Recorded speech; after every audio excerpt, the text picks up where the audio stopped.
Notice the time and place of these committee meetings was publicized by notifying the area news media, by publicizing same in the Omaha World Herald, Oppd outlets newsletter, oppd.com, and social media, by displaying such notice on the arcade level of Energy Plaza, and by emailing such notice to each of the district directors on June 9th, 2023. Thank you all for joining us remotely via WebEx events. As a reminder to board members, to executive leadership team and Oppd staff, please mute your microphone to reduce background noise. To members of the public, thank you for attending. You are in listen-only mode. If you have any technology questions, please use the chat feature in WebEx to communicate with the event host. Our agenda for today's meeting is as follows. We will conduct a closed session this morning to discuss one topic, near-term generation recommendation. We will conclude this morning's closed session no later than 9:50 a.m. in order to open the WebEx meeting to allow the public and Oppd staff to join. We will begin the public session at approximately 10 o'clock a.m. and receive reports from each committee. Director Moody, do we have a motion to go into closed session? Sure do. I move that the board go into closed session at this time, 8:01 a.m. to discuss one topic, near-term generation recommendation. With respect to the near-term generation recommendation, a closed session is necessary for the protection of the public interest because the discussion involves sensitive utility infrastructure information, confidential cost information, and potential resource acquisition strategies, disclosure of which would disadvantage the district in future negotiations with potential contractors. Do I have a second? Second. Director Bodner? Yes. Director Kavanaugh? Yes. Director Ford? Yes. Director Howard? Yes. Director Mulhall? Director Moody? Yes. Director Spurgeon? Yes. Director Williams? Yes. The motion to go into closed session has passed. This closed session will be limited to discussion regarding one topic, near-term generation recommendation. Motion and a second is required to reconvene in open session. Second. Director Bodner? Yes. Kavanaugh? Yes. Ford? Yes. Director Howard? Yes. Director Mulhall? Yes. Moody? Yes. Director Spurgeon? Yes. Director Williams? Yes. The motion to come out of closed session at 10:18 a.m. is carried. This closed session was limited to discussing one topic, near-term generation recommendation. Notice of the time and place of these committee meetings was publicized by notifying the area news media, by publicizing the same in the Omaha World Herald, Oppd outlets newsletter, oppd.com, and social media, by displaying such notice on the arcade level of Energy Plaza, and by emailing such notice to each of the district's directors on June 9th, 2023. Thank you all for joining us remotely via WebEx events. As a reminder to board members, executive leadership team, and Oppd staff, please mute your microphones and cell phones to reduce background noise. To members of the public, thank you for attending. You are in listen-only mode. If you have any technology questions, please use the chat feature in WebEx to communicate with the event host. Per the board's meeting guidelines for public participation, we do not take public comment during the all committee meeting. We will take public comment at the board meeting on Thursday, June 15th, which will be conducted in person at the Omaha Douglas Civic Center and will begin at 5 o'clock p.m. Public may attend in person or remotely via WebEx events by going to oppd.com. Joining me today in person are my fellow board members, Amanda Bogner, Mike Kavanaugh, Matt Core, Sarah Howard, Janice Molhoff, Craig Moody, and Mary Spurgeon. We also have members of our executive leadership team, our general counsel, Steve Bruckner with the Fraser Stryker Law Firm, and Oppd staff. Additionally, we have public attendees at the meeting, 41 today. And this consists of Oppd employees and members of the broader public. Today, we will hear the following committee reports. The Governance Committee report from Director Bogner, the Finance Committee report from Director Spurgeon, the Systems Management and Nuclear Oversight Committee report from Director Moody, and the recently retitled Customer and Public Engagement Committee report from Director Howard. Javier Fernandez will now give the safety briefing. Thank you, Chair Williams. I'm going to ask Josh Clark to give us a safety briefing here for the physical room, and then we'll follow up with a psychological safety. Josh. Thank you, sir, and good morning, everyone. Welcome back to Energy Plaza for this month's committee meeting. As we typically do, we'll start off with a quick safety briefing. You can see it up on the board here. Make sure that we're all aware of where our emergency exits are, which you can see right in the back of the room. Our AED and first aid equipment is located directly outside of the building. And then for any evacuations for severe weather, we would go down to the basement area using the stairwells. Luckily, I don't believe we have to worry about that. The weather continues to be beautiful, so hopefully everyone will be able to enjoy that. In the event of any other type of evacuation of the building, please just follow the directions that will come across on the intercom, and then also follow security officers or our security teams. We'll issue everybody out using these stairwells to get to the main level and then exiting the building from there. We want to also make sure that everybody's aware, we don't want anybody coming into an office setting if they're not feeling well. So please stay at home in those cases and make sure you're staying up to date with your medical appointments. Make sure that you are aware of any type of active threat types of situations as well, whether it's at a business setting or a public setting. We always recommend a run, hide, fight philosophy, so please be aware of that. Again, you should be able to follow any directions from OPPD staff in those types of situations. Also, if anybody does need any assistance or help during this meeting, please let OPPD staff be aware here in the room. We can try to get you help as quickly as possible. We also have additional help in the building, so you can contact our central station operators at extension 3700, and they'll let the security staff know, and we have additional resources available to us. In addition to that, one of the quickest ways to end up in an emergency room is during a trip or a fall, so please be aware of any environmental hazards that you might find around yourself, such as cords or any types of other fall hazards. And then finally, as we talk about winter safety, we want to talk about summer safety. It is getting hot. Luckily, it's still been pretty nice, but as the summer months progress, we're going to see even more hot weather. So please be aware of heat exhaustion, heat stroke. Make sure you're drinking lots of fluids, stay out of direct sunlight for too long, use that sunscreen. So with that, I hope everyone has a great meeting. And if anybody needs any assistance, please let us know. Thank you. Thank you, Josh. Quickly on the psychological safety side of the screen, I'm going to focus on trust this month. An important one of the 5 pillars of psychological safety, of having a psychological safe environment is that of trust. It's building, being open to giving, and building trust with others so that we can have good conversations, good discussions, and debate, and trusting that whatever you say, whatever opinions you put on the table you're not going to have repercussions necessarily from those, and that you have good intent, and that there are people around the table who can trust each other in having a good, healthy debate, respectful for the conversation. So that's the element of trust and psychological safety. Moving on to the next slide, please. Fitness for duty is one of our focus for June.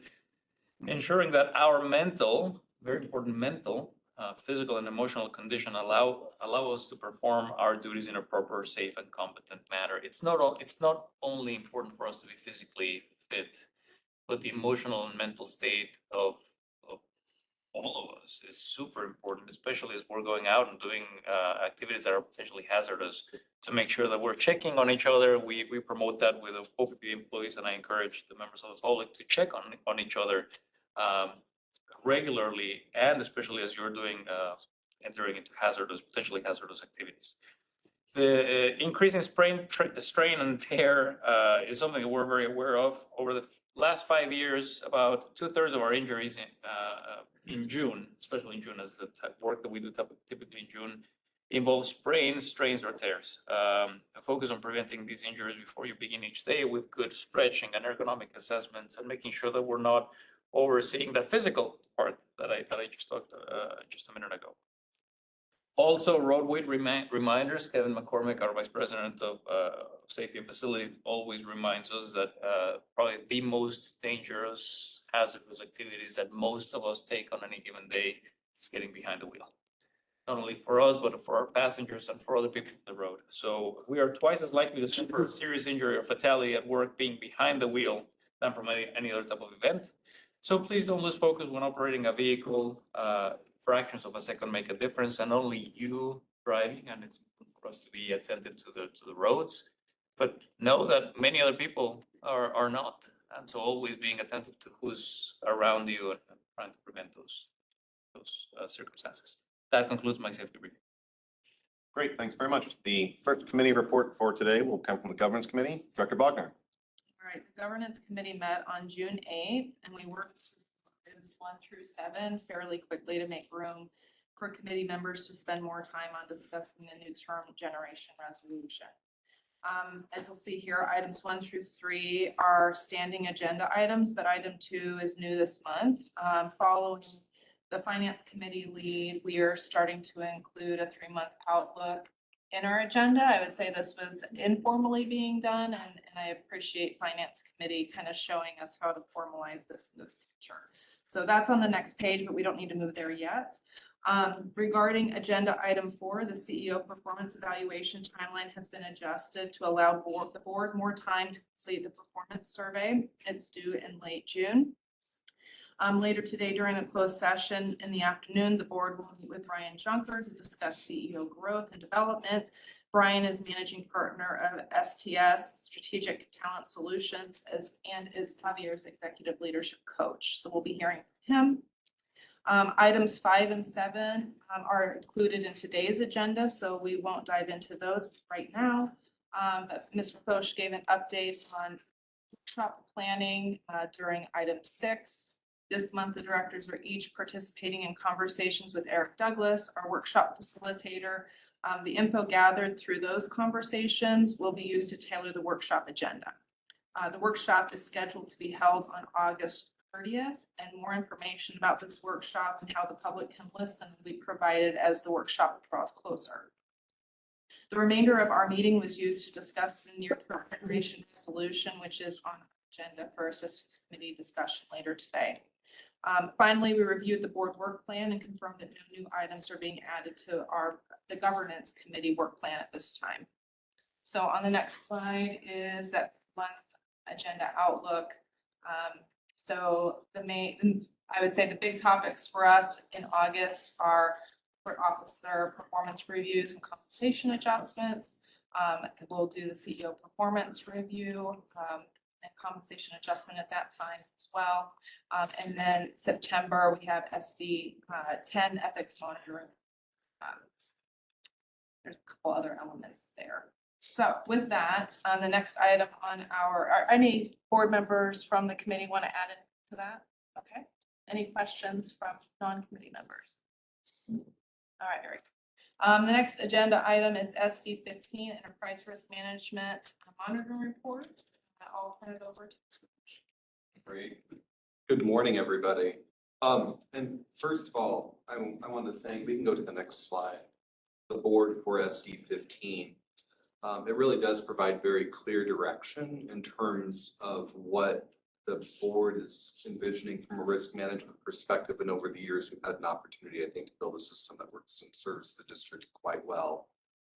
What we've built really compels important conversations across the district and at all levels. In fact, looking in this room, even for their newest members, I believe that every single person, either ELT or and board, have been involved in conversations as pertains to risk as a direct result of this policy. It's especially important as we think about everything that's happening in the industry.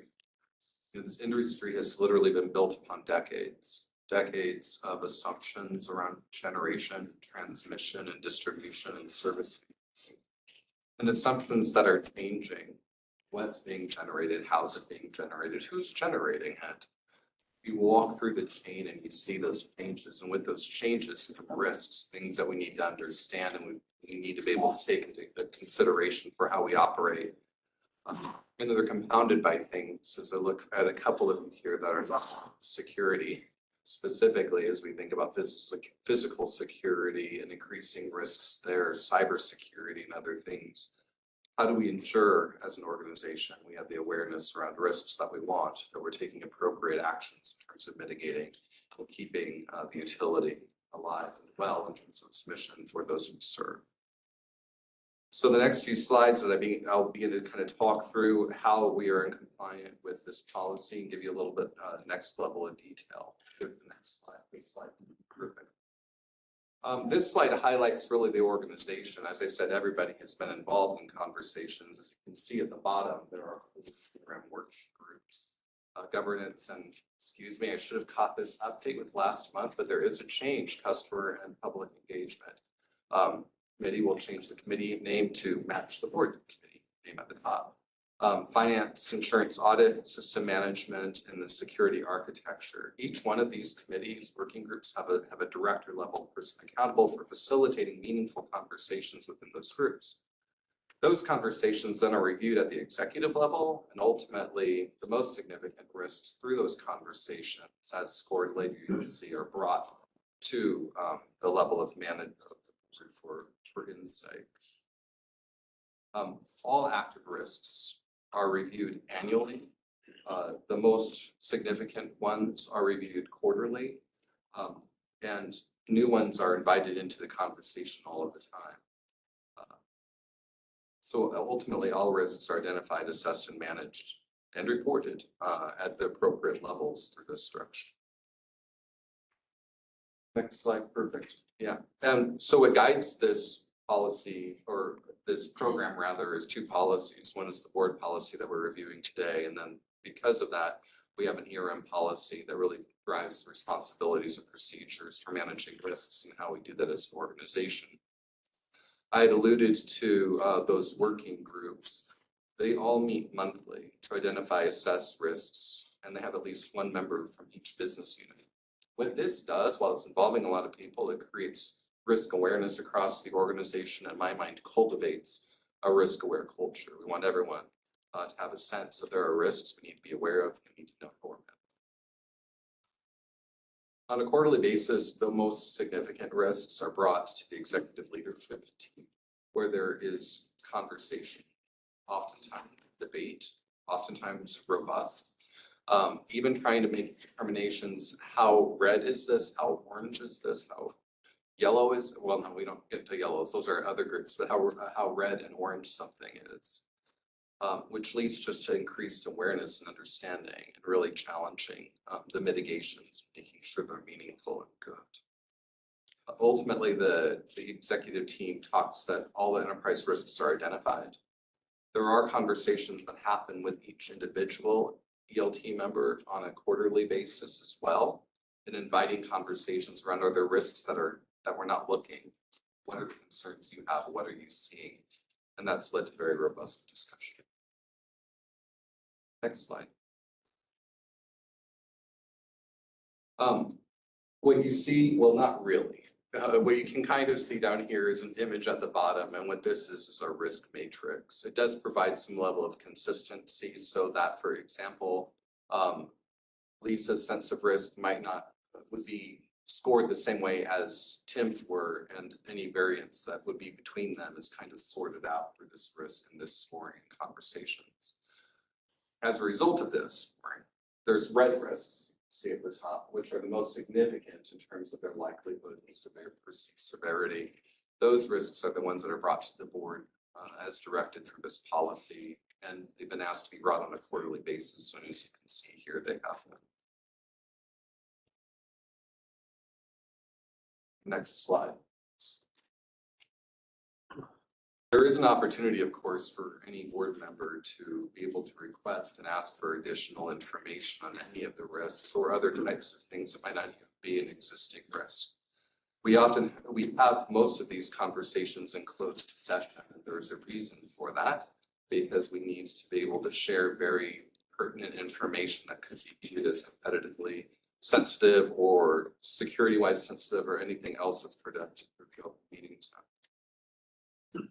And I believe that everyone, I hope you're feeling the sense that questions you have around those risks are addressed and answered in a thoughtful way. And sometimes I know they've led to additional discussion and deeper discussion on things like, most recently, security, physical security. Next slide. I think it's important for everyone to also understand that this information on risks feeds just about every decision that comes forward. Whether it's capital decision, budgeting decisions, there are conversations that are pertinent to risk, because having conversations around risk help us to prioritize the things that are most important to the organization. So all sorts of decisions that are being made for the organization are brought through the lens of risk.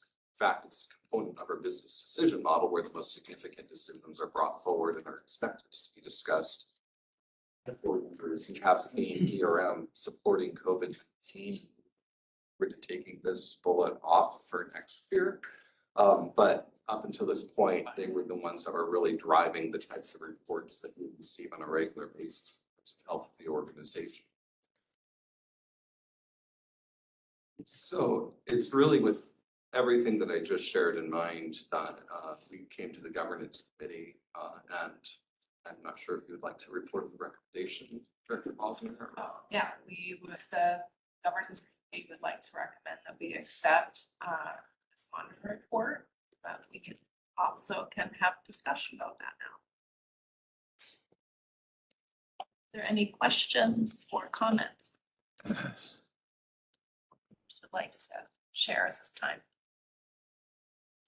I'll just say that the ERM matrix, and we'll have that today and later closed session, our quarterly review of that is extremely robust. I think that we've certainly seen, in my time being on the board, I've seen risks move up the ladder of risk and back down the ladder because we've taken mitigation strategies. And so we've added some new risks as well as the landscape changes. And I appreciate the thoughtfulness and the robustness of that current program. All right, seeing no other questions or comments right now. If I may, just really quick, and this is a moment to brag, it's hard to measure these, but for the board to hear from me, I think we have a very mature, very good enterprise risk management program. And it's not by coincidence. Sitting with us here is Dan Liskowski, our Director of Enterprise Risk Management. Just recently, about a month ago, we hosted a group of enterprise risk managers from the largest public power companies in the country. That event was led by Dan, and I got fantastic feedback from other CEOs in that group saying, "Hey, thank you. You were sharing information," and we're also learning from others. But I think this is something that we stood up close to 10 years ago in the form that it's in today. And I want to just give credit where credit is due. Dan, thank you so much for your leadership on keeping our enterprise risk management the way it is today. Thank you for that, Javier. Dan, is there any comment that you'd like to make around the program? Yeah, no, it's a fantastic program to lead it. It's really the tone at the top, and thank you for your words, Javier, and support of you and your leadership team, and really driving that down through the rest of the organization is what makes the ERM program robust.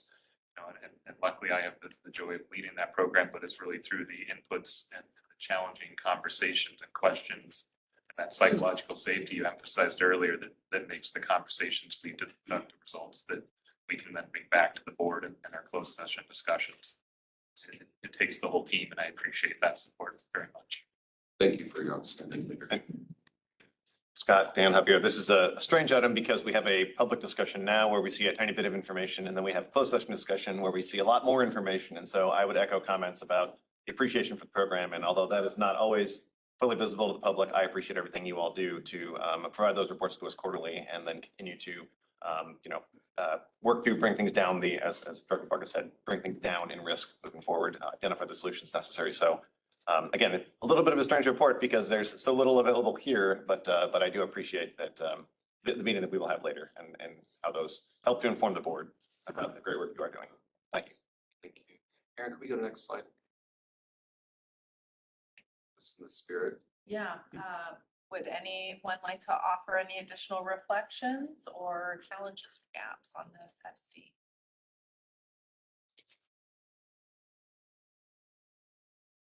Okay, seeing none, we'll move forward. All right, the next item on our agenda, I'll have someone else come up and provide us the annual health plan report.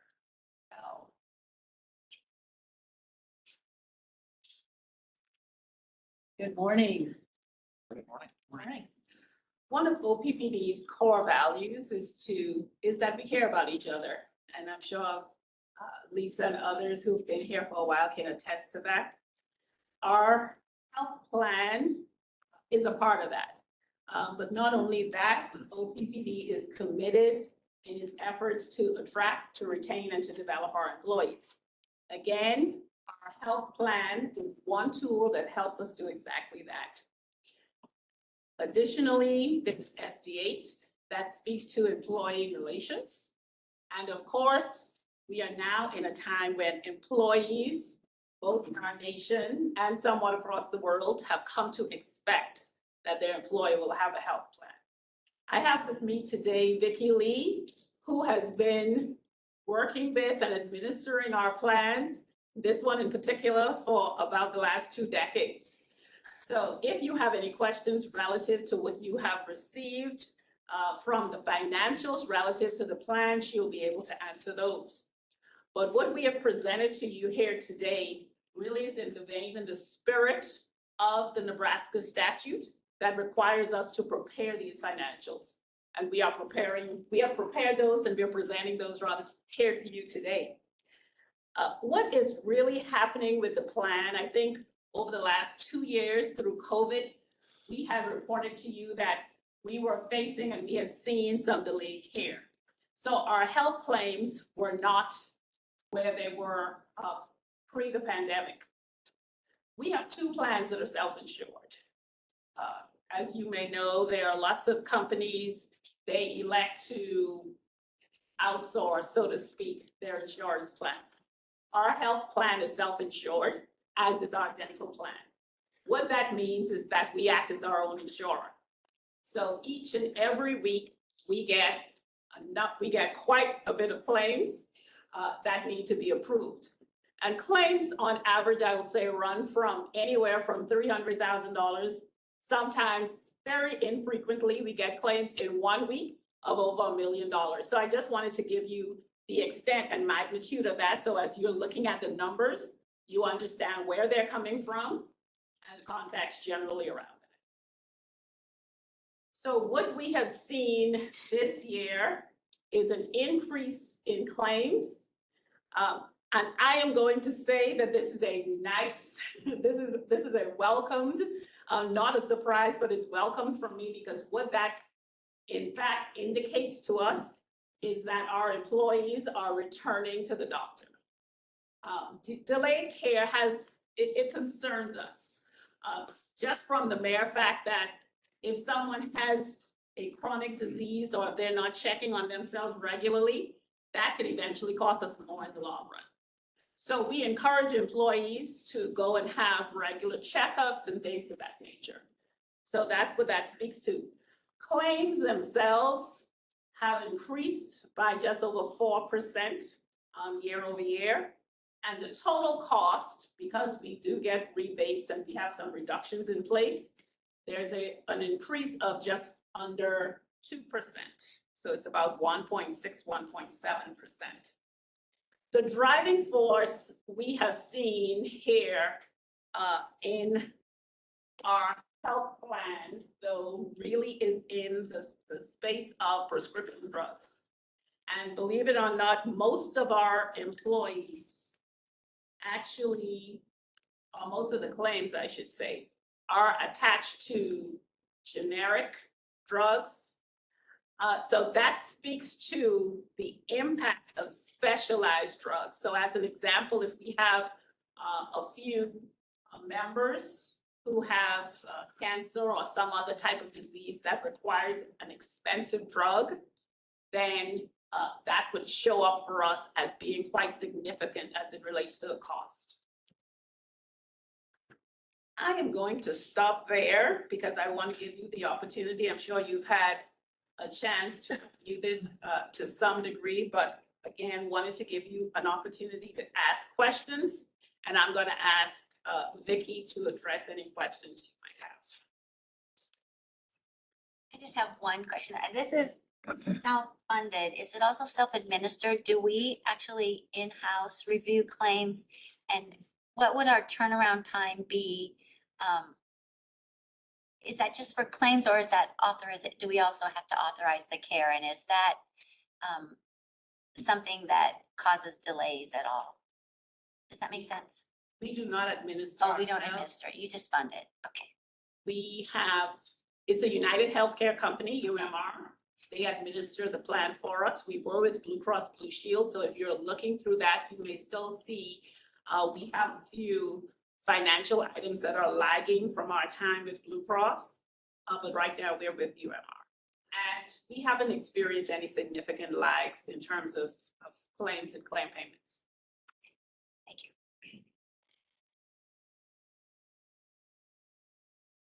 Just quick context question. So I see 38 million in total expenditures for 2022.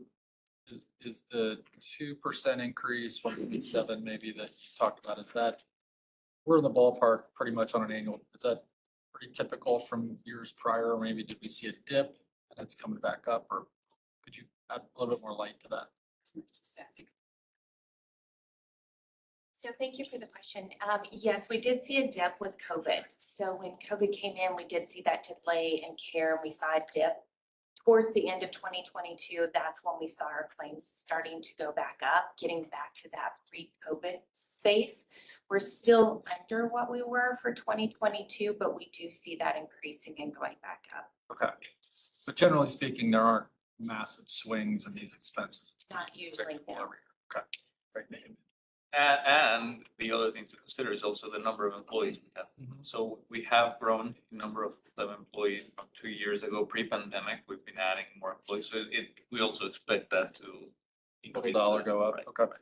We also have a number of wellness programs. As Mikkel mentioned, we really care about our employees, and having a healthy workforce is really important to us. So we do have a lot of wellness programs, and we're constantly looking at other wellness programs that we can bring in. So we have annual on-site health screenings that we do for our employees at all of our locations, major locations. We also are about ready to kick off our annual skin cancer screenings on site for our employees to utilize, because we think that's also very important for our employees as well.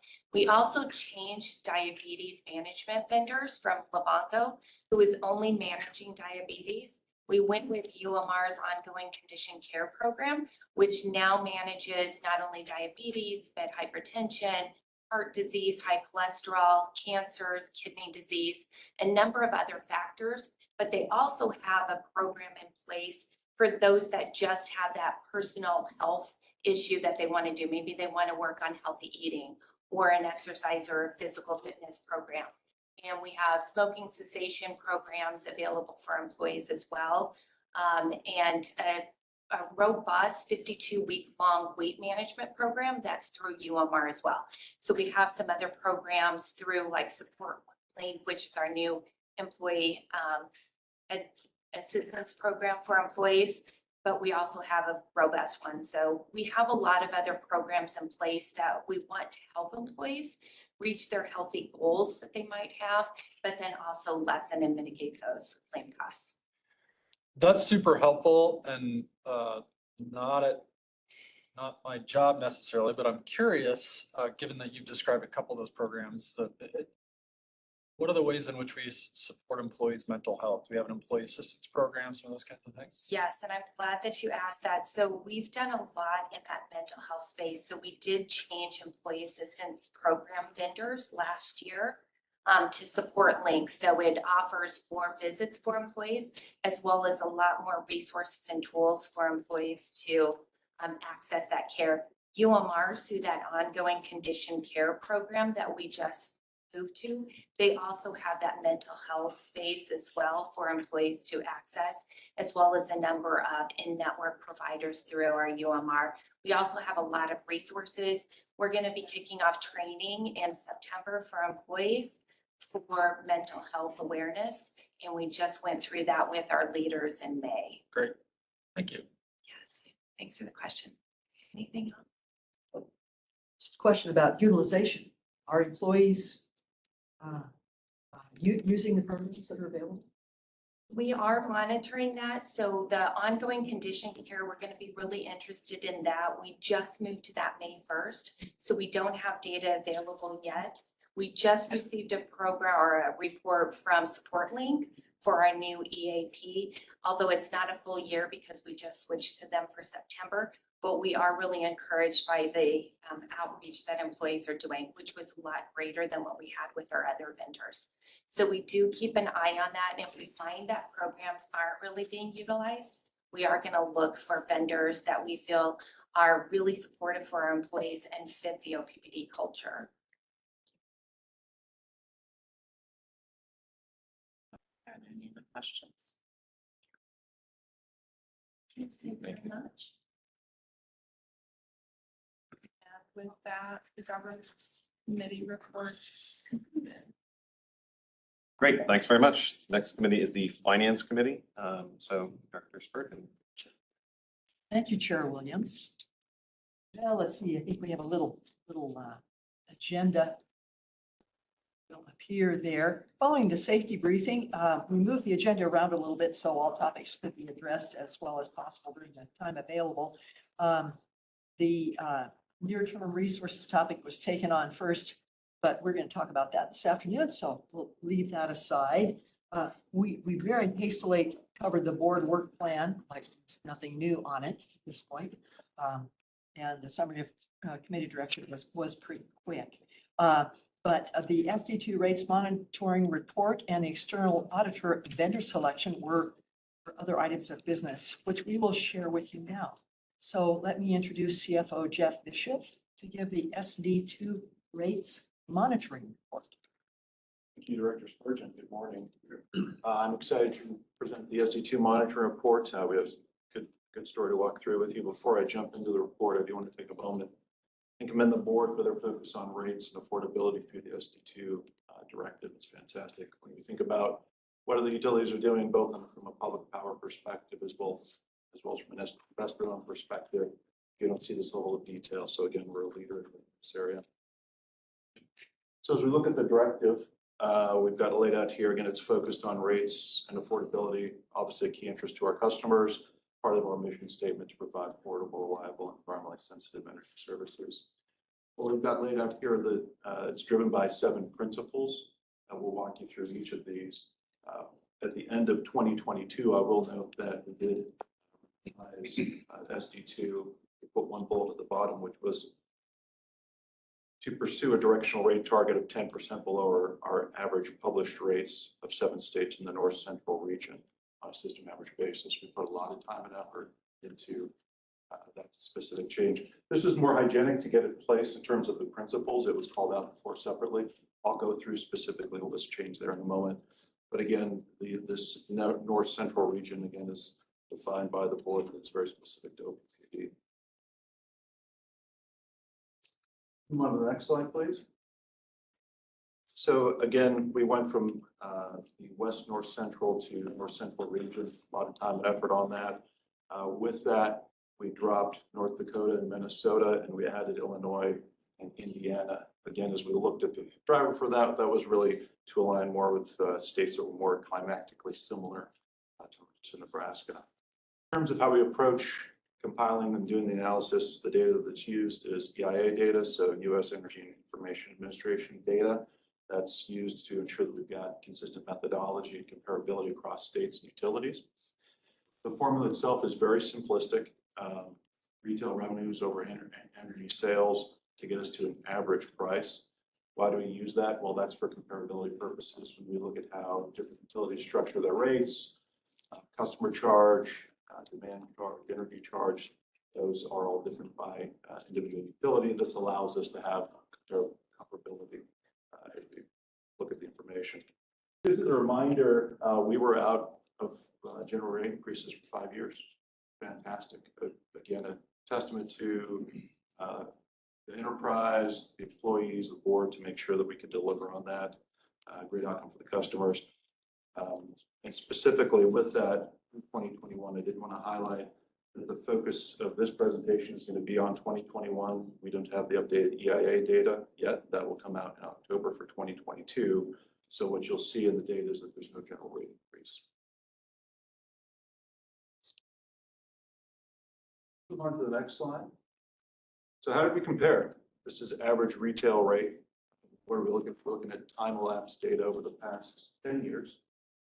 Oppd, we're at the bottom of the black thick line. For 2021, we came at 8.95 cents per kilowatt hour. It's important to note as we look at this, that this is just an average rate. It's not what each customer pays. I'm going to walk you through that. And it's also not what they pay in the form of a bill. We'll talk about that as well. In terms of how we performed against the index, you'll see that we came in below the North Central average. So we achieved our target. Fantastic. Compared to other states, we're just slightly at or below the Nebraska, slightly above actually. And then compared to the national average, we're 19.4 cents below the national average. That's pretty impressive. Again, their cents per kilowatt hour is 11.10 cents per kilowatt hour. As we look at Nebraska's overall decrease, a large part of that's driven by NDPD. Their board in 2020 authorized, they had a rate stabilization fund, $73.2 million that they relieved, which ultimately was paid out in late 2020 and 2021. So that's why you're seeing Nebraska's rates drop. That's the rate line just below. We move on to our residential rates. Came in quite well, 11.38 cents per kilowatt hour in 2021. Slight decrease in average price from the prior year, even though we didn't have a general rate increase in 2021. That would likely be driven by consumption. Compared to the North Central index, we're 9.5% below. And then compared to the state average, we're second, just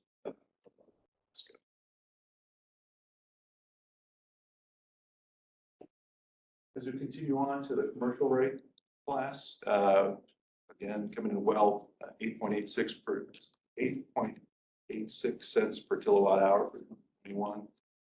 Compared to the index, reading index, 11.1% below. Compared to the state average, just slightly above.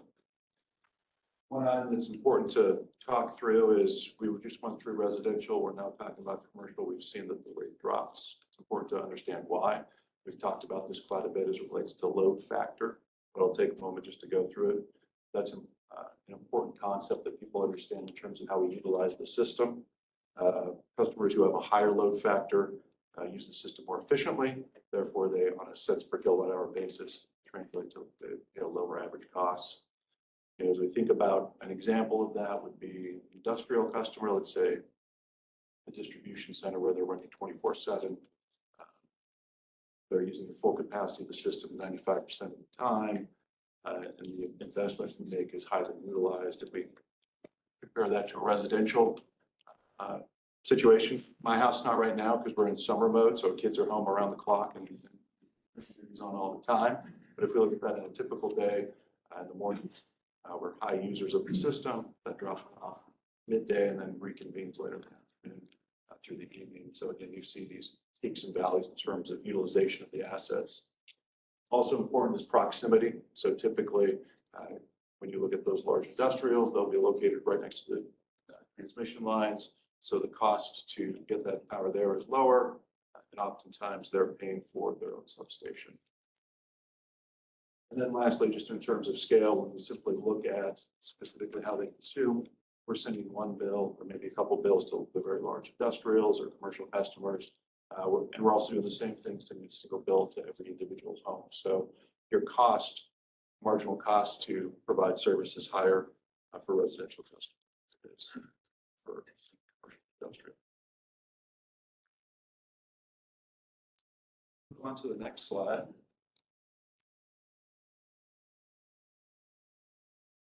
Here's where we've got our industrial. So we see that for 2021, 6.2 cents per kilowatt hour compared to our index, we're 14.1% below. Then from a state perspective, it came in first. So delivering it perspective. And with that, I'm going to stop for a moment and see if there's any questions. Jeff, is this, the 6.2, is that,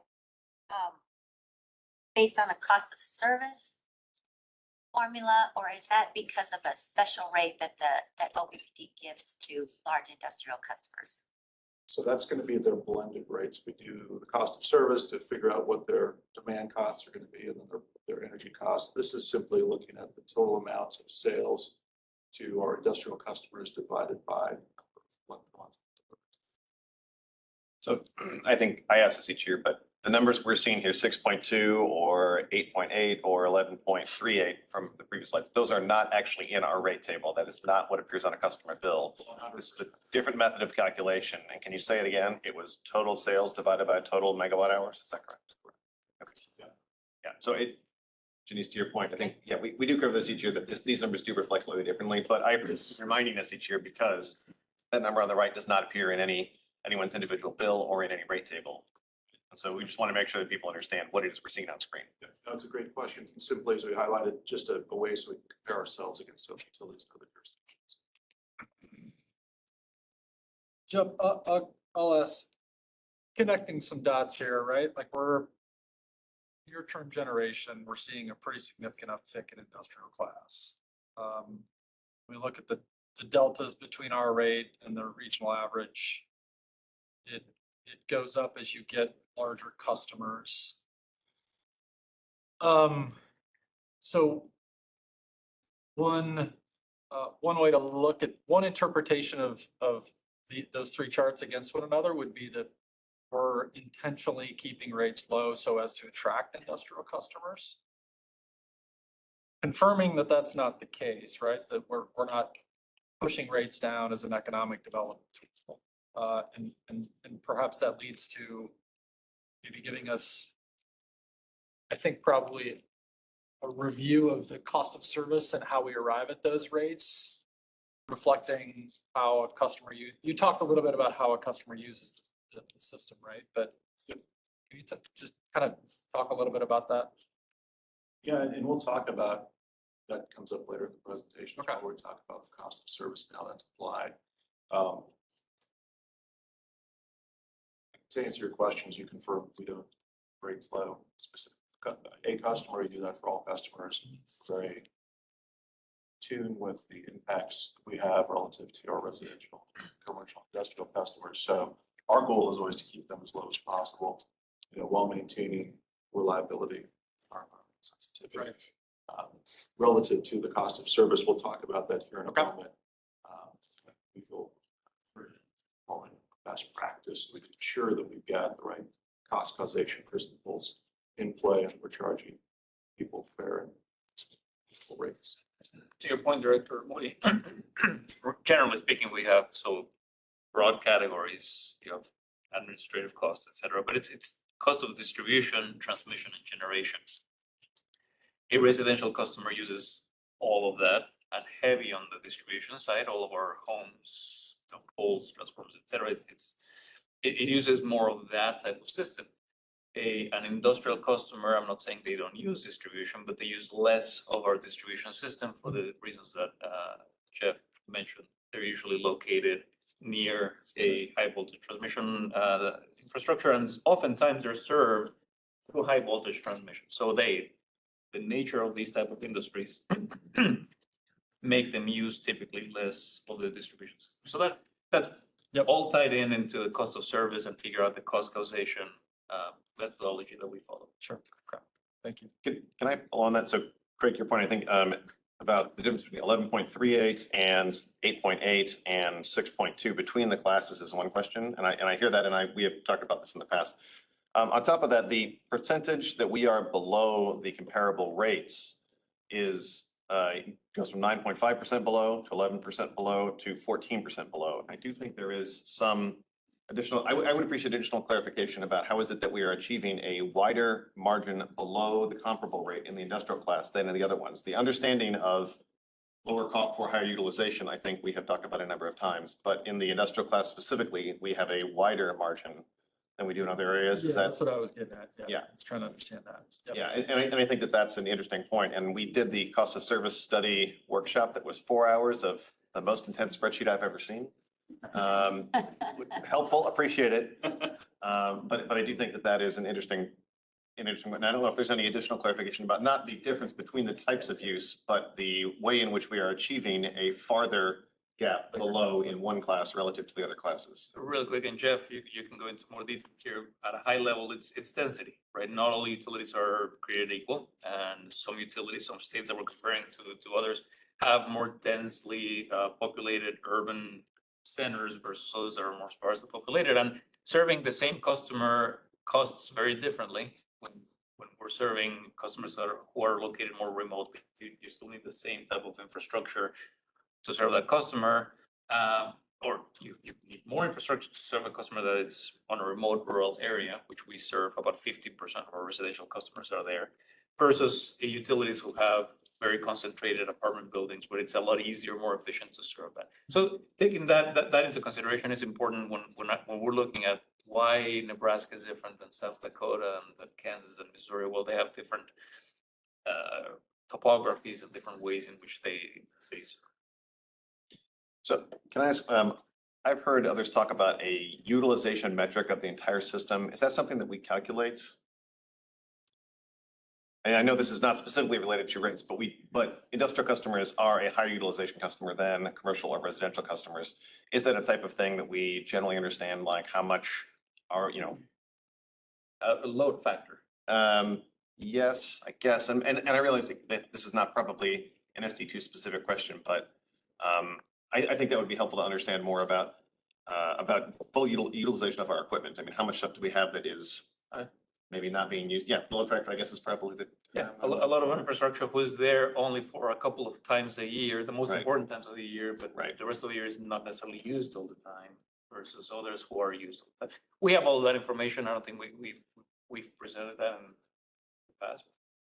It is part of that complicated spreadsheet you referred to earlier. It's plays a role in that. Okay, maybe I can follow by email to Yeah. get some more clarification on At the second session, 4 hours. Sarah. Looking forward to it. Thank you. All right, let's move on to the next slide. So here's where we talk about our next principle, fair, reasonable, and non-discriminatory. So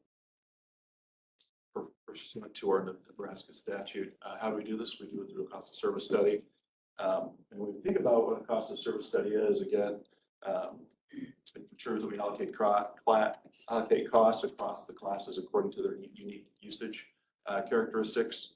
And again, we do that in terms of the 3 different rate classes. This is a best practice. We do have this reviewed annually by Brattle. They go through that, provide a report back to the board to ensure that we are following industry best practice. They are a well-established industry expert who performed that study for us. The other piece that we would highlight here is that we continue to work on the rate design project, recognizing the importance of rates and what it means to our customers, not only today, but as we think about the future. These things don't happen overnight. So back in 2022, we started the rate design project. The board sat through 3 workshops, which was very beneficial to hear back from the board and our customers on their interest relative to future rate design potential. We're going to report out on that in August, the first phase, and then we'll continue to jump in the second phase shortly thereafter. So again, great amount of work by the board and employees.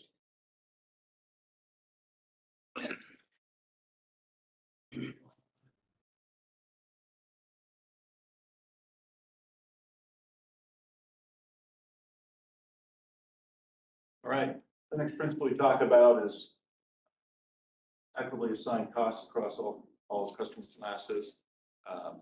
Again, we've got customer costs, energy costs, demand costs. Some of our demand costs are split between energy and customer costs. We don't at this point in time for residential and commercial customers have that metering technology in place, but we will in the future. We use cost causation principles. Customers and demand charges are largely fixed. Energy charges are based upon usage. Obviously, as we continue on to the future, we've talked quite a bit about AMI and time of use rates. As that technology becomes available, we'll start to play with new ways to charge customers and work towards implementing new products as a result of that.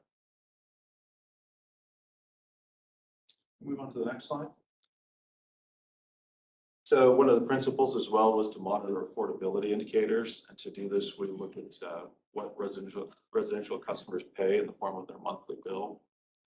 With that, we use EIA data. We can see for 2021 that we are putting 4.9 in terms of the monthly bill. So as we look at that over the course of time, I'll highlight where we're at in 2020, and just slightly. Again, that's typically based upon consumption. If we compare ourselves to the region, we see we've gone from 1.8% below to 5% below. So a good outcome from that perspective. And then compared to states, compared to the US, excuse me, where it went from 9.9 to 13.2. So again, a good outcome from that perspective directionally. Compared to states, you'll see that with the new index, we've got Illinois in the mix now, which is dramatically below. I feel obliged to call that out, what's driving that. And it's interesting, we looked at weather, we looked at price, but the big difference was in consumption levels. So Nebraska, on an average basis, we're consuming 1,005 kilowatt hours versus Illinois, it's 728. So they're roughly 28% less electricity they consume. So we think about that, you've got more urban areas, Chicago, where you've got people that are vertically stacked. Mary lives, Director Spurgeon, pardon me, lives below me in an apartment. I don't turn on my heat because she heats my apartment. So there's different density pieces that come into play in terms of building structures and home heat, et cetera. I'll add to that. There's also a lot of state legislation in Illinois that requires utilities in Illinois to pursue aggressive energy efficiency programs. So I'll leave that there. Yep. Thank you. Yeah. Noted. Challenge accepted. To monitor, or the next slide.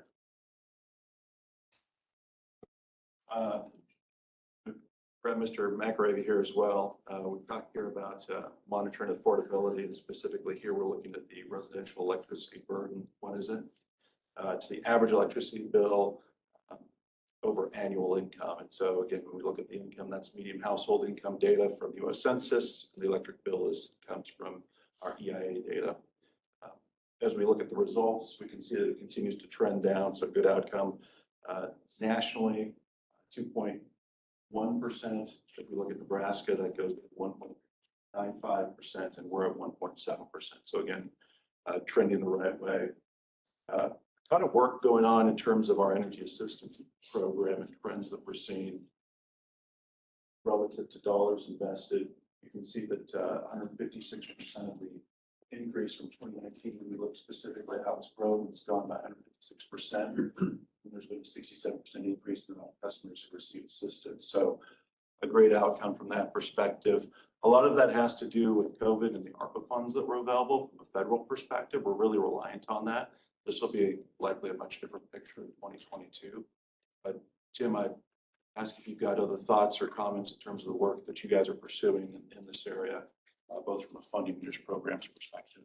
Thanks, Jeff. I'll just add a note from the table here that the team has worked very, very closely with customers. So despite the federal influx of assistance dollars returning back to pre-pandemic levels, team's been able to continue its work with customers, add some additional flexibilities.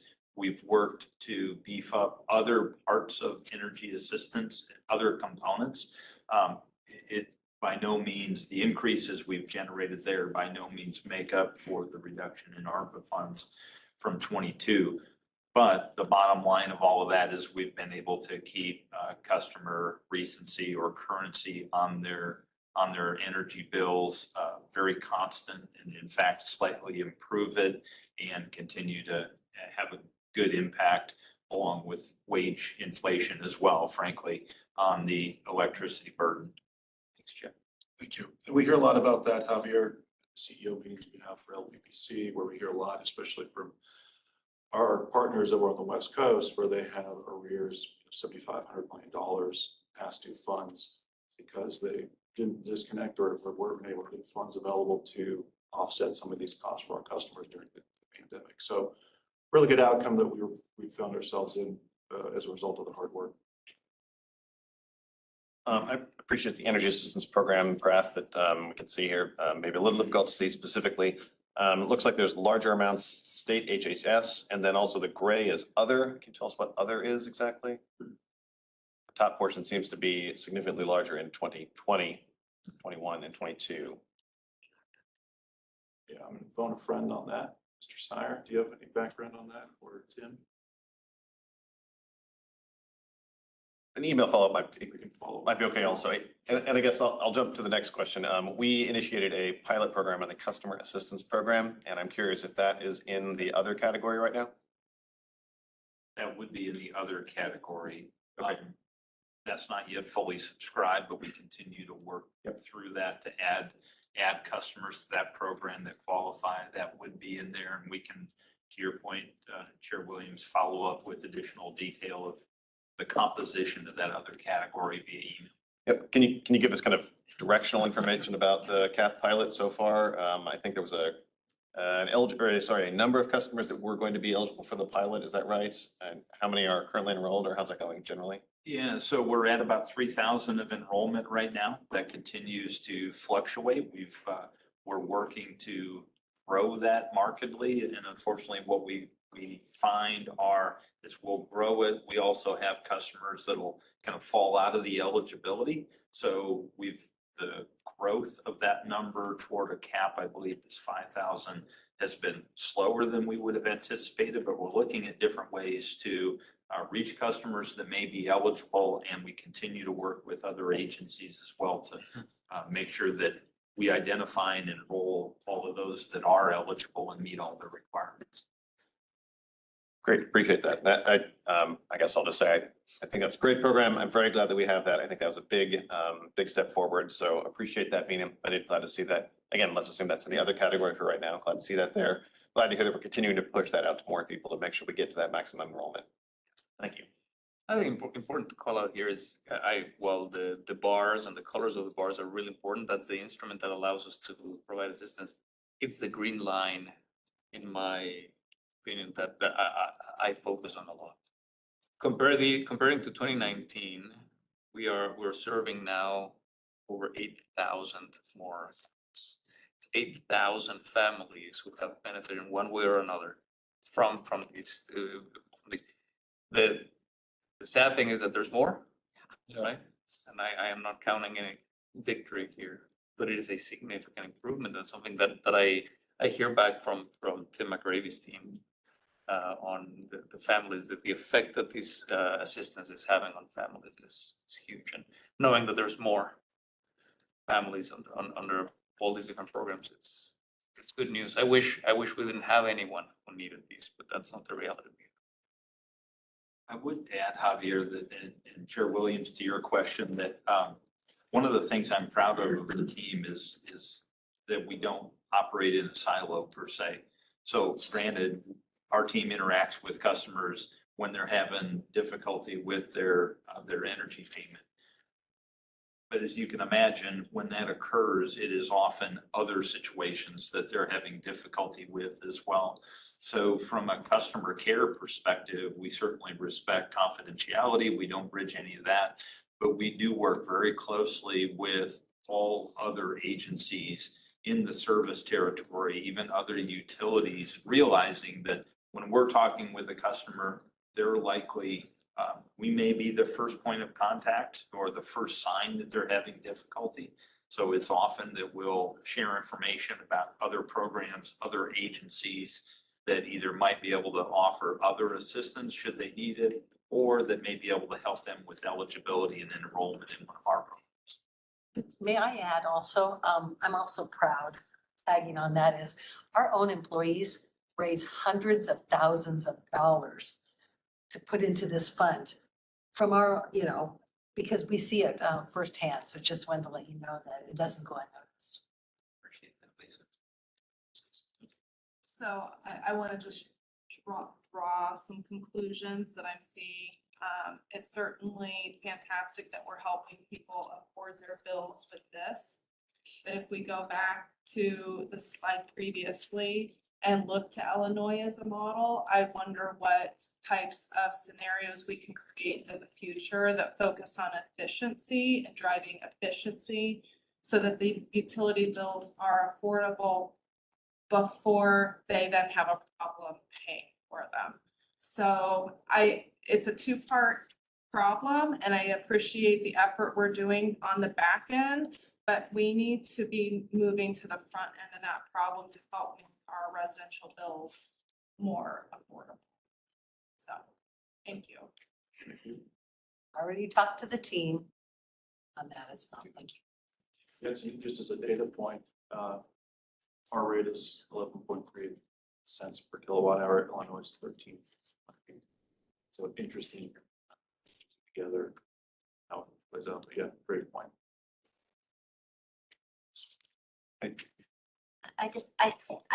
I noticed that we recently partnered with a couple additional service agencies out in Dodge or Saunders County specifically, and appreciate that and hope that that outreach will bring more people into this program. I guess what I want to point out is we've heard from some customers in relation to this new near-term generation that, talking about how high the energy burden is. And we can only affect electricity burden.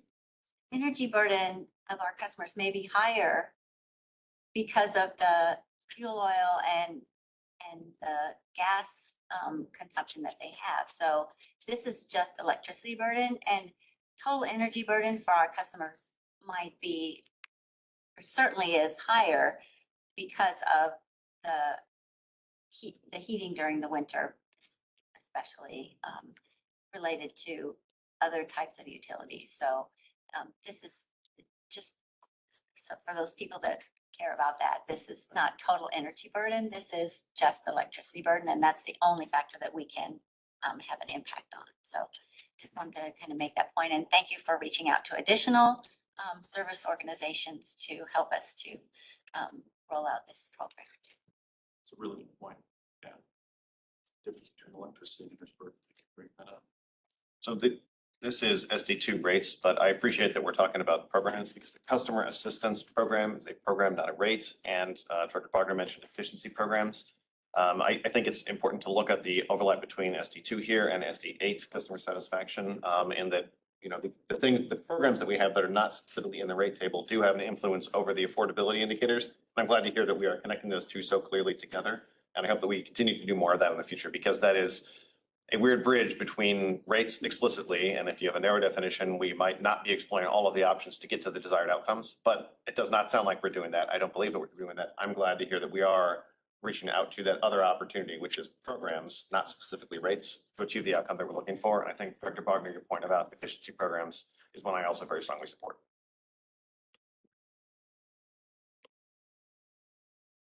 Move on to the next slide. The principal pursue process and structure changes to reflect cost of energy when it is used. We highlighted here a number of the products or methods we utilize to achieve that.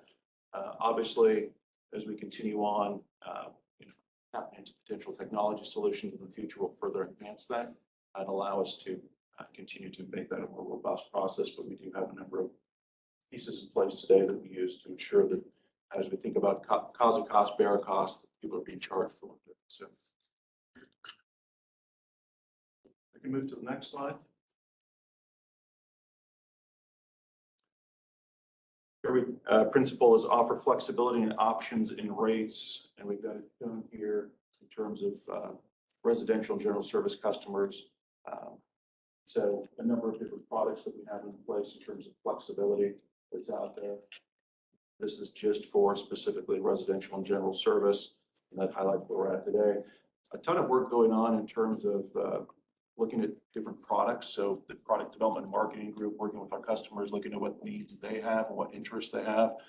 They do a great job of continuing to refine this. So we'll continue from that perspective. We feel we're doing quite well in terms of continuing to focus on making sure that we're providing flexibility and options to our customers. Jeff, I just have to go back to the last slide about process and structure and the seasonal energy cost. So now that we have both a summer peak and a winter peak, I'm wondering if at some point we would need to re-look at this about these seasonal energy charges, because we now know that we have both summer and winter peaks that we have to deal with, and perhaps, and this is, down the road, but just a comment that I kind of struck me as we look at this, these seasonal energy charges maybe aren't as stark as they used to be because of the new paradigm of both winter and summer peaks. So just a comment there. That's a good observation, one that we want to take into consideration when we're doing the cost of service. Really appreciate your astute call out of the winter peak, and specifically what that means as that continues to evolve for us as we see an increased focus notably from a regulatory perspective as well, and how that translates to cost. So that'll be part of the process. Thank you. We continue on. There we go. Thank you. So principle, be simple and easy to understand. We don't want something that's overly complex that people can't actually moderate their usage and impact their bill. So with that, we highlight a couple different areas where we work to enhance the understandability of our bills. So in terms of communications, I'll go to the second one. We've got corporate communications. They have a number of outlets that they utilize to make sure that that information's out there and readily accessible. And with that, we also have a web page we utilize for residential rates, business rates. That information's all out there in detail. So if you want to see specifically what's composing your rates, that's available. And then I go back to the top and talk about, in terms of making sure that we're focused on this. We've got the 4 workshops that we're really focused on rates and principles, cost of service, and rate design. That'll continue to evolve, and this will be a principle that continues to be front and center for us as we develop rate structures in the future. So more to come on that. Processes we utilize to make sure that information's out there, that it's usable by our customers. That, to the next slide. I'll ask if there's any further questions. You mentioned earlier the rate design project next steps. We're expecting a report in August. Just wanted to clarify that that's separate from the monitoring report that we're seeing now, but can you give us a little more information about what we expect in August and what that might look like moving forward? Yeah, so we'll go through, and this is phase 1. So we've gone through, we've heard from the board, we've heard from the public, we've done our own research to see what are items that we should be pursuing in the future. Setting ourselves up for not only what we have in place today, but what's going to happen from a technological perspective in the future. We need to have a good glide path to get there and developing some of those future rates. So what we'll call out is specific areas where we want to focus in on and what specifically the time frame would be to deliver that and what we'd be contemplating. So different areas in terms of, if you go back to the last slide, typically be in the rate design area, specifically walking through how these pieces impact those rate design principles or rate design elements that we would be bringing forward. So that's what we expect to bring out in phase 1 and bring that to the board and say, here's what we're planning to pursue. Phase 2 is then a longer process to actually go and explore those items that were identified in phase 1. Is that helpful? And maybe to add to that, just quickly, a reminder that we had lots of discussions around rate design processes and how often do we make big changes to rate designs. There was discussion with the board about perhaps doing this on an annual basis. It's too cumbersome and too disruptive to customers, and we agreed on a biennial process, whereas in 2021, we had some changes in rate designs. 2022, not a lot of changes, and 2023, so at the end of this year, we're expecting to be a year where we contemplate and we put in front of the board more substantive changes for rate design, followed by 2025, 2 years later. It is important to discuss here because there will be changes in 2023 for sure, and an element that will allow us and enable us to have bigger changes on rate design is going to be the advanced meter infrastructure. We can only enact changes to rate design to the effect that we can actually measure and communicate with the customer. So that project right now is going on full speed. We expect those meters to start coming online in the 2025-2026 timeframe. So that 2025 time period will be important for us to consider, for the board to consider bigger changes on rate design. Even if we don't have all meters ready, they'll be ready in that timeframe. But I just wanted to call out that other piece that will be very important for rate design. Yeah, glad to hear that, and appreciate you anticipating my question about AMI because I ask about it frequently. The other question. We talk often. Yes, yeah.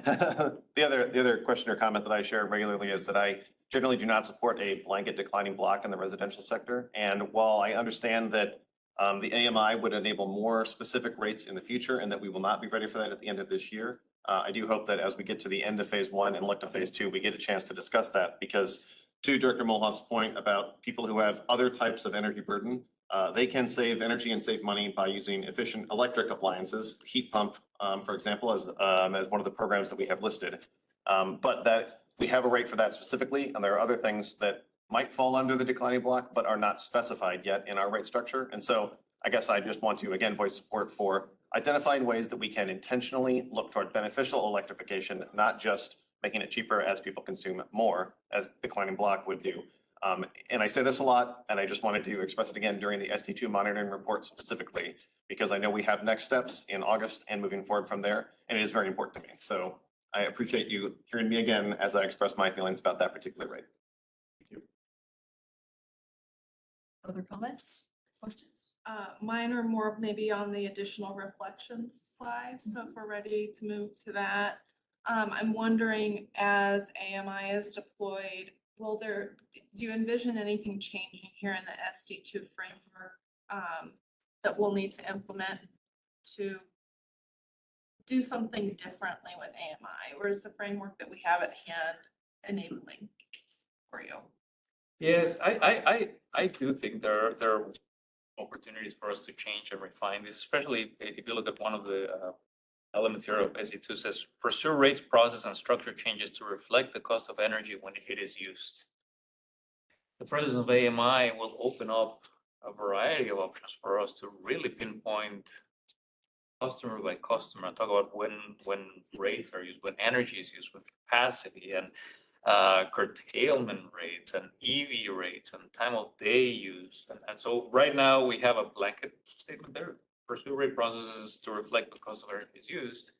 I think that there are opportunities for us to add on additional milestones once we have these technology in place where we can be more intentional about, hey, what about electric vehicles? What about heat pumps? And how do we truly reflect that under the umbrella of when energy is used? That's an idea that comes.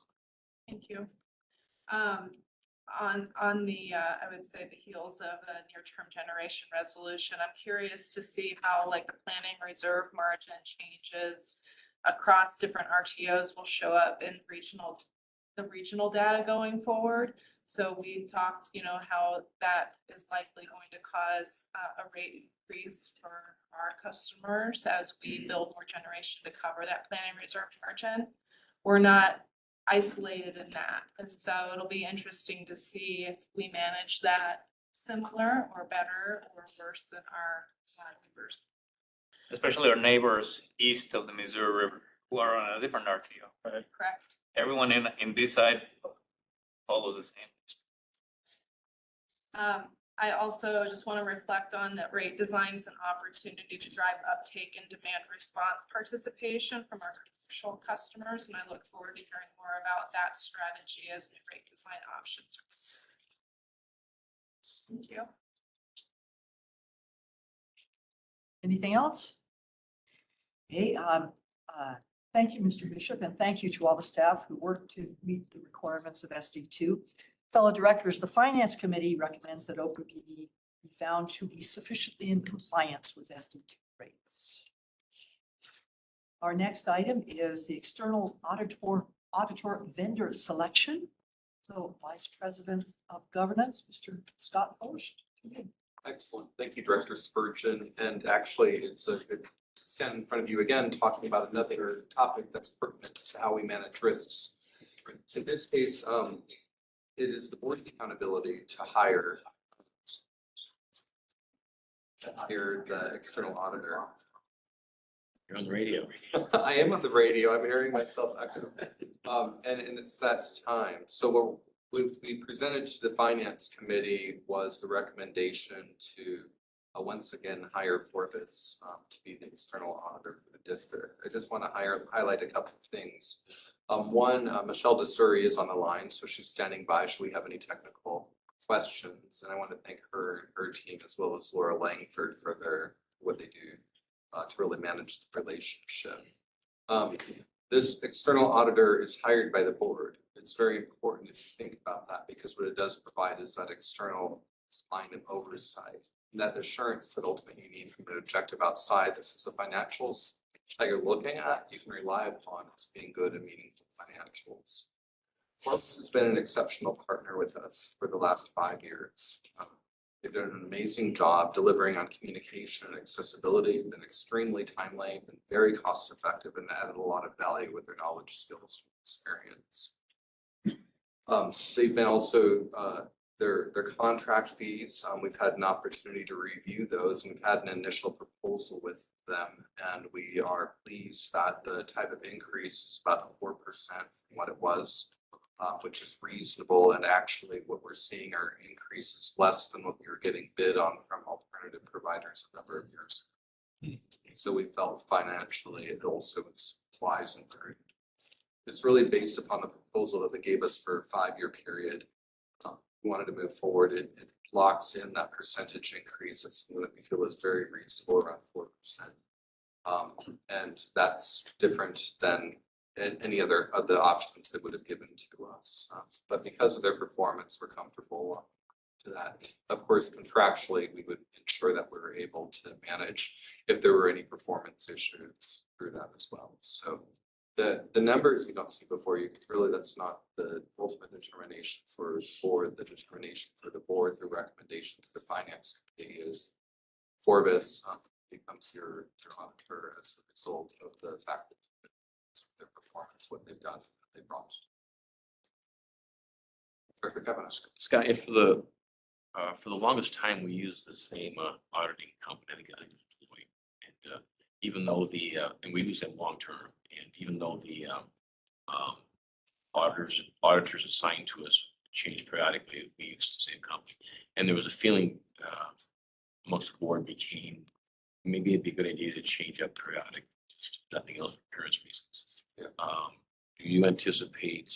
I realize this is a 5-year contract. 5-year contract. Are we looking at continuing that thought process of changing up periodically, or do you want to stay? If it ain't broke, don't fix it. Yeah. Actually, I think it's very important that we do stay fresh with that. We do feel a 5-year timeframe is reasonable, but we have internal conversations. So that in that 5 years, we fully expect to go out and for bid and bring them back, but in for consideration. At this stage, we're very pleased with the performance of Forbes, everything they brought, and the knowledge and skills and experience they bring have really just been exceptional. They've helped us quite a lot. And Director Kavanaugh, that's a fantastic point. And there are, so the auditing firms have their own standards as well. They periodically switch partners precisely to avoid that element of, hey, we've been here with the firm too long, I no fresh eyes, etc. So great comment, something that we look from our side, but also I take some comfort knowing that also the auditors have their own standards. And Yeah, they will. I didn't want to imply anything. I just wanted looking at it from appearance reasons, I guess. That's a great question. I can tell you also, historically, I was CFO when we switched from our former firm to this new firm. And part of that was also the availability of the senior partners. One of the things that I was very pleased when we switched to this current firm was we had the availability of the most senior partner assigned to our account on a phone basis. That was not always the case when we were dealing with a much larger firm. Great firm, but it was harder for us to get that. So that was important just to balance accessibility, but also switching auditors on a regular basis so that we have good outside external views. And I would add, as a quasi-governmental agency that Oppd is, the knowledge, skills that Forbes brings in terms of the accounting standards relevant to us also incredibly. Thank you. But also, I would say that is good hygiene. So thank you for the question. And I just want to provide you assurance for that is a process after this time period. Thanks. Other questions, comments from other directors? Seeing none, hearing none. All right. Thank you, Mr. Focht. And thank you to all the staff members who occupy their time with internal audits, chasing down less than sharp accounting processes and rectifying them. Some comments from the public have seemed to indicate that OPPD is likely to or tends to lose track of where the money it earns by delivering electrical services is spent. I think nothing is further from the truth. In a recent report, the external auditor Forvis had no substantive concerns whatsoever, but instead praise for the cooperation received from OPPD in the course of doing the external audit. So good job, everyone. Thank you. So fellow directors, the Finance Committee recommends that Forvis be engaged for external auditor services. And I think this concludes the business of the Finance Committee. Back to you, Chair Williams. Great, thank you very much. Next committee is the Systems Committee, and we do have a couple of short items that we'll go through, and then we'll plan to break for lunch and come back for one longer item. So, Love it. Director Moody. Here we go. Systems Management Nuclear Oversight Committee met on May 31st and June 6th. You're seeing the May 31st agenda. I'll touch on the June 6th meeting in a moment. We spent, I would say 85 of the 90 minutes that we had talked about near-term generation, which is to say our power with purpose project update. We've got a very brief, kind of quick high-level update from Mr. Bai about a few things that are underway there. And we'll hear more about that in the coming months. June 6th was entirely dedicated to near-term generation update as well. So we spent a lot of time this month talking about the near-term generation update that we'll be discussing later after lunch. Comments, questions from anybody on the committee? Otherwise, we're going to keep going. Okay, this next item, quick housekeeping thing before we get into this.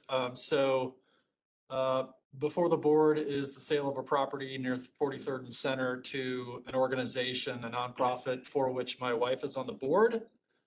So I'll be abstaining from any discussion or decision on this. I've talked with legal counsel. There's no conflict of interest. There's no really concern, but just to be super abundantly clear, I'm just going to abstain from any decision-making on it as we go forward. So we'll have to talk about how to handle that in consent agenda later. But for now, go ahead, Mr. Foch. Excellent, thank you. And I do want to acknowledge that I have Lisa Huff and Jake Farrell next to me, as Jake's team has been intimately involved in the details. Should there be more detailed questions? But what we're talking about here is the disposal of surplus property. It's about 12,300 square feet. And there is an Exhibit A that's shown in the packet, but we'll on here for right now. It's important to note that the sale of the property does not reverse any affect operations now or in the future. An independent appraiser has provided an opinion of the value. Then we've made determinations also taking a look internally what would cost to greenfield this, and ultimately we would be selling the property for $10,000, really associated with administrative costs related to the transaction. OPPD would reserve the easement rights for all of the existing facilities as well as future facilities. And really the reason we're before you is because board staff linkage 10 requires from sale of property that all sale or transfer of property ownership shall require board approval. So you must require it. And as Steve has schooled me quite often, it is really that approval that makes the financing companies and others quite comfortable that indeed such an approval has occurred and that such a sale may take place. So I don't know if there's any questions on this, but we are sending. My old stomping grounds. Right. Very good. See, not. Okay, thank you. Okay, we are on to Mr. Bai show. There's 3 items today, so full show. The first item here, so our customers are expanding. We've had lots of conversations around that. Part of that expansion requires substations. And for this particular item here that we will be discussing, this is for a construction labor contract. All the materials has already been approved by the board somewhere around November for pieces of it, and I think January. So we already had discussions about that particular piece. And so for this area, and it's in Douglas County, 14th Street, State, just to kind of give you a general area where the substation is. What we're looking at here is a labor contract for the installation of steel supports, insulators, breakers, switches, all those wonderful items that go inside the substation. The actual OPPD's internal staff will not be doing this. Generally, when we build a new substation, we bring in folks from the outside. Our folks are focused on maintaining the 120 plus substations that we have in our service territory. They do get engaged in the process as we're building new stuff, on-site inspections, things of that nature. So they're not totally void, but we do use external service quite often for these substation builds. We had 4 proposals that were received, 3 of which were legally responsive. All 4 were technically. In today's day and age, this is actually a pretty good outcome because quite often we don't see that many that are still standing at the end of the review. The one bidder that was not legally responsive would not hold pricing, so they had some float in the pricing area, which has also become more and more common due to many of the risks that we've discussed from a supply chain standpoint. Construction for this would begin in August of 2023, so just around the corner. In February, after a very diligent review by staff, Altitude Energy was evaluated as the lowest and best bid. They're out of Colorado. Now, we have not used them before, but some of our surrounding neighboring utilities have. We talked to a couple others that are not necessarily neighboring utilities. They've all had very good things to say about this organization. The bid was very close to the engineer's estimate, which is something else we'd like to see. So we're asking the board for us to be able to go ahead and approve this RFP and award this to Altitude.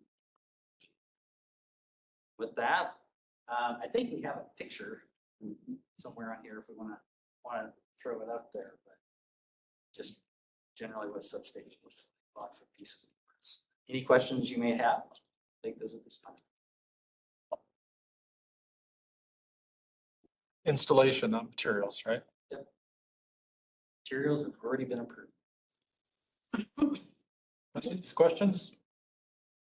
So that photo was a different substation. That is not the one.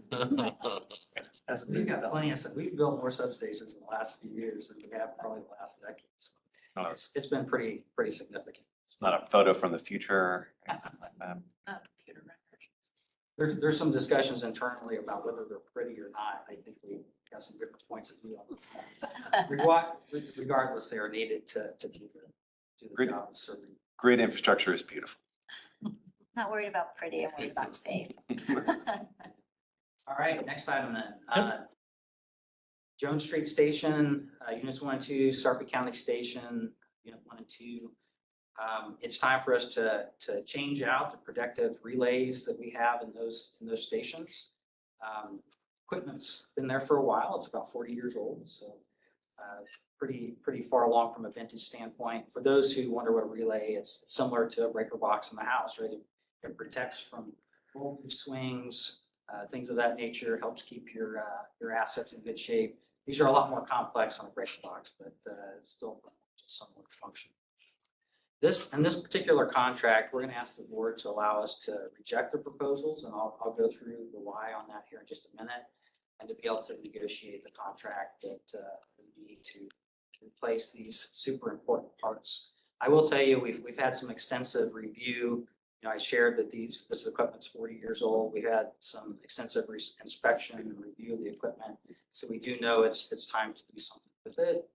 Interestingly, the current technology that's in place is electromechanical. We'll be transitioning to something a little bit more modern, processor based, as is all of our other generation has already done so. So I believe this is the last microprocessor for relays that we have for our generation stations. It'll give us a lot more information. It reacts much quicker. There are lots of values from upgrading these, but just like anything else that's smart, their lifespan tends to not be quite as long. The operation benefits are pretty significant. Oppd employees will perform this installation work when it's ready. Substation folks will be involved with that. So we have the skill sets we need to change those out pretty readily. We did receive 2 proposals. There aren't a whole lot of people that provide these resources, so that didn't necessarily surprise us. And both were determined to be legally non-responsive. issues with delivery dates. One didn't even provide a delivery date, and then exceptions with warranties, warranty security, things like that were found. So what we'd like to do is be able to go to them, negotiate, line, understand, and come up with a good solution that works for. I will say both entities that we're dealing with here are reputable. We know that they provide a good product. We would like the ability to be able to go and have these conversations and make sure that we can move this along as quickly as possible, because the relays we have are aging and we're concerned about long-term. And with that, beautiful picture here, technology on the left, newer ones on the right. I don't know if the board's ever been to, we have a testing facility at Oppd. Maybe that'd be an interesting thing for you to see sometimes. You'll see some new technology as they bring it in and test it. That might be something, but anyway, that's what. So at this point, I'll open it up for questions. I don't have any questions. I'll just make an observation, especially as we head into a conversation later today about near-term generation. I really appreciate this example being in here. We'll work through the actual resolution at the board meeting, but I appreciate this example of when an RFP that was made public doesn't work out in our favor, as in that we can't approve anything because of that both elements, legally responsive and technically responsive, have to marry up in order for us to be allowed to approve a bidder. And so I think this is a really good example of the process of when we can't do that and what our other options are. So I just wanted to highlight that. I appreciate that. And I think those that have been on the board for a while have seen more of that, during the supply chain environment we're in, where there's a lot of uncertainty of commodities, workforce, things of that nature. I was surprised at the delta between the bids. Yeah. For what I interpreted, I wouldn't call it maybe off the shelf, but got a limited number of suppliers. Any thoughts or comments on why that's the case? I don't know if you have any particulars, but it's with all of our bids, if you've seen them, there tends to be a wider spread than maybe there used to be. Part of it has to do with how much work they have currently on the plate, what kind of excess resources, what have they pre-bought for materials, things of that nature. That tends to. Okay. I believe in this case, one of the parties was actually using the other for Use, yes. So it's kind of interesting. I don't want to go into a lot of detail on Yeah. that, but one was relying on the other for certain goals, which we don't see very often. Okay, colleagues, any other questions? All right, thank you. Three down, to go. Sarpy County Unit 1. We start off by saying, so we have programs where we look at our assets, we periodically inspect. You may have heard the term bore scope inspections. It allows us to kind of get in and see things at a relatively decent level without ripping the machinery apart. Some of the recent inspections that we've done on Sarpy Unit 1 has seen some degradation. Degradation that's to the point that we need to do something about that, or else we're going to have additional damage on the facility. So we're looking to remedy some of that, probably in the near term as we work through this process, because of the wear and tear and things like blades and other components and parts. So it's super important for us to be able to do that. With that being said, because it's been a while since we've done a major overhaul of this unit, we'll open it up. When we get in there, there'll be things that you didn't see with the bore scope inspection. Just like anything else, you start tearing things apart, you'll find other things along the way, which makes normal open bid process a lot more difficult, because there's going to be new stuff that we find in there. We have to kind of negotiate through that. Also, what's kind of interesting about these were, this one's a good vintage, 1972. I'll tell you why. Maybe some of us in here were born 1972, but it's been around for a while. And whether it's Jones Street, Sarpy, some of those facilities now. There's lots of utilities out there that are trying to extend the age of these types of units, so demand on parts are very difficult. Some of the parts themselves are very challenging. We continue to find that. You're gonna see later on, I think in August, September, we're probably gonna come back to the board and try to get pre-purchase some of these parts for the facilities. Used to be you could, whenever you decided you needed to do something, you could go out and get them pretty readily. We're not in that space anymore. So you'll see that come later. It's not today. Today, we're just focused on things that we need to get ready for with Sarpy, which includes a negotiation of a contract for parts, services, things of that nature. As we talked about earlier, that supply chain environment is extremely challenging right now, especially for these older units that we're trying to keep healthy and reliable. And they've served us pretty well. Our peaking units are fast response, like you get into real-time needs, they can start up within a few minutes, so keeping them reliable for customers are extremely. So with that, we are asking the board to allow us to have an engineering certificate to go out and negotiate on this particular topic. With that, I'll open it up to any questions. So Troy, I want to attempt to repeat back something that you just described. We've determined that there has been some wear and tear that needs to be addressed. And so in doing so, we anticipate that in essentially opening it up and really starting to pull things apart, we're going to uncover some things that need to be resolved that we don't necessarily have line of sight into today. Is that right? That's correct. Okay. I would say that happens every time we open up a large Yeah. building. Right. It's just kind of par for the course. Right. And so in doing so, I think I also heard you describe that you're going to preemptively start to procure some of the tools and equipment supplies that might be needed in the event that once we open it up, we need A, B, or C. You can't open it up like I do at home and run to Lowe's and get your thing and come back. There's a lead time for all of us. So you're proactively getting out in front of that. Is that right?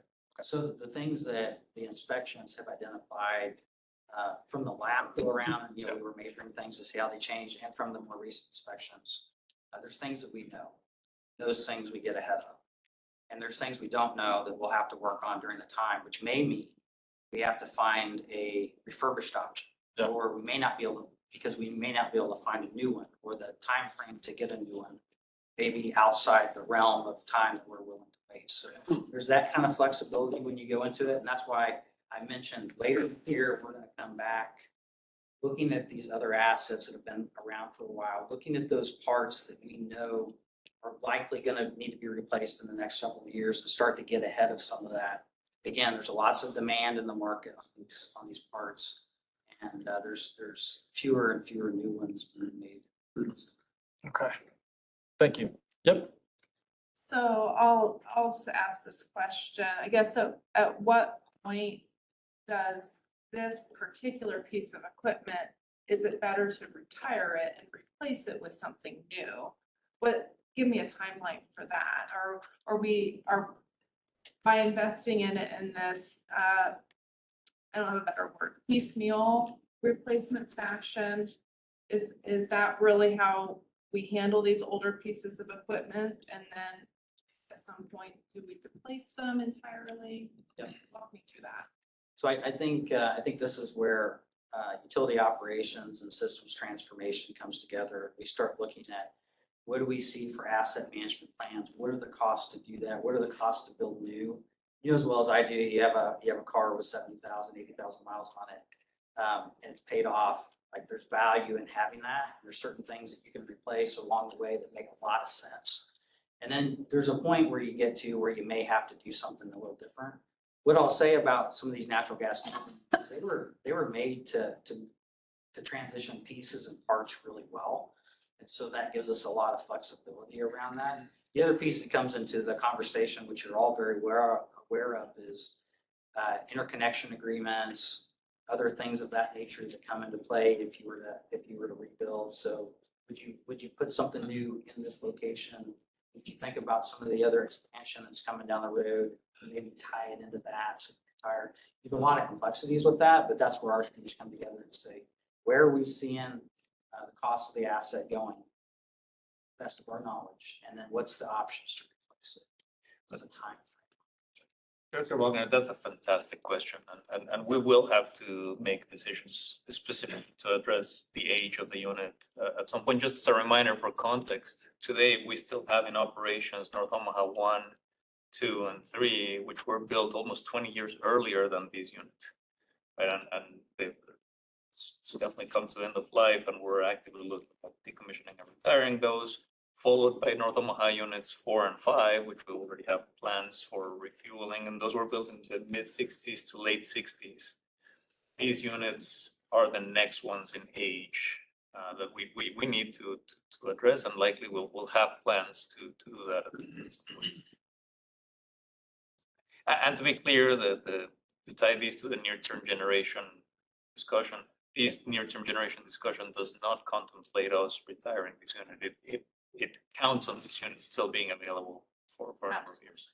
I think it's good to point out too, like, I don't want to get into a whole lot of details of what the cost may be, because we need to go out and negotiate it. But this isn't tens of millions, right? This is something much smaller to do the type of overhauls that one we know about. And I think we know about the big components within it from the inspections. There may be some smaller stuff in there that comes up here.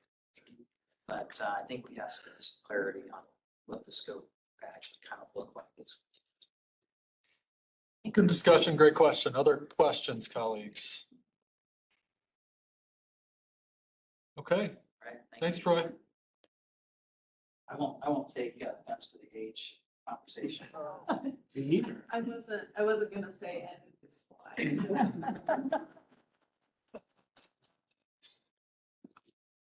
Right, Director Williams, I think we'll rest for lunch and then come back. All right. Sounds good. That's the end of the systems meeting. Yes, break for lunch, and we are coming back for one more item from, I'm sorry, it's a break in the systems committee meeting. We're coming back for one more item, near-term generation recommendation, engineer certification. Take a break now until 12:40 and come back at 12:40 for that anticipated long item. Sound good, everybody? Yep. Thank you. Good afternoon, everyone. It's 12:40. We're back from lunch. We have one more item on the systems committee agenda. So Director Moody, go ahead. Thank you, Director Williams. We're at the moment in our agenda where we get to dig into the near-term generation recommendation, the engineer certificate. So let me just offer kind of some high-level thoughts and sort of a pathway for what this looks like going forward before we dig into Mr. Underwood, the presentation, some of that work. The first thing that I want to do is express some gratitude. I want to thank the team that has worked tirelessly on this for months and months and months and wrung their hands, and I would imagine fought about it internally. I can't imagine like the stress burden that this puts on you as individuals to work through this, knowing that it's got to come to a place where the board needs to get comfortable, and this is high stakes stuff. So I just want you all to know that we as a board acknowledge that, we see it, we appreciate it. It's been exceptionally well done work, so thank you for all of the work that you guys have done. I also want to thank my colleagues on the board. This is one of the more consequential decisions that we're going to make as a board, probably in all of our terms, and you've really risen to the challenge. I've talked with all of you at length. We've had multiple systems meetings leading up to this. So I want to thank you for the way in which you're being thoughtful and asking good questions and being provocative and thinking about the future of the utility and doing what's in the best interest of our customer owners, both present and future. I've been proud walking out of most, if not all of the meetings we've had because of the way that you all have engaged. I think you are doing a wonderful job of representing your constituents. So good on you for all of that work. And then finally, and I'm sure I'm missing somebody, but I want to thank the public for engaging in this in the last month. We've gotten a lot of comments. I'm sure all of you have taken your fair share of phone calls and had many a conversation in a variety of different places. And so I just want to thank, on behalf of the board, thank the public for engaging in a meaningful way. We have an advantage in that we're a public power district. I think that's huge for us. It's not something we take lightly. And so when the public engages, I get excited. it's fun because they're engaging in this process. So I want to thank the public for the way in which they've engaged with us and the thoughtful comments and questions that they've offered as well. Given how significant this is, I think it's fair to say we acknowledge that this is super important, and we see that there's a need for us to take action, right? There's demand that's coming. A lot of what we've seen in the last month is increased clarity into what's coming. Where is it coming from? Who are the big customer owners? What are the pockets? So we've got much more clarity on what that demand profile looks like and what the timing is. So on behalf of the board, to those customers that are out there, we see you. We understand it. We know that it's important. We have an obligation to serve, and we're going to find every way that we can as a board to make sure that that happens. Given how big this is, given that this is going to be 10 years worth of work for the utility to get this done, and it's perhaps not the last time that this board is going to be talking about a pretty significant addition to generation, but given that significance, and given all of the conversations that we've had, both in committees, in private, and in our closed session today, I think we all kind of coalesced around a need for more time. The technical solution, we've had many questions about renewable amounts and gas and where, and all of those questions. And I think for the most part, those questions have been answered pretty satisfactorily, to the point where I'll just say my interpretation is that we as a board don't have really significant concerns about what the solution is. I think part of what we'll do today is provide more clarity to some of those questions that we've been asking, both as individuals, but also on the part of the public.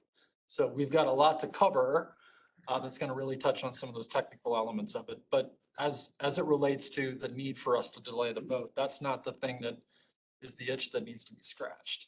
I think the thing that we need to continue working on is finding exactly the right way for us to continue to have and exercise our duty of oversight.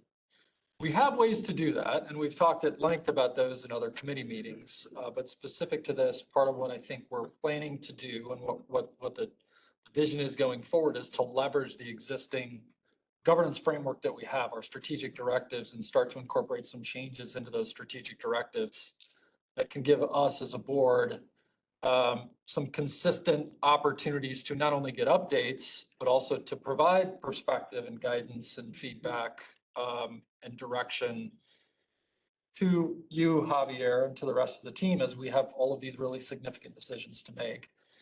And in my view, because it will be in a strategic directive, that's also sort of that annual locked in time in which we can bring a very public review back to our customer owners and say, this is where we're at. This is kind of, we're on track, we're not on track. Here's what's changed in the mix. The demand has changed, or whatever the thing is.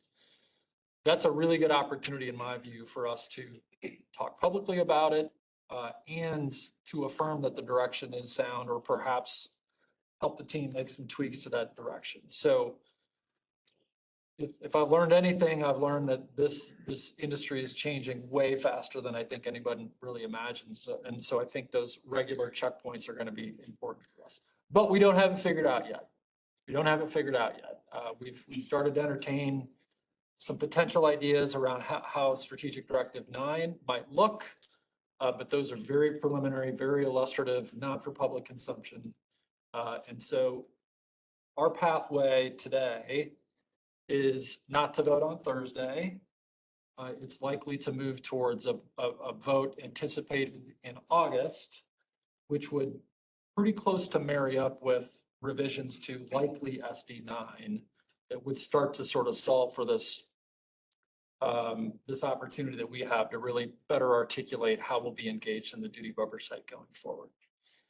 So that's the pathway that we have in front of us. I welcome any comments that you might have or other colleagues. Yeah. It's not very often we pull an item from the agenda, particularly something of this magnitude, if you will. Do we have to follow any particular procedure, Steve, at all? Would we need to have a vote Thursday to remove it from the agenda? Or can one person remove it, or is that kind of a management discussion thing?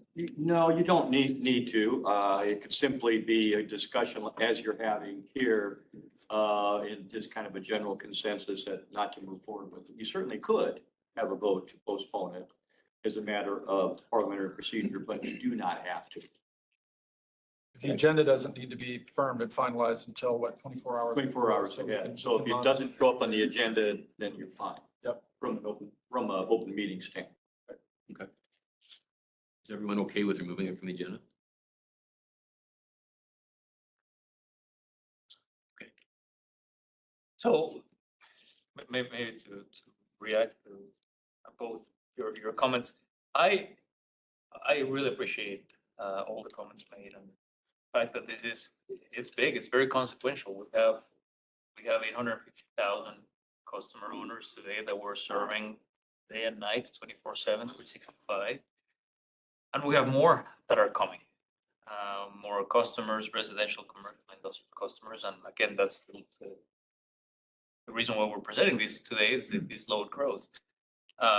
The industry is changing really fast. Technology is changing. Regulations are changing. Climate is changing. Already has changed.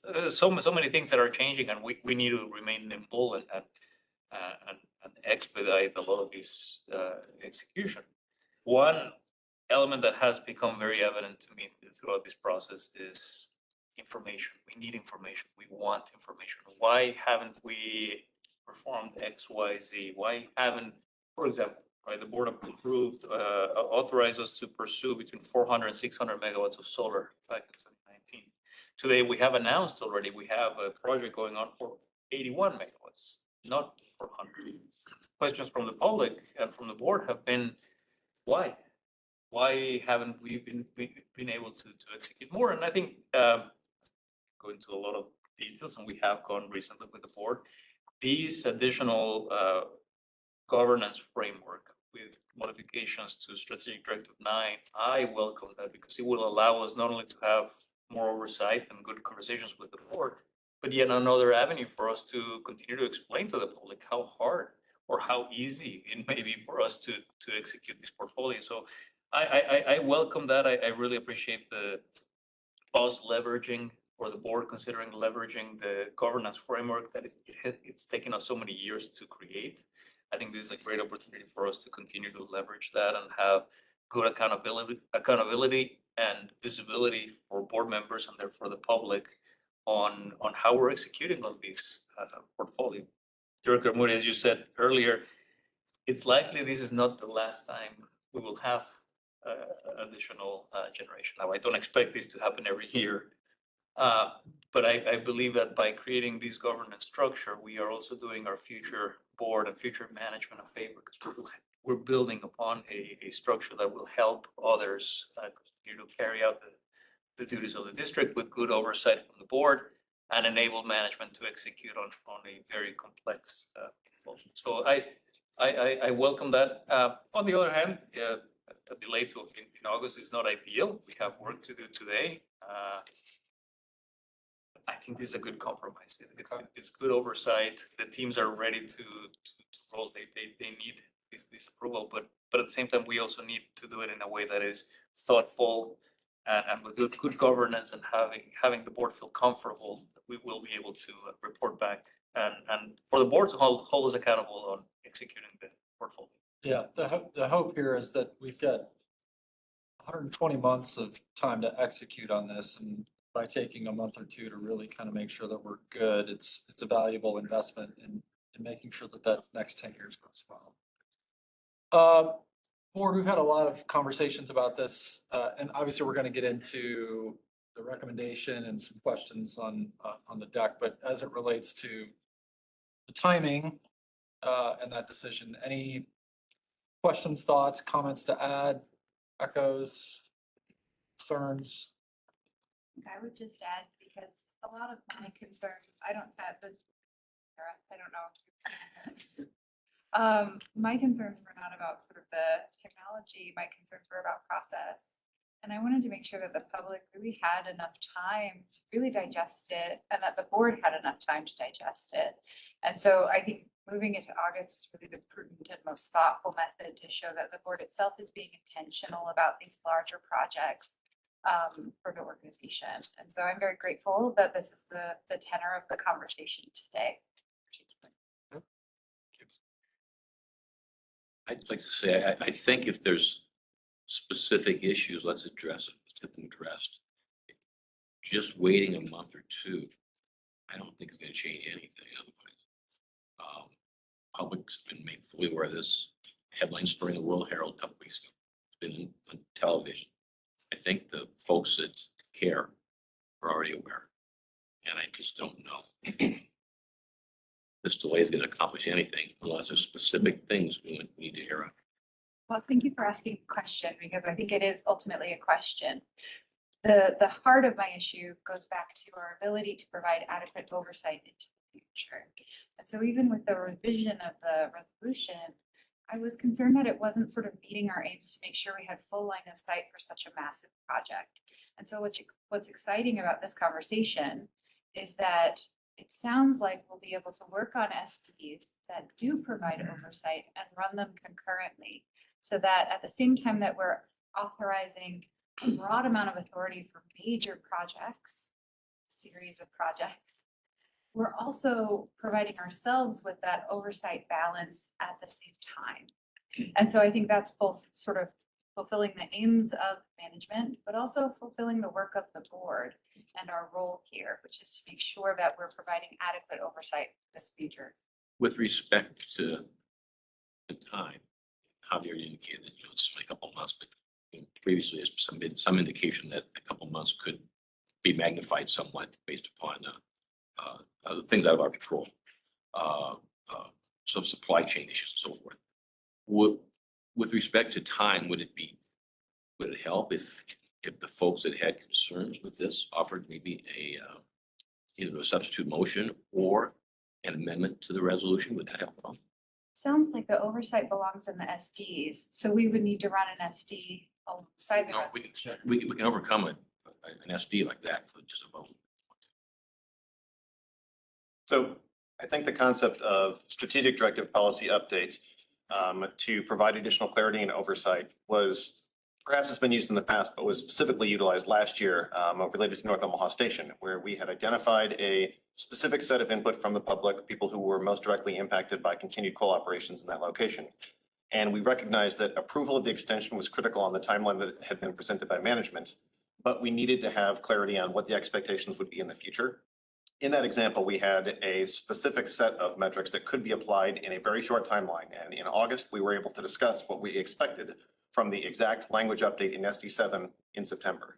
In this case, we've talked about what we expect moving forward related to timelines and milestones for deployment of various resources and additional board updates on both the growth and demand and the potential for future resources outside of what's covered here.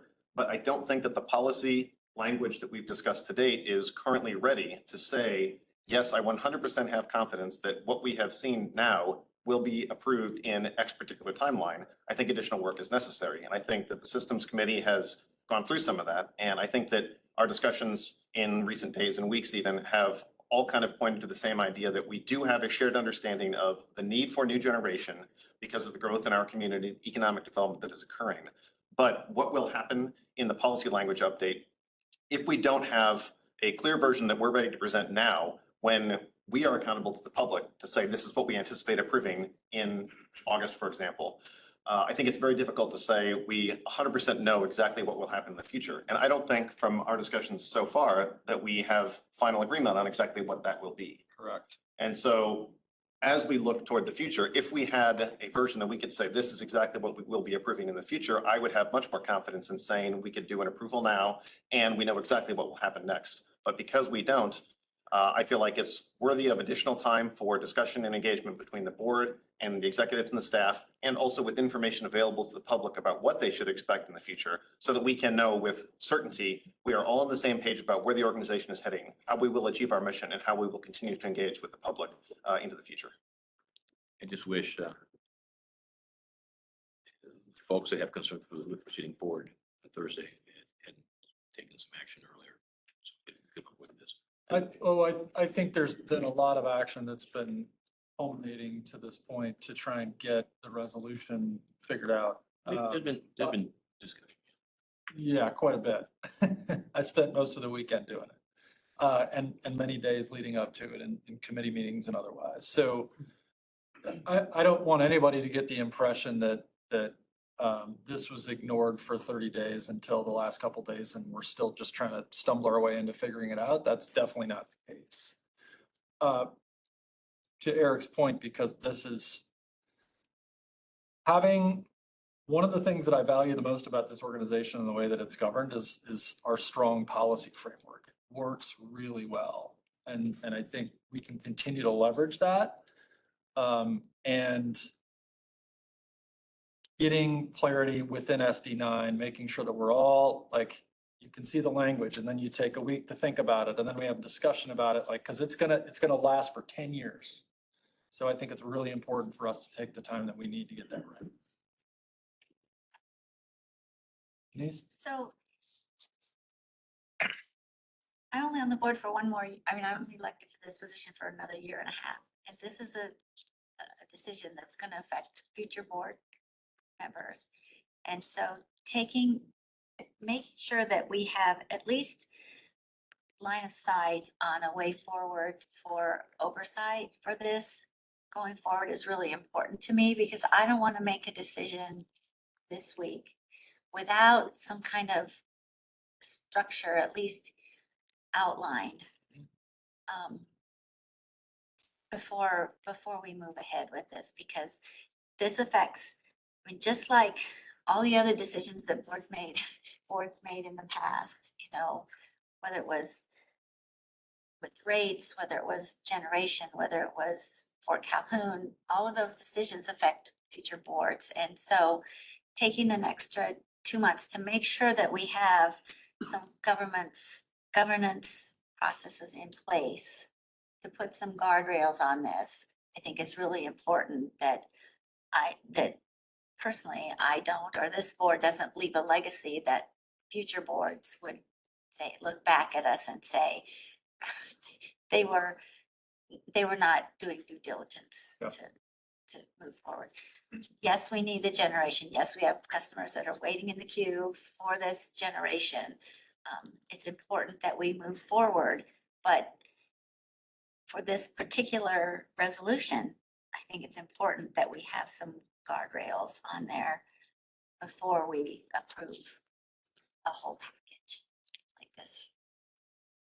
Okay, thank you, Janice. Any other comments? I think it's important that we have a unified decision on this resolution. But I'm not, I guess we have all the SDs, we have all the board linkages, they are in there. To say we don't have a structure, I think is not quite accurate. That we don't have the milestones in there that people are requesting, or the metrics. I think we could do that. I don't think, because it would be 2 months later, that would not apply to this resolution. I can't see how anybody could read it that way. I am have listened to in this meeting, people who are dealing with our current generation facilities say, this piece of equipment is wearing out. We can't find it readily. We need to go out and, beat bushes to get what we need. And I think 2 months to make us feel better about our policy choices. And meanwhile, whoever's manufacturing the next thing that we need, we've now dropped behind 20 other utilities in that manufacturing queue. I feel bad about that. I would not want that to happen.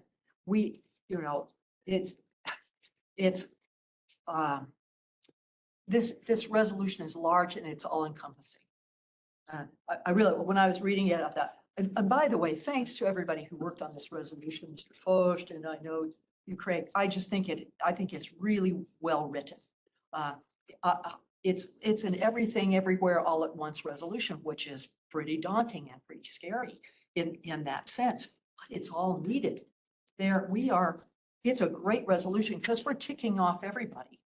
We're ticking off the people who want only fossil fuel generation because, my gosh, it has renewables in it. And we're ticking off the people who want only renewable energy because it has fossil fuels in there. But what it does, it is comprehensively making a very reliable system because all of those fit together. Some will address the summer peak, some things will address the winter peak. You know, I mean, I am just so impressed with the planning and the modeling. And have we considered everything that I think staff has gone through to put forward this request? And I think this reflects a really terrific balance that will address our needs. So yeah, it concerns me delaying 2 months for that vote. SD9 is in there, right, Ollie? And we can add bullets into that. And forgive me if I misinterpreted Craig, but you said, we'll have an SD that we'll live with for 10 years. Well, I hope we don't live with it for 10 years. I hope we come back in 2 years and say, oh, new metrics. Or whenever, whatever the interval is. But the framework is there. We just put it in. And people can go forward and work and say, well, I'm not wasting my time because it's approved. We can go forward. It's all legal. We can do this. So those are my thoughts. Okay, thank you. Thank you. Thank you. I'll just say I support delaying. I'll just leave it at that. And I'll say, I very much appreciate the work that's gone into all this. I appreciate the efforts made for both sides to understand each other and see eye to eye. I don't think it's a matter of the need of what's needed to be made and how it's made. I think it's us finding our place with oversight, and that's not something we've yet had to do because this is kind of a new frontier we're experiencing. So that's where I think in the delay we can find some comfortability in that, and that's what I appreciate about the idea of delaying it. So thank you for weighing in. This is a really important conversation, and what I appreciate is that there's not full agreement. That's okay. We often have people who watch what we do and they look at every vote and it's 8-0, 8-0, 8-0, 8-0, and they think, okay, there's no real discussion, there's no real deliberation. Like, this is, to me, very clear evidence that we have to and we do work through all of the different pathways that we have in front of us in a good way. I'll summarize by simply saying that I think there's enough consensus around delaying that's still the right course of action. We can confirm when we finalize the agenda at the end of today's meeting, but that's still, to me, seems to be where we're at. So with that said, Mr. Underwood, I think we're going to turn to you. Thank you, Chair Moody. Grateful for the opportunity to represent the team and the high quality and critical work they've done for our community here. If I'm not familiar with you, if you're not familiar with me, my name is Brad Underwood. I'm the Vice President of Systems Transformation. And really, that's a system planning function that is focused on creating a predictable system outcome in the future, as well as bringing modern technology onto our customer owners grid, whether it's AMI, distributed automation, new energy resources, what have you. So we'll have a good discussion today. You can see the agenda here behind me or on your screen if you're remote. And really, what we're going to talk about are the fundamentals. We've got a fundamental challenge being a utility. And we're going to talk about what that challenge is. We're going to talk about how we looked at it. We're going to talk about what we think the business outcomes mean. And we're going to talk about some ways we've engaged our community and customer owners along the way. So the first order of business is the key drivers. These are the things that are creating what I would characterize as a call to action. So if we go to slide 4, please. My slide 4. Okay. So we've talked about this for quite some time. We talked beginning in February in the open session with the board. And really, we've talked about some of this for about 5 years now. And Ms. Olson will recap a little bit of that at the end of the discussion today. But we've got some key drivers. All the classes are growing. You see it when you drive around town. You see the construction. You see the new homes.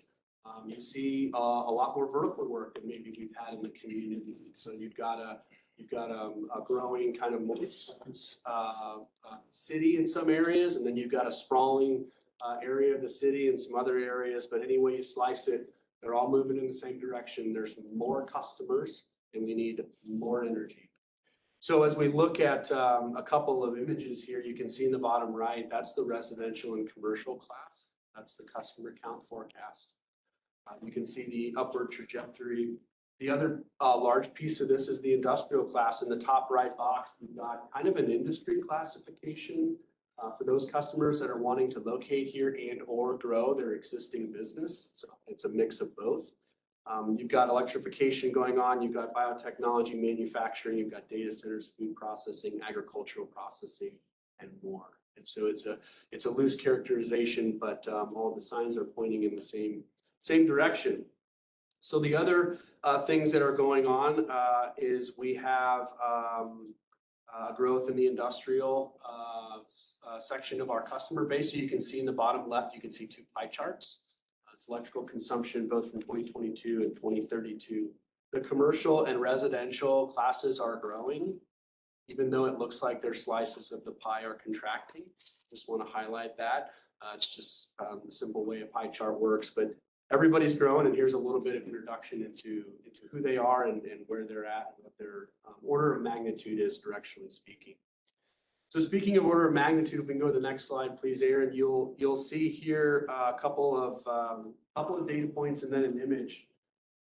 Right across the top, we think it's about a gig more demand by 2032. So our system right now is about 2.5 gigs of peak demand.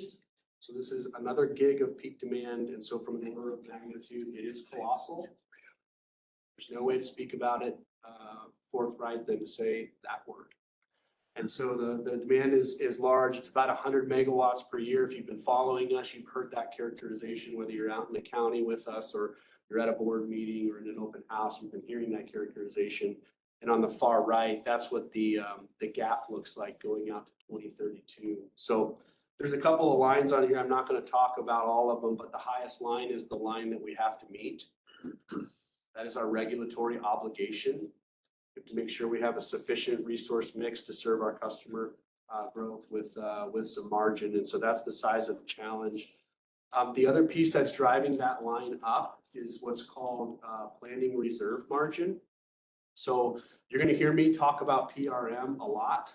Planning reserve margin is the incremental margin you need to have for electricity supply above which you forecast your peak load to be. So think of this as a safety margin if this concept is new to you. And so we have an existing margin and it continues to grow. And we'll talk a bit about that in the coming slides. The last thought here is that we need to continue to harden the grid. We've had a number of significant weather events here in the last 5 years here in eastern Nebraska, whether it be a flood or polar vortex. We've had significant system challenges during those events that we want to be responsive to and make sure that our system is being hardened to create successful outcomes in the future when those types of things happen. Brad, you mentioned a couple things. You mentioned the planning and reserve margin, and there is an external change at SPP that is causing us to have to respond, correct? That's correct. We'll spend a little bit of time on that in the coming slides, but your characterization is spot on. Okay, and I guess I wanted to make sure everybody's clear, and this is something that took me a little while to understand, but the PRM increase is separate from any growth from any customer class, and we would need to respond with new resources to meet that PRM increase, regardless of any growth, correct? That is correct, sir. And that then has an associated additional cost, which we would need to determine how we ask people to reimburse for that rates, right? That's correct. And the reason I ask this is because there have been some questions. I think this is one of the areas where additional information for the board and for the public will be helpful in the way in which we describe the difference between the load growth driven new resources and the PRM increase resources and the associated costs. And that's one area that I've heard a lot of questions about, and I feel we have not yet sufficiently clarified to the people we represent. But it is a critical difference and an area where I think more information available in the future will be very, very helpful to give the public confidence that we are making a decision that best represents everyone's interests. And if I may, great point. We have a few slides later on that address that. In the past, I've mentioned this PRM, plan reserve margin, as a causation for this additional rate pressure. I want to clarify that it's not just PRM. Technically it's plan reserve margin. It's a local resource adequacy. It's basically everything that we need to make the system more resilient, including, very important, the PRM. And there are other costs associated also that are not quite technically necessarily plan reserve margin, but it is a need for us to have local resource adequacy in order for us to make the system more robust. Ultimately, the conclusion you just shared, Director Williams, is true. It's regardless of the load growth we're having, the need for us to have a more resilient system for the customers that we already have today that is the piece that would generate that estimated rate pressure coming in 2027 to 2030. And to dispel the unfortunate misinformation, or probably just it's a little bit hard to communicate, is that this load growth is going to be paid for those who are growing. And the rest of the customer owners, if there are rate increases, those are caused by your system being more resilient and better equipped. Then customers who are living in the district today are not necessarily going to pay for those who are coming later. Those are very important rate design principles that need to be always observed. So thank you for calling that out. We'll talk more about that later on. Mr. Bishop is going to share a little bit of that later on.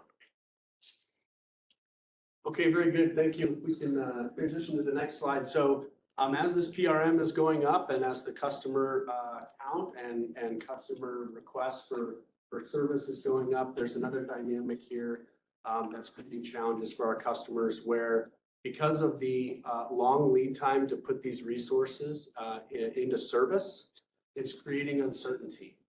And we want to rid Eastern Nebraska of uncertainty in this regard. And so some customers, unfortunately, are having to take some financial risks as it relates to our ability to bring assets onto the system and to serve them the way that we've served our customers for about 76 years now. And so those disruptions are creating more challenges for those business customers as they go about operating their business the way they want and need to. Without the clarity of the in-service timelines, projects may look at other areas. They may be forced to consider things that they wouldn't previously consider, and so we want to continue to remove and reduce that dynamic as much as we can. In addition to some of these customer expansions or customers locating here, there's a multi-agency dynamic, and I think Mr. McAravey might touch on that later in the discussion today. But you've got agencies, cities, chambers, you've got the legislature sometimes are all trying to arrange the pieces that need to get in the right sequential order to make sure that our community continues to be robust and continues to thrive. And so it complicates all of those pieces coming together in sometimes some pretty significant ways. And there are also programs and incentives that are offered to assist businesses to make their decisions on where they're going to locate and how large their facilities are going to be, and maybe even what kind of product or service they might be offering in the area that they locate to. So these are very real dynamics for some of our customer owners, and it's creating this call to action for OPP.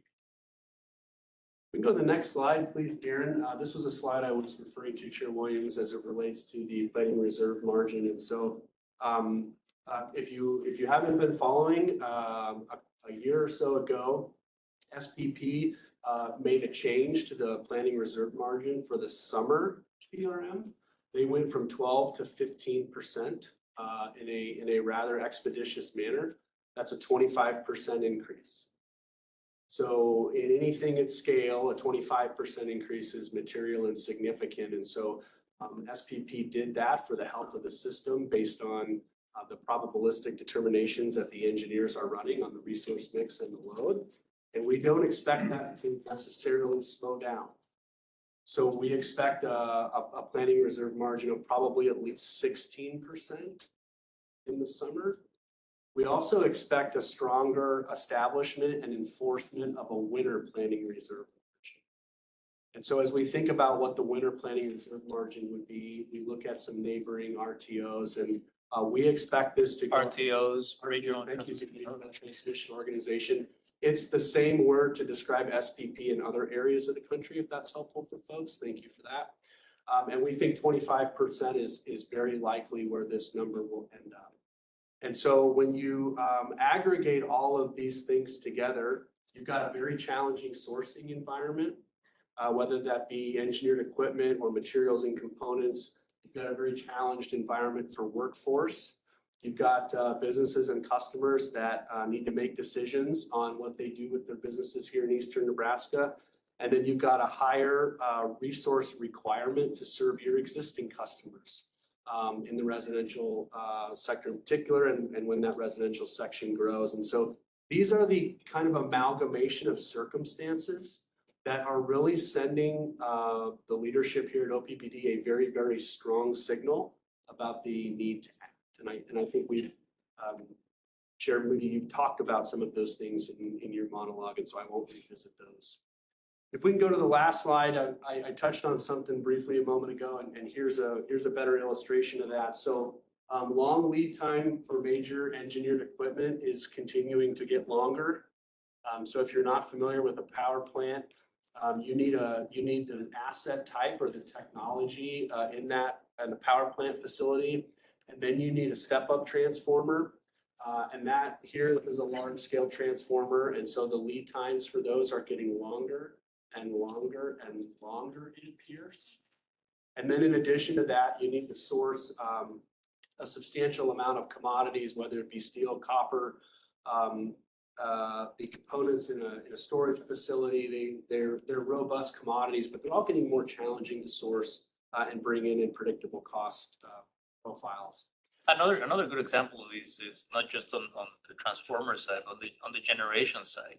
We're seeing these with steel and manufacturing, of course, but we're also seeing these with solar panels and components for renewables. Where there's issues with the Department of Commerce of trying to have domestic production of these panels, which is fantastic, but it creates a really long lead time because a lot of us are trying to procure similar assets from a very small pool of current domestic suppliers. So it really adds up in an effort for us to achieve domestic production and energy independence and all of these great ideas. It creates these types of long lead times and supply chain constraints. Thank you, sir. So now that we've kind of spent some time on the call to action, let's talk a little bit about how we analyzed how to solve that or step into that call to action with some intentionality. So the next slide is the transition slide that gets us into the resource planning discussion. We'll go one more, please, Ms. Lane. And we'll take a little bit of time and talk about the information on the left. If you're familiar with OPPD, this is our mission statement: affordable, reliable, and environmentally sensitive. We take that framework and the specifics of what those things mean to us from the SDs and other strategic work that we've done. And that's our foundation and our building block, along with the customer voice, to begin to solve the problem, or at least chart the path for how we're going to solve it. Over on the right is a sample of the types of resources that are very common in these evolutions. And I'm not going to talk to each of those, but you can see two different periods. So I want you to pick up on a theme going on here. I talked about summer PRM and winter PRM previously. Well, the resources perform differently in the summer and in the winter.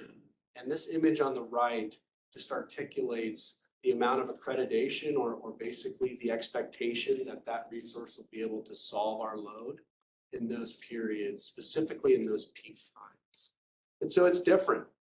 Every resource has its strength, every resource has its weakness, and Lead Director Spurgeon said it best, and this is how we look at this large puzzle and try and bring the pieces together that are all unique and different to get the best outcomes as we move in the future. And I found that summary especially meaningful given my line of work for the district.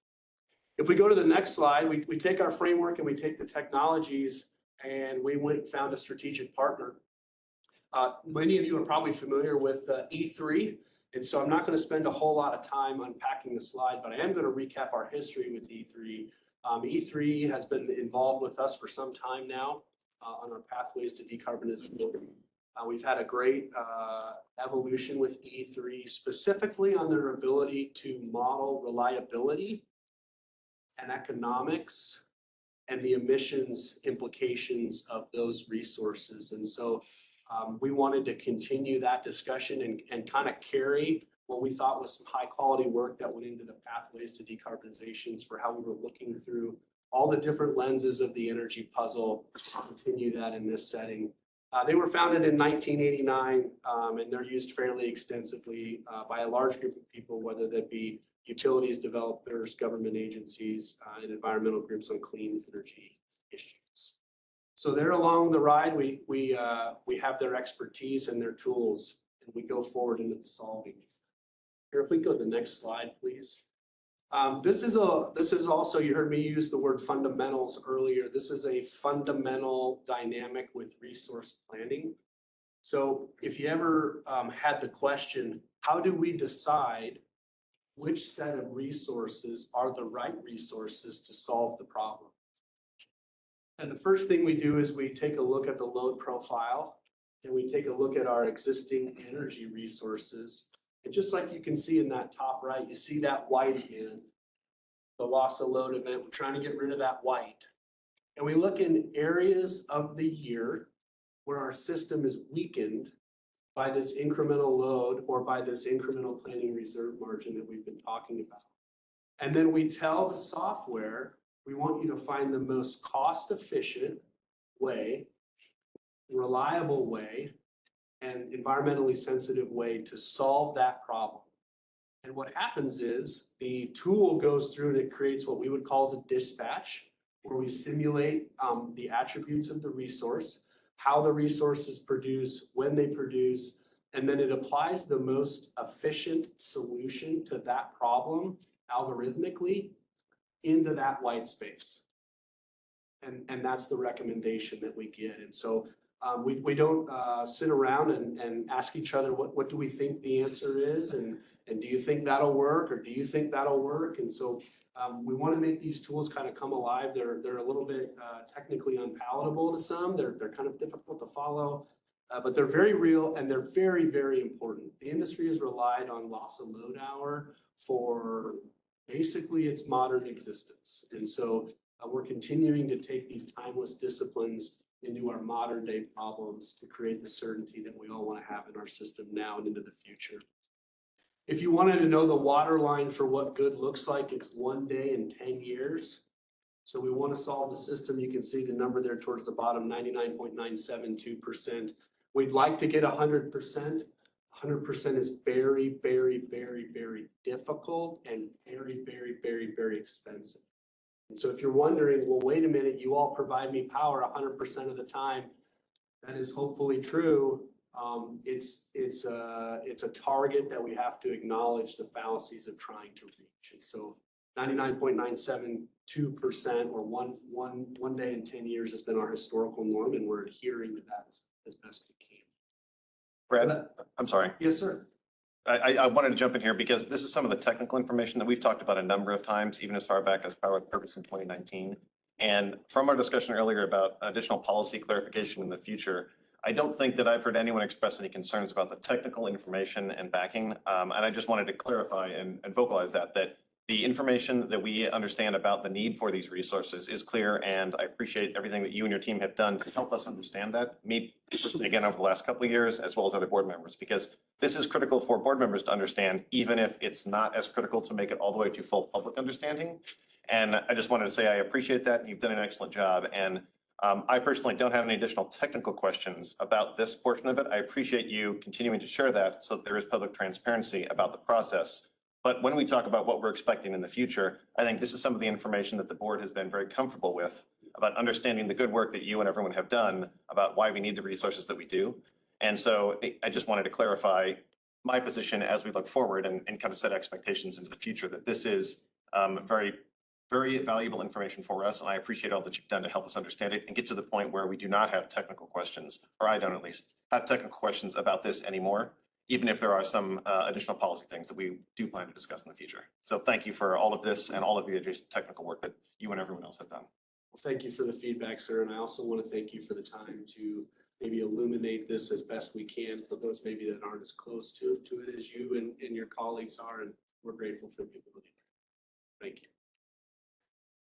So this is kind of the resource planning tactical fundamentals of how we look at the problem and then how we measure whether or not we've solved it. If we go to the next slide, please, there's a number of inputs that go into that discussion. So my eyes always gravitate to the image first, so I'm going to talk about the image first. This is the Standing Bear Lake Station. If you have not been following along, Mr. Bai and his organization are able to provide monthly updates on the process of our generation builds, but that's what that facility is. And then going back to the left, I described earlier, the first thing we put in is we put in the load. Then we make a suite of technologies available to the tool. We describe their costs, both to buy and then also to operate. We input the fuel costs and we simulate that in our tools. When we do the fuel prices, we look at the Energy Information Administration Annual Energy Outlook. We also weight that based on our local dynamics here of securing fuel for those technologies that need it.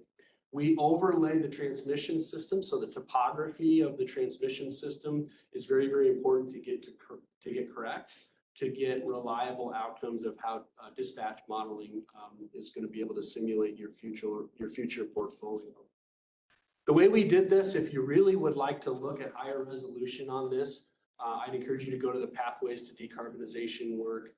There's information in there on resolve and recap and our inputs. And I think there's approximately 150 pages of content. If folks don't have visibility to that, I would encourage you to maybe spend some time looking at that if you'd like.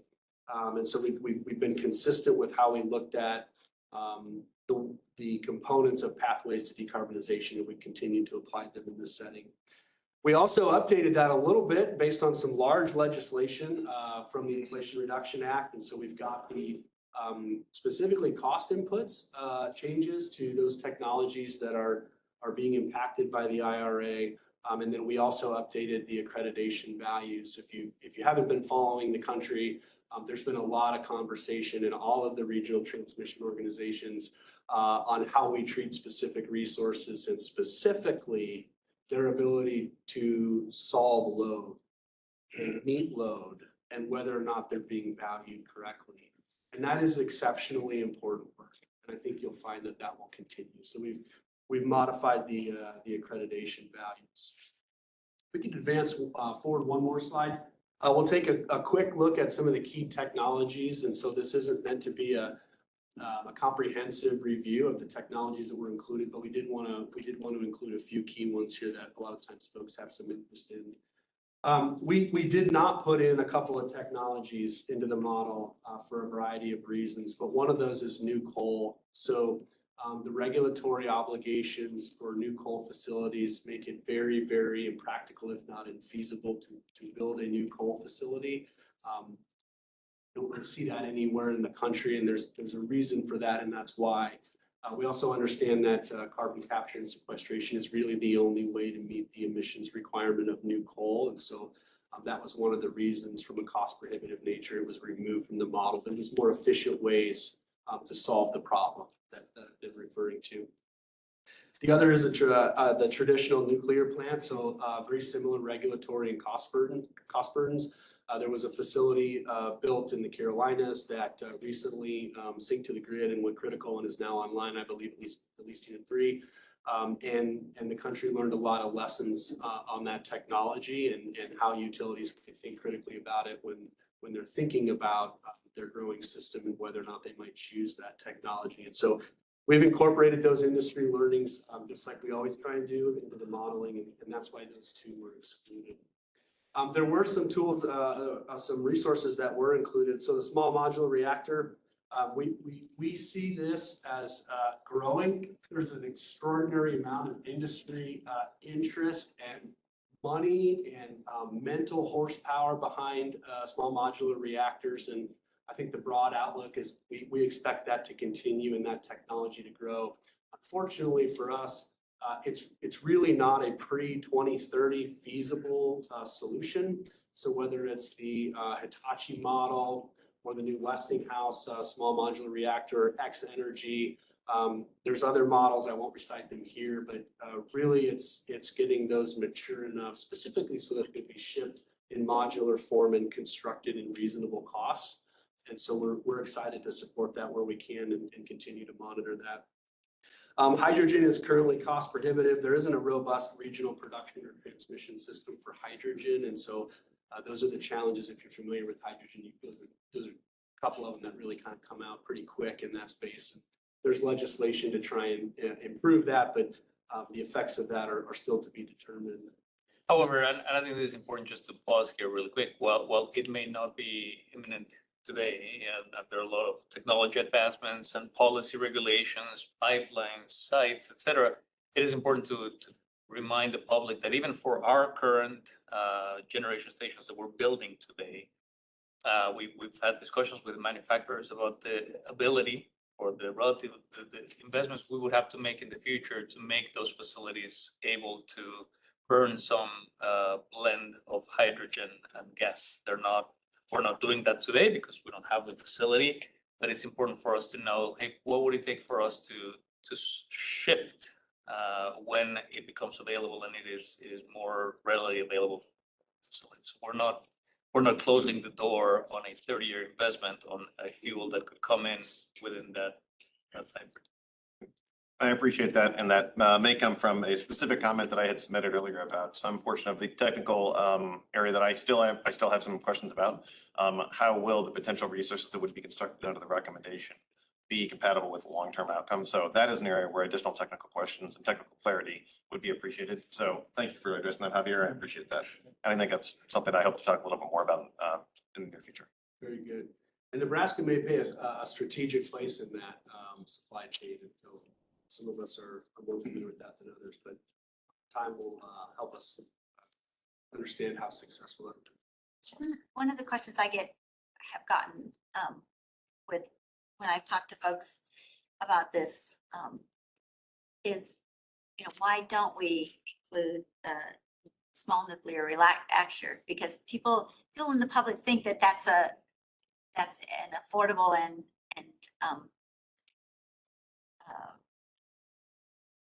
scalable solution. So I'm glad that you clarified that you did consider that in these options. And I think that people in the public need to understand how expensive it is related to the proposals that we've come up with. Yeah, and thank you for helping me be clear that it is included. We gave the tool the option to pick it, and it didn't. It optimized in other ways, and so we just continue to follow it and support it. Thank you. Thank you.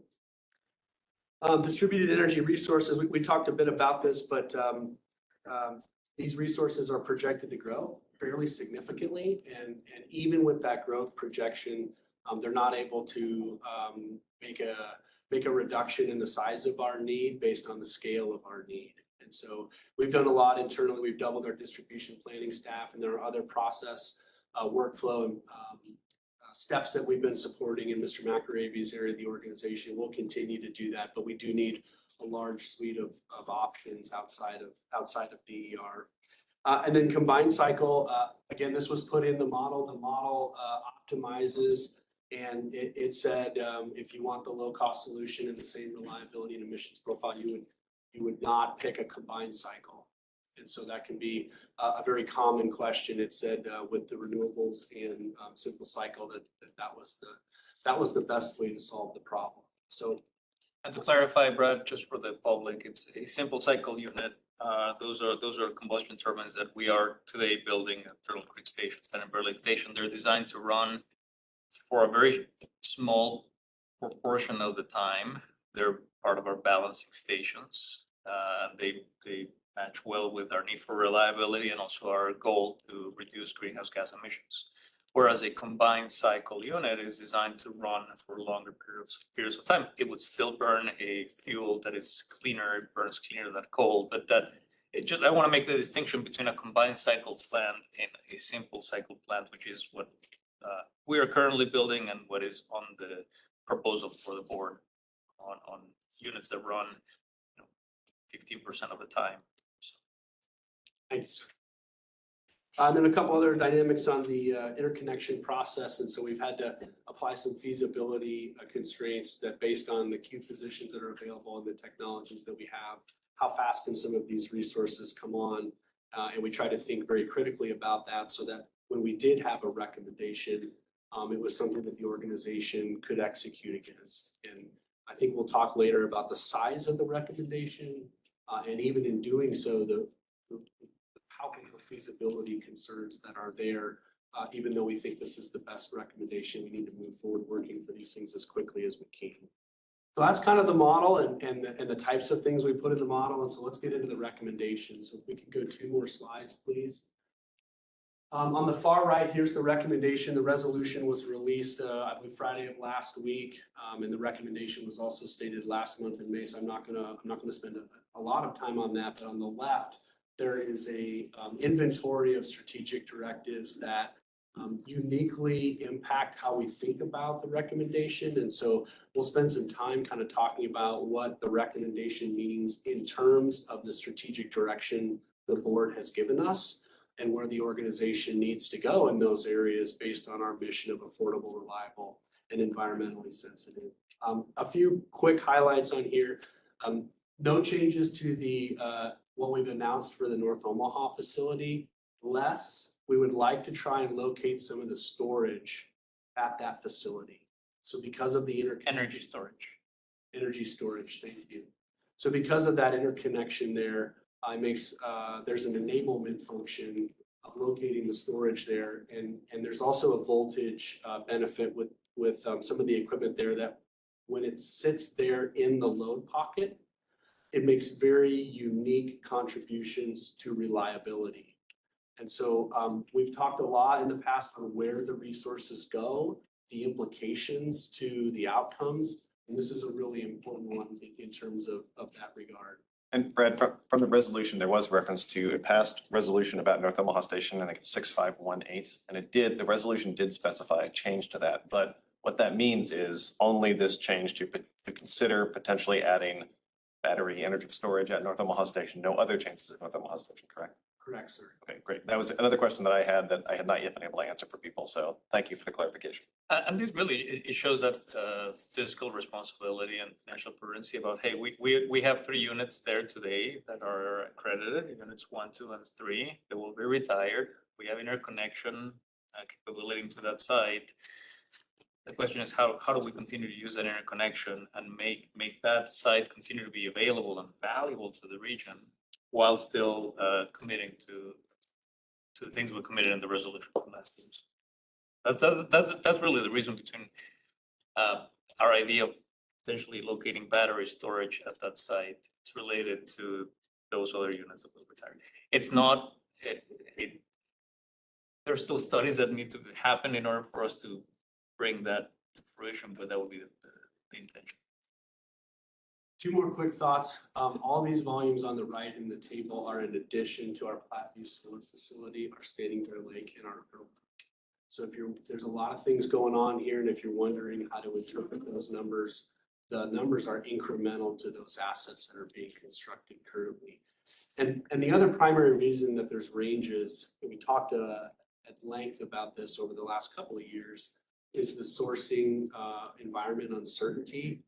Depending on what we're able to secure and get onto the grid, there may be some different things we can do to solve the problem that we have. But either way, the analysis definitively said natural gas and renewables are the best ways to be affordable, reliable, and environmentally sensitive.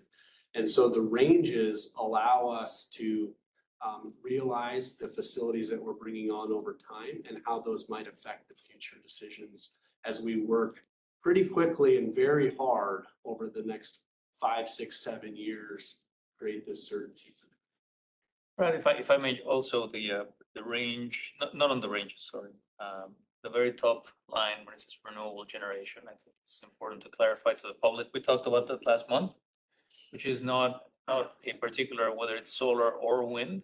I think to acknowledge the need for us to have renewable generation that provides a lot of benefits to the system and for us to be able to respond to different price conditions that may happen. This is a long-term initiative and prices will fluctuate.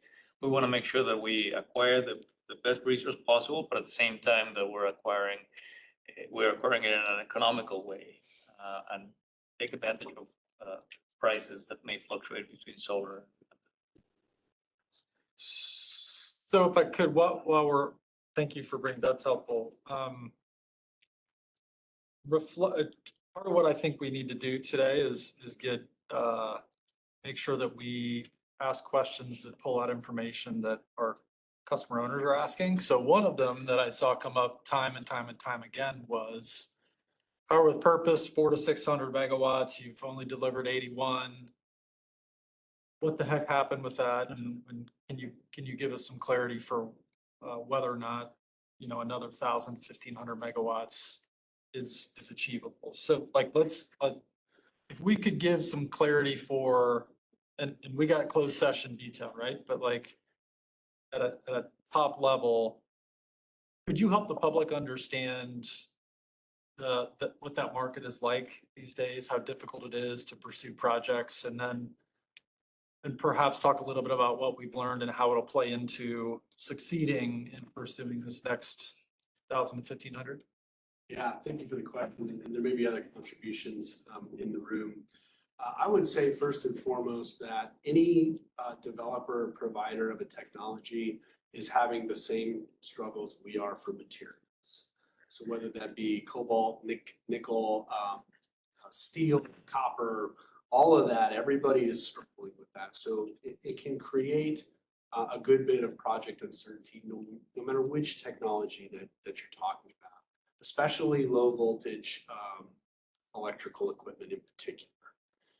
So we have that challenge. And then on top of that, we had an enormous regulatory uncertainty, in particular for the solar market. So I'm not going to get the dates exactly right. Maybe somebody can help me. But for about 2 years, the Department of Commerce had an investigation going on to the point where pricing stopped.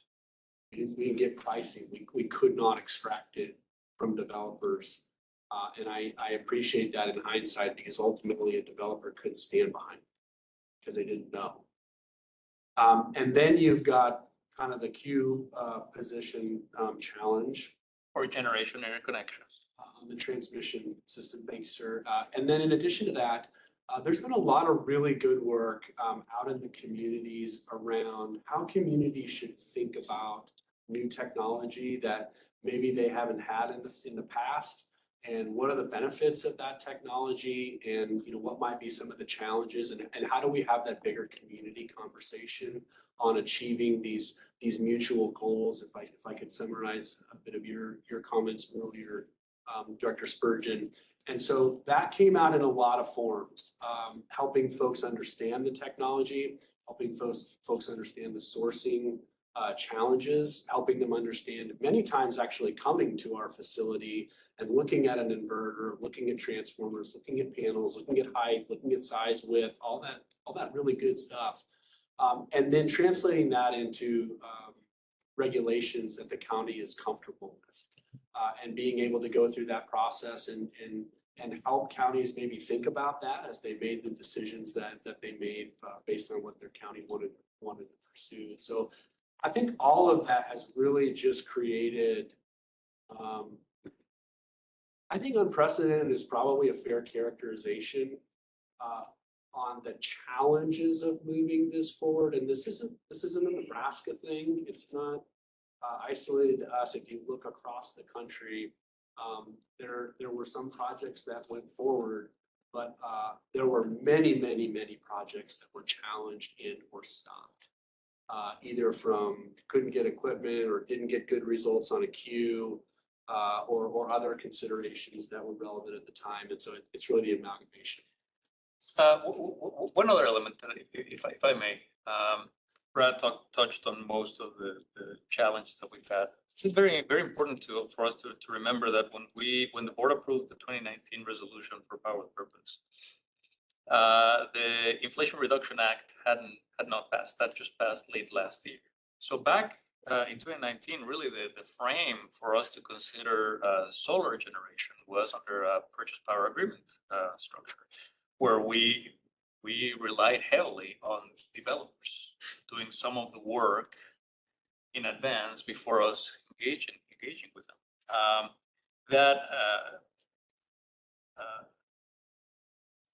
So today, for example, we have not completed the construction of Turtle Creek Station or Standing Bear Lake Station, but we announced that from the very, very beginning because we were building it. We had more control over that. A lot of the projects, solar projects that we have in the region, began with developers planning and developing these ideas, these sites, with the idea that they would sell that power to other utilities. Going forward, I'm not saying that the challenges are any easier than they were before. However, we do have some additional tools coming in if the board, when the board considers this for approval, and if the board approves it under the current legislation, we have additional tools that allow us then to figure out if we continue to pursue a purchase power agreement option with developers. Do we do it on our own? Do we do some other combined way of owning and operating these facilities? These tools were not there 4 years ago, and that gives me hope. That gives me more assurance. Assurance is a better word. That we have more tools that will allow us to execute these much larger portfolios. But it is important. I mean, it's not lost on me that what the public sees is 2 new natural gas generation facilities totaling about 600 megawatts, and they only see one 81 megawatt solar facility. And I want to assure the public, and we've had many conversations with the board, that we are actively working. We have projects that we're working with, or developers we're negotiating with. They're not mature enough for us to release that information publicly because they contain competitive, sensitive information, but we are actively working on still, as I sit here today, we still have these resolution from 2019 to get 400 to 600 megawatts of solar. That work has not stopped. Hard to convey it with projects themselves, but it's the work behind the scenes. It hasn't stopped. And if the board approves these, it won't stop either. It'll probably accelerate more because of the tools that we have now at our disposition. So thank you. That was super helpful. Let me just say from my perspective, if there's anything that the board can do in terms of resources needed in order to get this done. And that's not, I mean, it's certainly yes, renewables, but it's the whole thing, right? Be clear with us about what it is that you need for resources, because we approve budget every year, and that's the tool to make sure that you've got the people, the team, the technology, the resources, whatever you need. So, okay, I'm good. If I may quick, Yeah. I think that it's this board, and it's the acknowledgement. Brad touched on this briefly earlier. Other elected officials, other jurisdictions, right? We are depending on many other jurisdictions, other elected officials. It takes a community for us to build these. So I think that's going to be very important for us to continue to engage. We've had good conversations, good engagement, for all of us to understand the role that we all play in the region in order for us to be able to have the solid infrastructure that Nebraska needs to continue to thrive and grow in economically. And so I didn't want to skip on that very important piece that we'll need to continue to engage with other elected. Yep. Thank you. So we've seen the results here. Let's go ahead and go to the next slide, which will be our last slide in this section. We'll talk a little bit about how we should interpret this. We have 4 points here. And the first one is for renewable generation. It's required to supply sufficient energy needs for the system. And one of the other things that we identified is that this is price sensitive. So Mr. Fernandez alluded to this earlier with Distinguished Solar. Depending on the price point for solar, if it's low, it means a certain resource mix. And if it gets elevated and stays elevated, it means a different resource mix. And all of those different outcomes are encompassed in the table that you saw on the last slide that would allow us to go forth and secure the resources that the community needs. The other thing that came out of this is that the tool continues to show, and it has showed this ever since I've been in planning, going back 5 or 6 years now, is that incremental volumes of renewables help keep the system costs down. And so when I went through the discussion earlier around we have a load we have to solve, we have a mix of resources, tell me from an algorithmic perspective with all the costs in it, what is the best way to solve that? Those tools, whether they be ours or E3s or others in the industry, say a thoughtful integration of renewables paired with the firm dispatchable generation we need when those renewables aren't producing together create the best and most optimized system outcomes for us at Oppd. And that aligns very, very firmly with the mission of the business and the strategic directives. And so it's comforting for me as a system planner. We talked about the implications of these decisions out multiple decades to be able to have that consistent finding year over year over year. And at some point, maybe that'll change because of technology advancements or whatever it is that the industry is able to do. But at this point, these appear to be the no regrets solutions to give us the best outcomes. The second one is the increased capacity of dispatchable thermal generation as required to meet system resource adequacy requirements. So we talked about how the system needs are different in the winter than in the summer. And if you remember that slide way back 10 or 12 slides ago, it had solar in the summer being accredited about 75%, and it had 0 in the winter. And so this is a really important thing to talk about. The solar produces in the winter. It still gives us valuable energy. And it also, when it's producing, it also gives us valuable resources like voltage and some ancillary services sometimes. But we need to be critical and honest with ourselves on the time of year that those things will come in. And so in the winter, what happens is we peak early in the morning and we peak late in the afternoon. And there's no radiance during those times. And I think Director Mulhoff kind of talked about those differences a few minutes ago when we opened. And so our resource solution acknowledges those inherent constraints and gives us that firm natural gas dispatch in the winter when we need it to be paired with wind and other resources that are on the system. And the aggregation of all of these help us solve the summer problem. So it really comes together in a beautiful way to be able to move us forward and give customers what they're asking for and what we're obligated to give them. And so while as we add some thermal dispatch on the system, we also want to harden it from a grid resiliency perspective. And so we're going to do some dual fuels. It's the same thing we did with resources where in the event there is a gas service disruption, which is rare, but we all know that it happens. We have a sufficient amount of fuel supply locally to be able to keep health and welfare well in this area of the country when we're having one of those events. So we're going to be able to do that with this resolution. It also identified energy storage. And so this is kind of the first time we've seen this solution.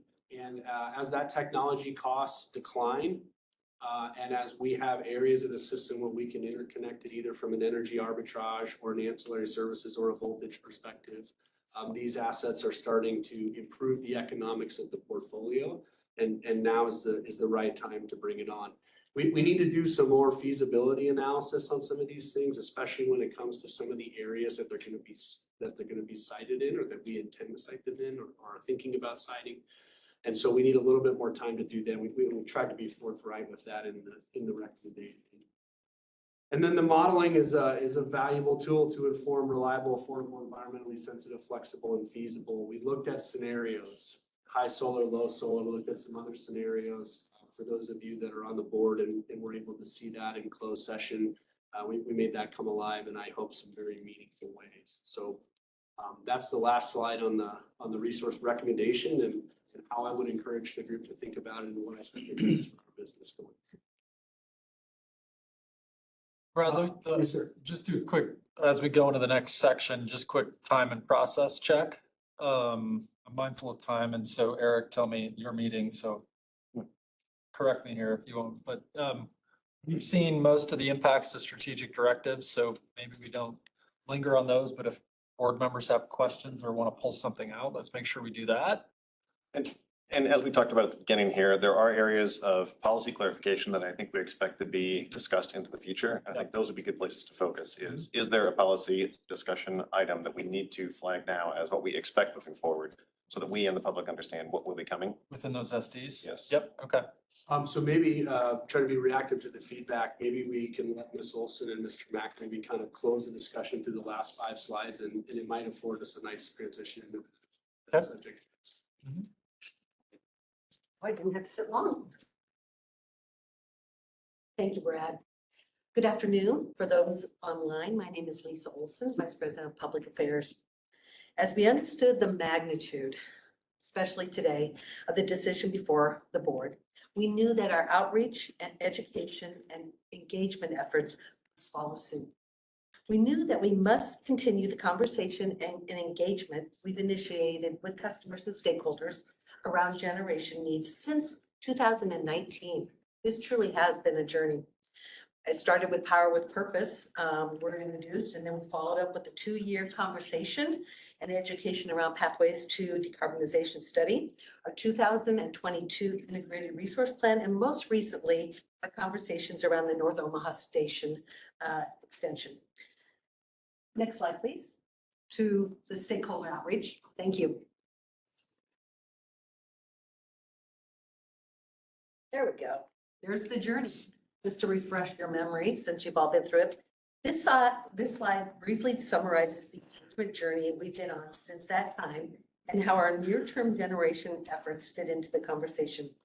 I want to pause here and just say I'm so proud of the team as we have constantly enhanced our outreach efforts. And Director Moody, you've been along that journey as well, and many of you have chaired the Public Information Committee as well. With this latest chapter of our journey, you'll see we've added new strategies and tactics in our toolbox, especially because of the magnitude of what was happening. Next slide, please. We'll also remind those listening that our outreach efforts use the language outlined in SD 13 as our guide. We've committed to engaging customers, the community, and other stakeholders around key decisions. Big decision here, and providing meaningful ways for them to participate and provide feedback. Since 2019, we've used several channels to do so, including our industry-leading Oppd Community Connect that really was brought about with Lori Zagurski and the team during COVID. We check and adjust and really brought along a beautiful tool that we've offered to the community as well. We've also had individual listening sessions, deep dive workshops, and one-on-one discussions. So much more, as you'll see. Next slide, please, Eric. We also know that engagement begins by raising awareness. Among most of our engaged customers and stakeholders, as well as our broader customer base, you've heard us say, people really only think about their utility about 10 minutes in an entire year. So how do we get engaged with the people that are highly engaged, as well as those that just think about us for those 10 minutes? For the near-term generation work, we began raising awareness of our growing community needs beginning in December of 2022 with our State of the Utility webinar.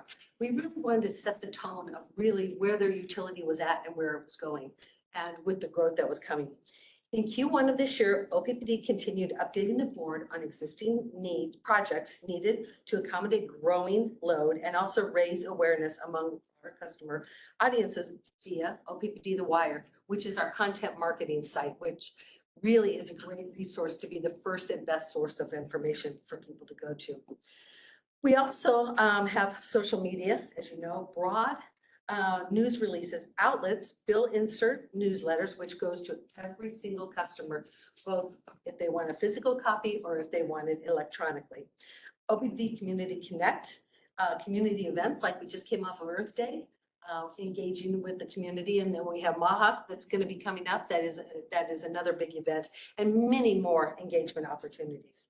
So you'll hear about more of those efforts during the latest historic event. Next slide, please. Data. At a glance, this chart illustrates the estimated number of impressions.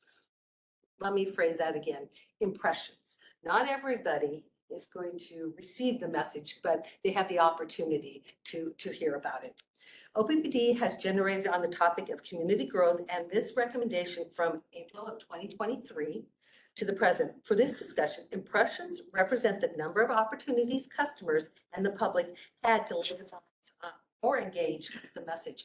And many of that from our marketing efforts, we made sure that they knew that they could go to Oppd Community Connect, oppd.com, social media. I mean, there were so many ways that they could engage, which highlights this. Let's just quickly talk about social media. This represents the impressions or potential reach of any growth-related message Oppd proactively pushed on its organic channels. These were not paid, these were organic channels, including Facebook, Twitter, and LinkedIn. Outlets. This is our monthly bill insert newsletter that goes to all customers, either in paper or paperless.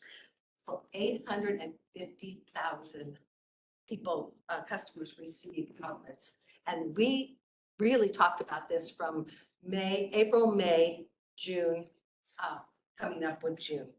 Oppd Community Connect, this represents the views we received specifically on the near-term generation page since April. And we'll talk a little bit more about what we've added to that with outreach efforts. Media, this represents the impressions that were earned through local media coverage, Omaha World Herald, KETV, WWT, the Blair newspaper. So many of the newspaper outlets did cover this multiple times. The growth campaign, Kate Thomas and the team just did a beautiful job. If you haven't seen that, talking about your utility and the growth and the beauty of everything that's going on in our community. We are so fortunate that Nebraska is growing. What a wonderful place to be rather than the opposite of that. Beginning April 1st through the end of May, we added growth-specific messaging to an already planned communication campaign around Powering the Future 2050. So we brought that quicker. The call to Katie was, hey, we need to move this up sooner. She's like, okay, we'll get it done. And they did. The campaign targeted all Oppd service territory and included a number of channels, including web display ads, Spotify and podcast placements, billboards and out-of-home messaging, radio spots across local channels, placements in the Omaha World Herald, and among others. The beauty also of our outreach in North Omaha was that we were able to engage with the local media as well in the North Omaha community. So that was a nice add with this entire campaign.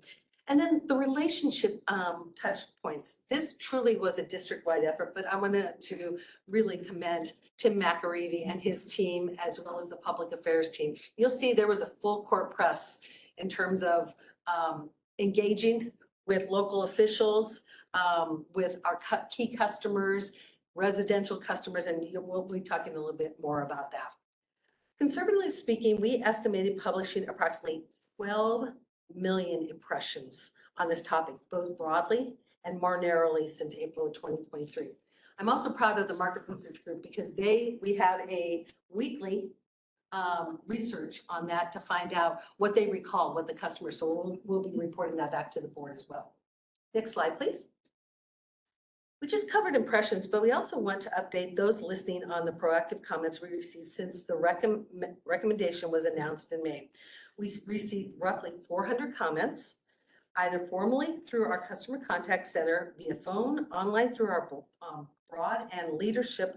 board and leadership contact form, through Oppd Community Connect, or informally through comments posted in response to either our organic social media posts or those that were part of our growth campaign.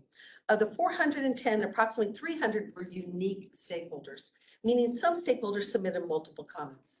These comments were compiled each week, and the board received those each week, so you could see really what the customers were intending for you to hear their comments. There were several topics raised, some of which have been summarized briefly up on the slide here. We also saw comments that were somewhat ambiguous in their support or dissent of the recommendation introduced in May. These topics will represent the breadth of the topics mentioned rather than the intensity of any given topic listed here before. And Director Howard, this is somewhat prioritized, but we just wanted to have the whole breadth of it so that you can see it. Next slide, please. As we mentioned on a previous slide, we also made intentional efforts to connect with Chamber of Commerce, since they're our partners, elected officials, and community leaders and other organizations and business customers on the topics, which totaled more than 700 individual touch points. To provide a little color to this number, that 700 touch point numbers included personal contacts with dozens of chamber and economic development organizations and employees, 27 state senators that really were in our district and were on the Natural Resources Committee and some of the other committees as well. All congressional delegation via their respective staffers. And here's a new one that we added. We sent 180 emails to the 180 homeowner associations because we've reconnected with a lot of those. We've learned that as well. The homeowner association, Jamie Wagner and the team have done a beautiful job on that. With links so that they could provide feedback. Let's make it as easy as possible and share it with their neighborhoods as well. And then what we did, we also sent emails to multiple times to Oppd Government Affairs, an online newsletter to 120 local contacts so that they could see it as well. And then last but not least, this was new as well. We have almost 700 people that are part of registered for Oppd Community Connect. We sent them an email with the link asking for feedback so that it would make it really easy. Those were 900 people that have come along that journey with us since 2019. So from the very beginning on that Gantt chart to this, so that they could see it. And I think that's probably why we received close to 300 unique comments on that particular one. So additionally, between all of those, I really think that the team did a beautiful job along this journey, but it has not stopped, nor will it. I do want to say the customer sales and service team, they had diligent efforts as well. And so I'm going to pass it over to my colleague, Tim McAreevy, to highlight the great work that they've done as well. Thanks. Thanks, Lisa. Good afternoon, everyone. Tim McAreevy, Vice President of Customer Service. So Lisa's team and mine do work so closely together. We end up often talking to the same people. She refers to them as the public. We refer to them as customers. So I'm really happy that she covered that that piece of the feedback that we receive from our customers through all the channels that Lisa's team set up so well and all the communication that her team has conducted so well. So to the tag team that she referenced, I want to talk a little bit about the efforts of our sales and service team. Lisa referenced to also touch base with our business customers that tend to be spend less time doing community connect and taking advantage of the channels that Lisa's team takes up or sets up. So we used our senior account executives and our account executives to make contact with about 200, a little over 200 of our commercial and industrial customers. And what's interesting is we heard lots of different perspectives. You see the themes of the comments and the feedback we received on the screen in front of you. What you'll see is that feedback came from those contacts and from our annual customer meeting that we conducted on June 1st and that many in the room were present for. So we see an overwhelming focus on reliability from the commercial and industrial feedback. You'll see some comments there that indicate, the wording might indicate that it was a singular response. That would suggest it was one customer. We chose purposely to keep some of that verbiage, but that really was a theme, one of the themes that we heard around a focus on reliability from our business customers.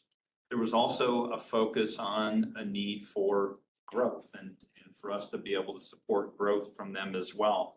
And there was certainly a balance between reliability and rates. Now, That's not to suggest there was indifference toward environmental concerns. There absolutely was not. We asked them specifically about their thoughts on the generation mix that is in the proposal. And we got their feedback there. Many of them, what we categorized as a little bit indifferent. They didn't express an opinion one way or another about the generation mix.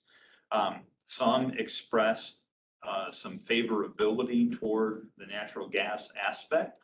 And that was specific, though, to be able to support a reliable system, right? So that was unique to that.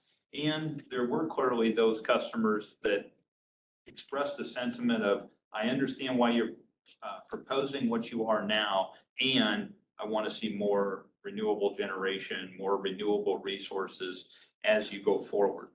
So Tim, that was very clear, I think, from many, especially our larger customers. They have their own sustainability goals, and that came through very clearly here. Say, hey, we have a business to run. We appreciate reliability and affordability, and we are cheering for you, and we want to see the sustainability part of the portfolio here. So it's really responding to their corporate needs, which they're not that different than our guidelines and what our board is telling us to do. So it was really nice to see that sync between customers and what we're trying to. I would agree, Javier. Many of our largest ones are working to balance those same three factors that we're trying to balance of cost, reliability, and sustainability. So that's the representation. I was gonna ask a question about that.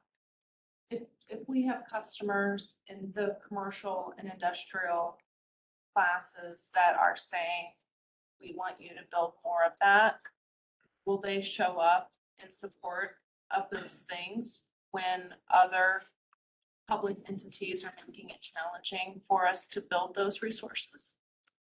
We have asked, and we will continue to ask. Are we making it easy for them to show up? Are we preparing scripts for them and basically say, just go deliver this message on behalf of your organization? I think we've done work there. I think there's an opportunity for us to do different type of work with them, and it may not necessarily be in the form of a public hearing, or maybe it's just in the form of one-on-one meetings, right? For elected officials, for other organizations to hear the voice of the customer. Right? Ultimately, it's not Javier Fernandez, it's not management who's trying to do these. It's really the voice of the customer being heard directly by our board and by other elected officials. There is certainly an opportunity for us to engage in good ways. And I think there's momentum, right? We have customers who are, many customers who are at this meeting, at this annual customer meeting, who are waiting for service. They have projects that they want accomplished. So I think there's an emphasis on this need for them to express their need. So thank you for the challenge accepted. I mean, the board, the makeup of the board here reflects that customer request. It needs to go forward to other public agencies as well. And because oftentimes it's these customers who have a lot of investments in those communities, right? And those are the customers who are generating property taxes, income taxes, and jobs for the community. So there's an additional link to the local elected officials that I think it's important for them to get their voices heard. We'll continue to make that available and invite them to participate. Appreciate that question and that response, Javier. So I would close with that, not represented on the slide, but I wanted to represent the efforts of our team that is working daily and weekly with those customers who have extraordinarily large load requests. And as Javier's referenced before, whom we've had to say, we need to work with you on the timing very closely and to represent their sentiments, which would largely be, we heard Brad reference it earlier, right? They want to be able to move forward and grow their business. They want to execute their business plans. They want to eliminate financial risk and gain business certainty with the provision of service through us on the electric utility. So I'll pause for any questions. Otherwise, perhaps Director Moody. back to you for any additional discussion, or Brad, if you had any closing comments. Yes, sir. Thank you. So is our, we didn't touch on any of the strategic directives. Is the intent to forego, or do we want to touch on them individually? So I think we should perhaps go back to the SD slides that we had there, because that was an area where we anticipated some updates in the future. I think it would be good to highlight that. So again, we have a clear understanding of where board work with executives and staff and engagement with the public will occur in the next couple weeks and months. We approach a time when we are ready to vote on the resolutions. So is the question that we're entertaining whether or not we foresee any modification to that SD as a result of this work to align, right? That we're after? Yeah, or if there's any additional clarification on things that we have heard from the public where we don't Okay. feel like we yet have enough understanding. So for example, if we go back to SD2 rates. Sure. I would like to invite Jeff Bishop.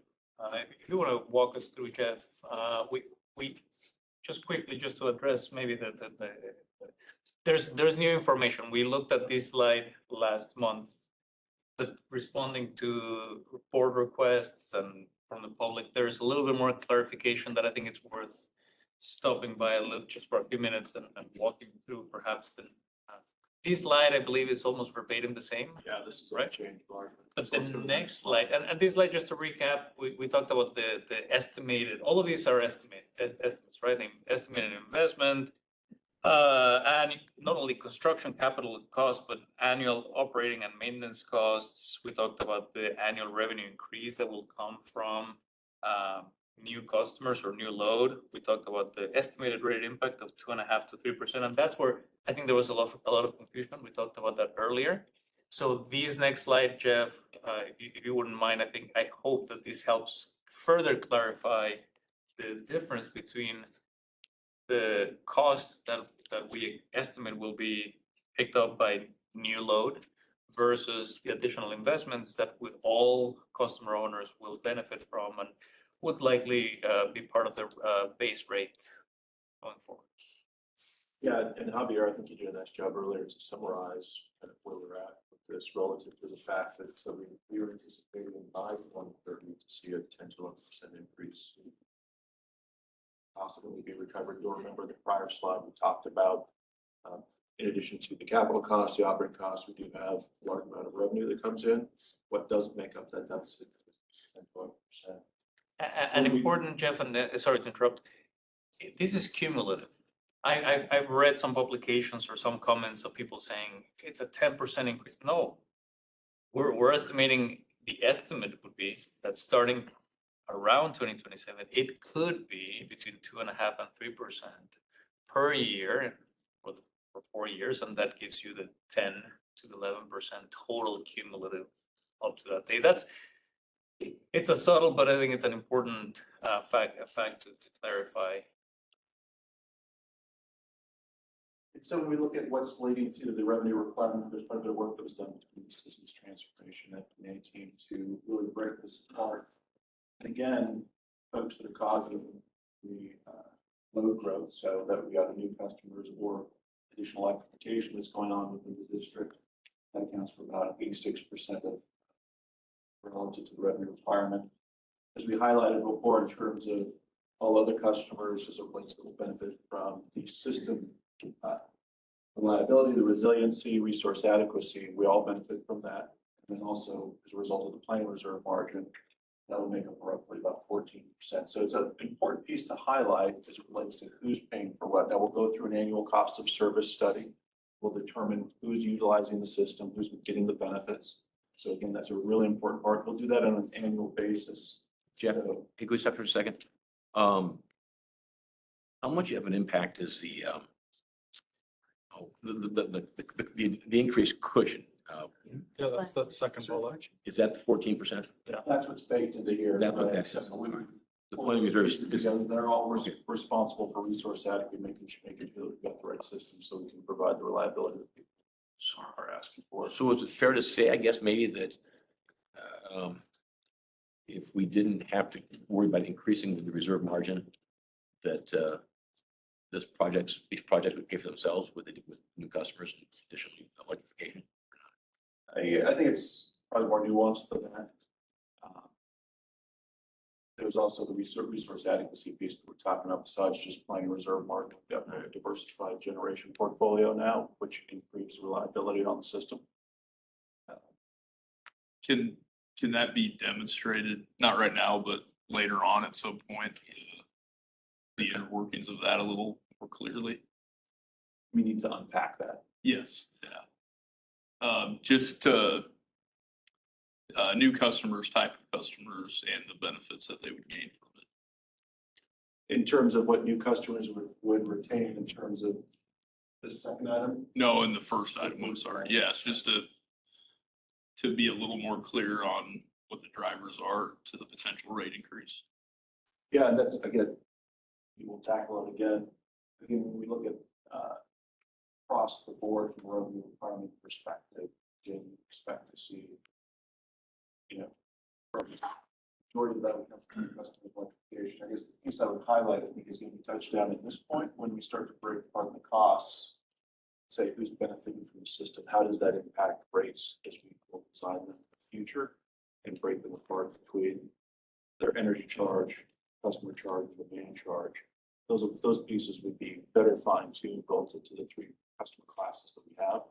But again, that's going to come out of the cost of service study. We'll continue to do that. We'll start to see that again, right, in 2027. We'll be able to reflect that in more detail once we know exactly how this is materializing. The piece I would highlight, we tried to capture that earlier too, is this is our best estimate of what the world's going to look like in 5 to 10 years from now. The world will change, and that's where it's important that we continue to do those studies and bring those back to the board on an annual basis as we look to update rates. And so I think to say right now exactly here's how it's going to work out, we can come up with the best snapshot, but ultimately you'll have much better information as we get into it and start to produce those rates and advance forward the projects. So Director Corr, I think this is an area where uncertainty about approval of the resolution right now, there are some remaining questions. This sounds like one that I think we should flag, that you have some additional information that you would like before we get to an action on the resolution. Is that right? Yes, and I guess my point was just to say, hey, I think it will be coming. And I'm happy if it isn't. And so this is, Craig, this is what I was trying to get to earlier, is that I think it's important that we understand what are the expectations over the next month or two. And this sounds like one that we should probably just flag to make sure that you get your questions answered, Director Corr, so that when we come to the time for action on a resolution, you are comfortable. That's the intention of the additional time. And this feels like one that I don't think we will fully resolve technically today, but we should just flag it as an area of remaining uncertainty for one of the directors. And there should be some additional specific effort to get that resolved for you before we come to an action item. Yes. And in full transparency, I thank you for that clarification. I think it's going to be very important for me to share at least what I think the information that will come here is what type of investments, what are you talking about when you say load growth versus system resiliency? I would be very reluctant to get into a cost of service, pair these out by rate increases, because we just talked earlier a few hours ago about rate design changes that will occur later this year and then 2 years from now. So what we're trying to do here is to be transparent with the public and say, hey, the majority of these investments are really responding to the load growth. No question about that. Maybe there's a little bit more information that we need to unpack about give me an idea of what that is, how many megawatts of energy capacity we're talking about here to accommodate this load growth, and how many megawatts of energy or capacity we're talking about to accommodate or to respond to system resiliency. What I would be hesitant to provide is any more specific details about how the rate would turn out to be, because again, there will be rate design changes. There are many unknowns on the financials that I wouldn't want to give a false expectation on something that we have very little control over right now, other than say there will likely be cost pressure on existing customers, because not all of this investment is for load growth. Some, in this case, 14% of these requirements, we estimate to be for system resilience. And I understand that. at some level where we can say that some who aren't, and I know it's more particular than that, but some who aren't causing the load growth aren't adversely affected. Some demonstration of that in the future, and then what we can do to limit that impact if that is the case. And I think it sounds to me like this is a question that deserves additional individual discussion. Absolutely. I don't need to talk about it right now. I just want to make sure we're clear that this is an item that I think we should flag as you and probably Jeff and others on staff can have an additional discussion between now and the time when the resolution is back with an anticipated action. Right? Yes. Okay. So we do not need to attempt to finalize it now, but that information then could be available for you and for the public by the time the resolution is ready for action. Yes, thank you. And this one would go through the finance committee? That sounds right. Sounds like there would be maybe a discussion item in a closed session in finance before an action item for the entire resolution to make sure we're clear on the information that you were seeking, so that it can be fully elevated for public clarity at the time of an action on the overall resolution. All right. Right, Craig, and again, we talked about what we were looking for. Yep. Because you and I spent some time talking about understanding the need to move things forward, but also understanding directors who are not yet comfortable with an approval have an expectation of clarifying what is it you need before you are comfortable for an approval. Yep. I think this is one of them that we should make sure we're clear on, so that we know what we will be working toward over the next couple months. Got it.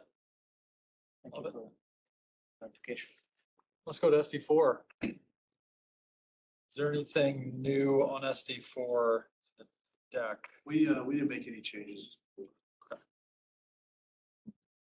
Did anyone have any questions about SD4 that you need resolved before you feel comfortable? I don't remember hearing any from anyone. Yeah, and I don't anticipate any, part of the question is if we're using strategic directives to solve the duty of oversight issue. I think that's mostly, if not entirely, in SD9. So we've got great metrics in SD4 already that we're gonna look to. I don't anticipate any changes to this. I think 4, 5, and 7, 4, 5, 7 are largely unchanged. And 9 received most of the discussion. Got it. So that's 4, go to 5. I guess same question for the board. Anything to discuss there? Any new information on the slide here from a previous presentation? Or is this the same information that we would have seen? I guess I'll just bring up, that each board member received additional information last week where we were able to look at specific customers when their loads expected to come. Both what we're planning for now, but then also what's potentially on the radar for future.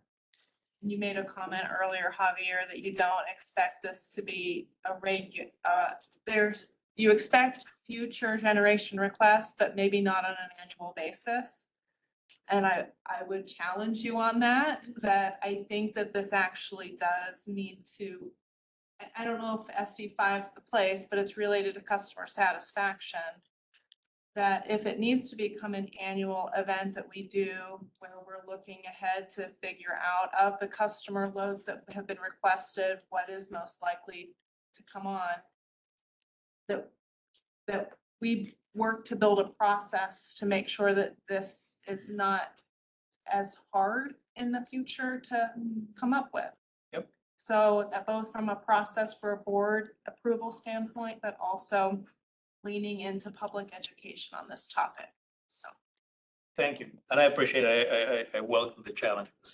These changes on a weekly basis. We're proposing a plan that will meet the current needs and what we think it could be a little just future needs, but those future needs may come in higher than what we expected. That you're absolutely right. I think this is the volume of requests and the frequency and urgency of requests, I think call for that type of awareness and good solid discussion. And I think if we can build those muscles and get that process solidified, then we're not putting our other goals and our other strategic directives in a back seat. And I think that that's generally the public perception right now on this one with regard to SD7, which is the next slide, that we're potentially not valuing that SD or that directive as critically as two of the other components of our mission. And I think that that's a right now moment, and this project very much is foundational for us to move forward to achieving SD7 outcomes later. But I want us to be ahead of that instead of always trying to chase our tail on. Yeah, and I think, yes, and at least for me, this is exactly what I imagine as at minimum, the annual monitoring that happens with SD9. It's sort of a reflection on, here's what we projected, what's changed, is it going up, is it going to, and it could be incorporated into quarterly updates too, right? But the annual thing is when it's our ability to sort of lean in and actually have a vote to say. And so we talked about policy updates as one of the types of oversight, but another type of oversight that Director Howard has mentioned in the past is reporting, and perhaps annual reporting in a closed session with understanding of proprietary information through the Customer and Public Engagement Committee is the right form of oversight on expected future load growth. Is that, Amanda, does that sound right? Sorry. I just wanted to make sure that, because we have talked about policy language updates that we might be looking for, but this is a different mechanism of oversight, and it's just transparency for the board about what we expect in the future. So to your question, Customer and Public Engagement Committee probably would be the place for them. Very timely change of title. Yeah. We have a couple additional. Yep. SPs. Just 7. I So think any new information included on these slides? No, this is Same. essentially the same. Okay. second slide on this one, I had a question. There we go. So we see a projection on future emissions, and we have discussed, and I've seen it frequently mentioned that this is in alignment with the net zero 2050 goal. I would like some clarity on how exactly we will get from where we are to there. I'm not asking for an answer now, but I think the systems committee discussing how we get from where we are to the long-term goal and how each of these steps that we take along the way will be aligned with that goal would be important. And so Craig, to your point, I think the systems committee can talk about SD7 and our future expectations following on the idea of the projection that we see here. I think that would be very helpful. Similar to what we're talking about with SD9. We are following the pathways of decarbonization. It's our lane we're going down. We can look into that and just additional feedback. Let's hopefully launch some other more operational initiatives next year for carbon. So where Director Core had some questions remaining on SD2, I have some questions remaining on SD7, and I'll find time to follow up individually and then with systems as well. Yeah, yes, and I don't want to lose sight of a discussion that I think started to terminate at least a year ago around interim metrics. I'm not going to suggest that we try and arrive at that for purposes of the NTG proposal necessarily, but that's definitely on the list of things for the systems committee to work on, which I think is probably better suited towards August workshop and then whatever we need to do to figure that out down the road. But that got flagged certainly in the comments that we were hearing, and I know that we've been talking about it in systems anyway. So I'm just simply pointing out that it's out there, but it's not going to be the thing that we're going to bring in August. So the expectation is not a policy update for SD7 associated with interim metrics prior to the resolution. I don't think so. I don't think that's reasonable. I think we need more time to make sure we get that right. I'll just speak for myself. I don't want us to put a metric out there that isn't grounded in something that we're confident in. Well, and to that point, I was waiting or not to comment on this, but it's really interesting. You know, we prepared a pathways to decarbonization study, acknowledging that there were many pathways. Yeah. Right. And as evidence of today, we are here just 2 years after that study was completed, and the pathways we contemplated are now the pathway we have now is even faster for electrification. Right. So I think the need for us to look at these as on pathways, on what the future brings to us, and how do we continue to adjust and adapt and still have that same goal of net zero carbon by 2050 as our goal. But I think it shows the complexity of interim metrics. But I'm not opposed to them. Absolutely, it's your decision. But I think important for us to keep the comment Director Sprague you made earlier about the need to change. Yeah. Because these pathways have already changed and will continue to change. So Craig, while we might not have policy language for SD7 ready, I do think being able to provide in August an expectation for the public of what that work will look like moving forward would be very helpful to address some of the questions we have received, even if it isn't a policy that we are prepared to concurrently approve a change to. But an understanding of what the work will look like in the future, I think would be very helpful. Yep.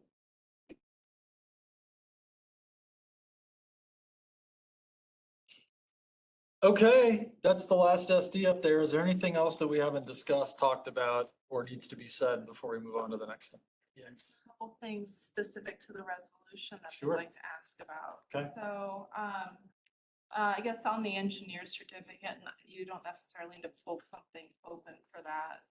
But there is, on that document, a bullet point, maybe 3 pages or on the second page that indicates a negotiated contract process will allow Oppd to take advantage of an EPC contractor. I've fielded some questions and heard some concerns from the public about what negotiated contract process is. And I think when we look at the resolution, we don't necessarily use those same words. We were just referring to the engineer's certificate.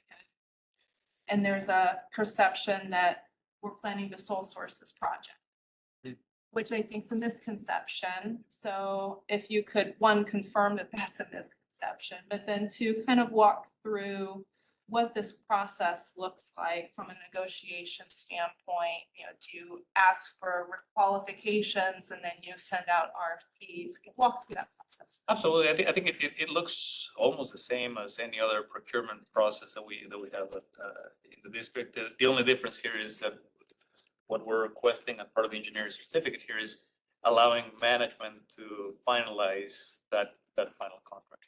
As evidence has it, that's exactly how we've run our procurement processes for all of our power with purpose assets, where we have RFPs, requests for proposals. Sometimes there's requests for information before we issue a request for proposal, and there's a competitive process and a selection. You narrow it down to 2 or 3 finalists, and eventually there's a selection of a finalist. Typically for large projects, as we've done these before with Fort Calhoun, the nuclear decommissioning project, as we did with Standing Bear Lake Station and Turtle Creek Station. Once we get down to those finalists, we bring the board together to talk about the finalists, get informal board feedback, because at that point, the board has already approved that authority to management, but our practice has always been, these are big contracts. We want to make sure that we're keeping the board informed and getting feedback before we finally go out and award the contract. I see these happening virtually the same way. And just for clarification, when you brought the board in on power with purpose, those were in closed session. Correct. And so that would continue to happen here, closed session, informal conversations, because you're at the negotiating table and don't want to tip our hand, so to speak. So I just wanted to set expectations for the board. I think we know what to expect, but for the public also. At some point, does it become public information of who was on that finalist list? Who were the finalists, and then who we ended up selecting? I don't remember that.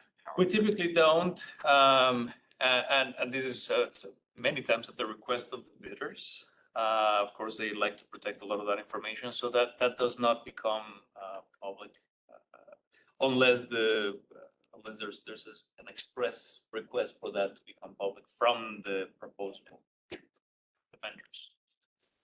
All right, yeah, just The board knows. And as we always do, all of these, I'll remind the board and the public that whether it's these large contracts or any other contract above $500,000, it's always posted on oppd.com. We have lists of all the different contracts that we signed that are above $500,000. Even if there are amendments to contracts, all of those get posted, right? And these large ones would be part of that. so the contract itself becomes public record. Yes, with some redactions, of course, there's some private information. It does not. The amount, right? Sorry, Steve. You're talking about the contract for generation resources or? Yeah, I'm trying to set the expectation of what will potentially the public see in the future about this, so.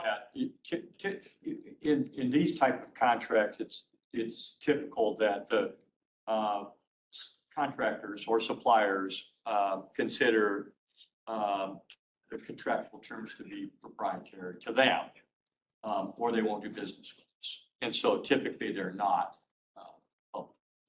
think Director Wagner, I gently offer that you could probably see in the board. Okay. Yeah. And I think that's been consistent with how we've done business in prior years. And then just another gentle comment on the engineer's cert. It also says that we would solicit competitive proposals from qualified contractors or equipment providers, which maybe would signal a different route than EPC. So I would just offer it. Thank you. You're welcome. Yep. So, and this is why I wanted to highlight when we had the opportunity earlier, when we have a public RFP that goes out and we have to meet the legally responsive and technically responsive, and we saw on an important component, but a component nonetheless on relays, that we weren't able to get a qualified bidder that was both legally and technically responsive. That's one component of, multiply that by 1,000, and that's what we're looking at here. So I fully support the intention to pursue this with engineer certificate, and I think that that's very appropriate in this circumstance. I just want to highlight those things and ask those additional clarifying questions. Thanks for the time. That's well said. Thank you. Okay, colleagues, any other final, thank you for that. Anything else more? Was there additional action necessary there? I just want to make sure that we have. No additional action. I just No. wanted to unpack that in the public session of like what to expect from how the district will procure. We'll move through the procurement process, that there's not just one sole Yep. entity out there that we have in mind that's going to get this work. I wanted to dispel that myth. Myth dispelled. Perfect. Other thoughts, comments, questions before we wrap? Okay, so Systems Committee will get busy working on the necessary changes to resolution that are going to be tethered to this. And then, as Eric pointed out, there are some other additional. And y'all, if you have any additional other comments or questions you need, or like whatever you need now, you've got time now. So I would encourage you to do so. The Systems Committee is going to get hyper focused on making sure that it does its work to get a resolution, or excuse me, changes to an SD in order. I'll work with Scott to figure out what the right timing is on that.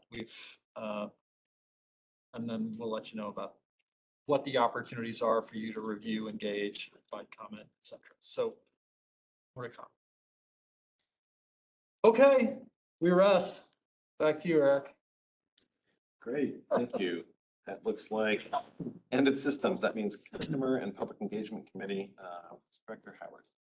So we'll try to make up a little bit of time, because I think we are running behind. The Customer and Public Engagement Committee met on June 6th. We discussed the legislative and regulatory update, and we also discussed the federal changes that are coming up. And so I'm going to pass it over to Lisa, and then Tim. Tim first. He's going to feed through our legislative and regulatory update. One last time. One last time. This is his last time Doing this, he'll be doing this role, doing this job. This is around. And then for the board members, Brooke Aiken, our new director, is right behind you all. So you'll see a lot of her. Thank you, Director Howard. We are going to go pretty quick. It is an honor to provide my last update. And Brooke was taking my role as of 30 days ago. And so the agreement between Kevin and Lisa is that I continue to close out the legislature. So I'm very pleased that they closed out. So I have a lot to talk about, certainly that, but I will go quite quick because there are 4 topics today. So we will talk about the legislature, very quick local government affairs update. Then we'll jump to federal, spend most of our time just talking about where things are at in Washington, D.C. And then Cliff will talk a little bit about where the proposal from EPA is at related to CO2. So with that, perfect. On the recap of where we're at, huge thanks to the team. So I think we talked about last time, our team spent hours and hours, long days in Lincoln. So I do want to give a shout out to Seth Boyles, David Dover, Kelly Fleming, Steve Bruckner, Lisa, Brooke, a lot of folks that it took to manage this. It's just a very unique session. So thank you for that commitment. The Nebraska Power Association is a great partner for us again this year. So we ended a little bit early, so we ended on day 87 of 90. So that took place on May 31st, as you can see from the calendar. The summary, this was unlike any session. I talked to a lot of folks, a lot of lobbyists, just very unique. So just a minute or two on just a summary of what it looks like with the lens of our business. So 820 bills were introduced. We monitored 150. So we made some process improvements on how we think and look at many of the bills. There was a little over 30 that passed. Most of those took place in the last 10 days of the session. What's really interesting of about that 30, it touched 291 other topics and bills that were introduced. So large packages is the theme, and that is just a different way of managing the legislative process. So I just wanted to highlight that's a theme we'll likely see into next year, but a very important one. In terms of the overall themes, in those number of bills, there was a lot of topics passed that had been worked on many, many years. Several for us, including a few that I'll talk about in just a second, but very significant work on budgets, tax reform were big themes, school funding, various social issues, quite a few topics near and dear to my heart on development, workforce training, rural workforce housing, lots of different things in that regard. There was 3 big packages, as you can see on the slide, that we followed very closely. So I'll just provide some quick highlights. The first is LB 191. This was a package of bills that included the Critical Worker Protection Act that we've been working on for 3 years. It was successful. So we were very pleased to see that occur after that journey. So what that bill does is clarify our critical workers and infrastructure for times of natural disaster or other approving that critical designation for equipment, resources, medical, those different kinds of things, so we can continue to keep our system, maintain our community benefits. LB 565 is the next package bill that went through. This was the natural resources bill. Christmas tree bill is the word that a lot of folks use. It had a lot of things in it, from some items for game and parks. It created several things of our interest. One is created a program in development for nuclear and hydrogen development. So there's some funding and actually a committee that will be part of the Nebraska Economic Development Division. And so that will move forward as that bill gets implemented into creating that committee to look at these topics, very critical to our business interests. There were some other things on the edge of our OPPD's particular interest, but to the industry. So there was a clarification for municipal entities on financing for advanced metering infrastructure. There's also an item on clarifying board members, public boards. So one board member that maybe lives in another service territory could be a board member on another, or employed by a utility in another. There was some interest in that by other utilities across the state. Some items on irrigation and definition, update or intent really around reliability and accreditation. We remain neutral on those topics throughout the bill. So that did move forward. LB 683 was a very, very large bill as well from the Transportation Telecommunications Committee. Had several topics just related to our business. So broadband being one, it included some items on small cell deployment. So we get full attachments to our infrastructure. So we watch the bills for those items. That's been ongoing whole time here at OPPD on those items. Some things related to one call. So when you call for location service, so there's clarification, those particular pieces. But please, a lot of those things move forward. Some were helpful or provided clarity to our business interests. So that was quite a significant package. The last couple items will kind of round out the conversation today. There'll be a couple more slides that I'll speak to.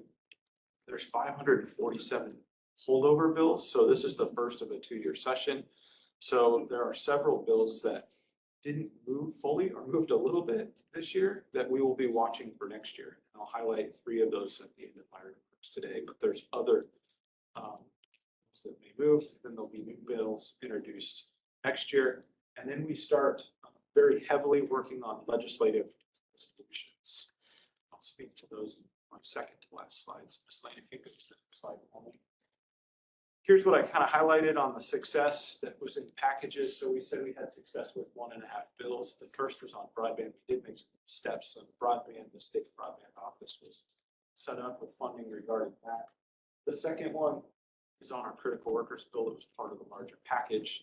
The last bill that we led, unfortunately, we were not successful in achieving additional money for the weatherization program. That'll continue to be a topic that we will focus on very, very closely. Those were the bills that OPPD led for status. Next slide, please. So there's 4 slides on legislative resolutions. I'm not going to go through all of them for the sake of time. I'm just going to hit some of the themes and provide a sense of what they are. So legislative resolutions are really kind of neat, frankly. They're an idea or a way that a senator or a committee can study a topic of their interest over the interim. So what occurs is they introduce a resolution that defines the topic that they're interested in. They must be introduced by the 80th day of the legislative session. So since our last report, many of these were not introduced. So this would be new information to you and the public. Of the number introduced of the 274, we're watching about 20. We may watch some more. We're still reading through the intent of these legislative resolutions. So there's a lot of things that can occur over the next 30 days. The resolutions get prioritized by the various committees on how they're going to take action. I don't have a good position yet on where they're all going to move. We will probably for our next update for the board and the public. And what that means is what takes place. So some of these items may actually have formal hearings, multiple, maybe across the state. Some may do nothing. There may be less interest or it's deprioritized.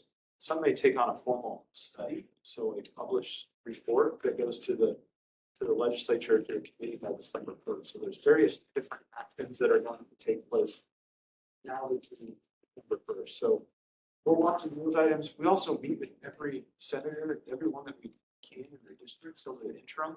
So we start to get a better sense of what these studies or other legislative bills will look like in the next session. So that's some of the work that we are doing. There are various legislative resolutions. I'm going to give you 4 or 5 that we're watching, just so you hear the numbers or the themes. The team going forward, you'll have a good sense of what they are. There are several related to just looking at the various committees in the legislature. What's their jurisdiction? So one is the Natural Resources Committees. So we'll watch what their jurisdiction is. It's just like with our utility, there's new things, new regulations, new different things. Where should they clarify justification or boundaries there?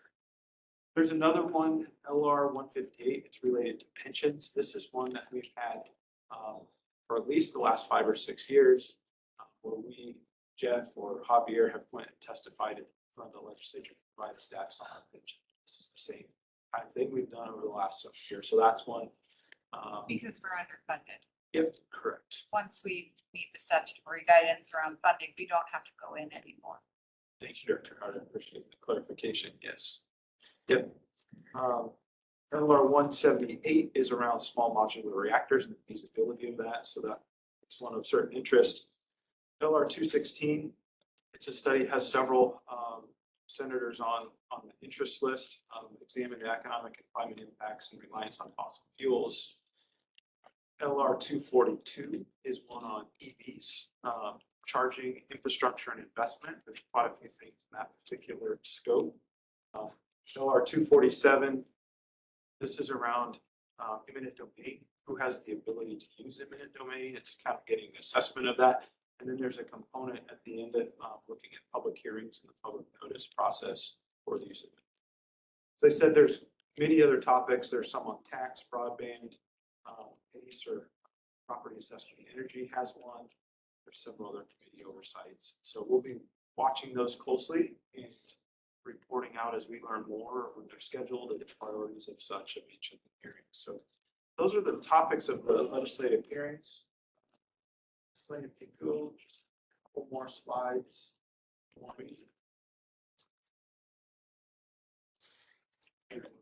Here's 3 bills that are holdover, so there'll be topics that will likely be discussed in 2024, and then certainly through the interim. We talked about this quite a bit, so I'll just be brief on maybe the highlights of what they are. If we filed. This relates to eminent domain for wind and solar specifically, and to prohibit the use of eminent domain. Particular bill, LB 399.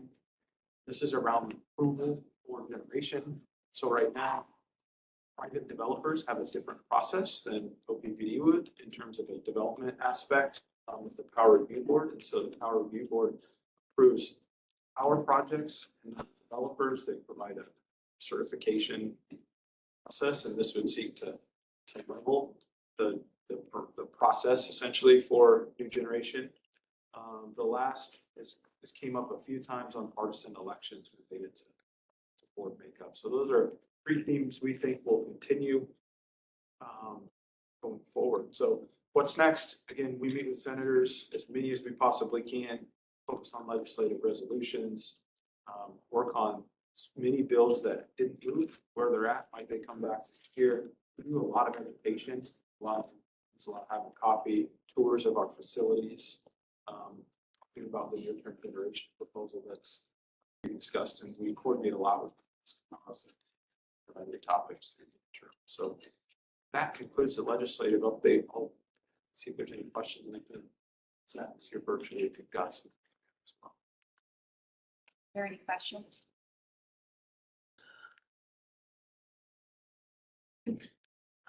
Thank you, Tim. Brooke, do you want me to take? I'll take the local update real quick. One of the things that we've been really doing in a big way is building up our local presence, connections, relationships with local officials in our communities. Just really proud of the team keeping a list of where we've been, where we're going.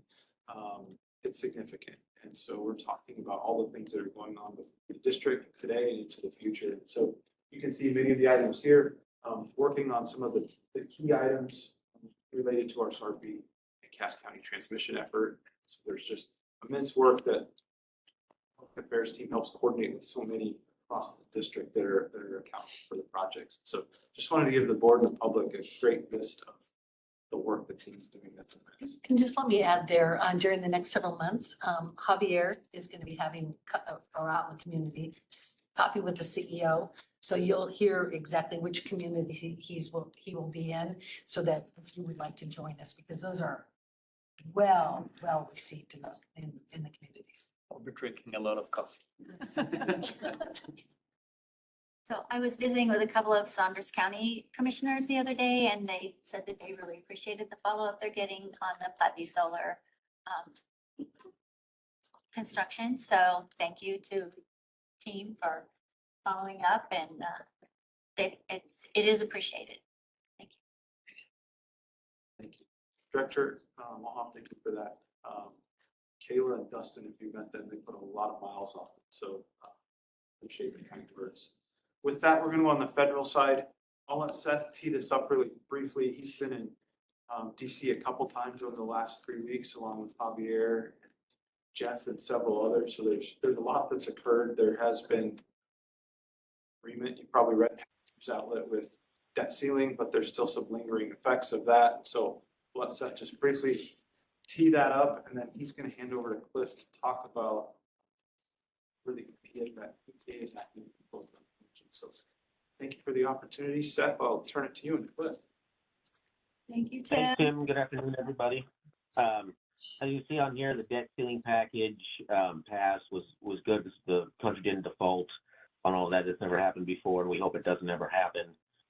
The major highlights are on the slide here. It's effective until June 1st, 2025, which is good. It gets us out of the election cycle next year. Some of the good parts of it, there were no IRA provisions included.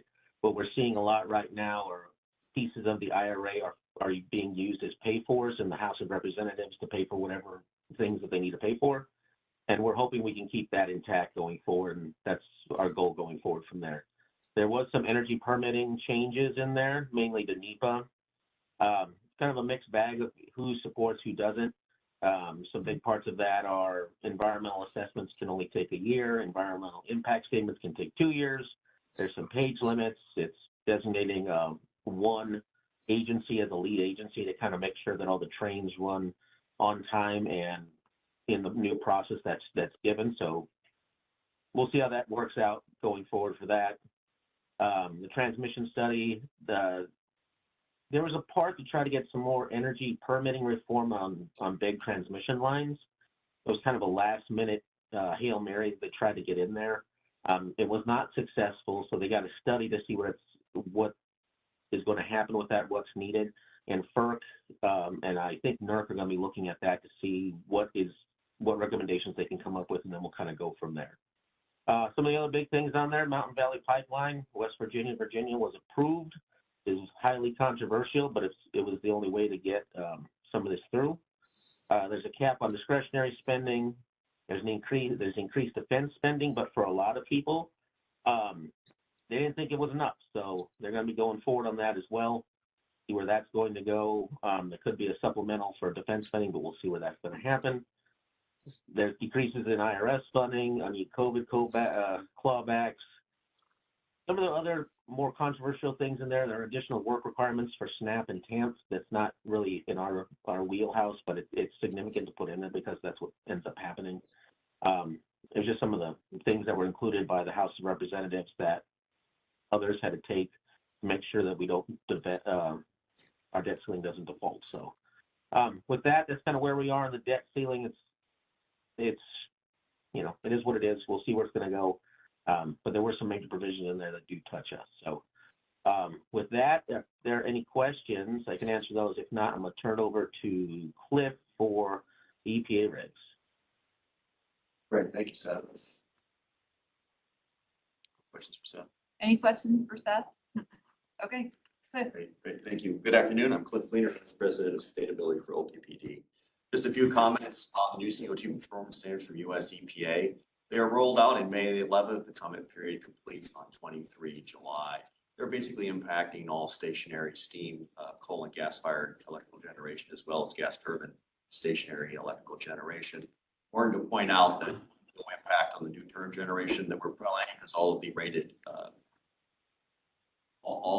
rated units that are less than 20% capacity relies heavily on carbon capture and sequestration as well as hydrogen. It's likely this is going to be litigated pretty extensively. My team is going to continue to monitor it. If any portions of it make it through litigation and move towards implementation, we'll formulate the appropriate compliance plan for it at that time. Are there any questions? So very important, I think you already mentioned on the proposal that we have, that we just discussed earlier. The gas generation that we have, even if this rule were to be applied as written with no changes, the simple cycle gas turbines that are part of the proposal would have a capacity factor of less than 20%, which is something that this rule exempts for. So again, even if the rule were to pass like this, we would be in compliance with the new portfolio. Existing portfolio, that's where it's tricky, right? Our coal generation, our existing gas assets, we would have to figure out how to comply. The biggest issue here being or at least from my conversations with industry associations and my peers, seems to be the BSER, the best system of emissions reductions, being applied as hydrogen and carbon capture, and the issues there are scalability and timeliness.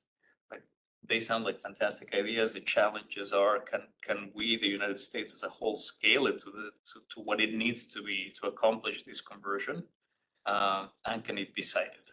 Right? And there are many questions around, can we do it fast enough to those volumes?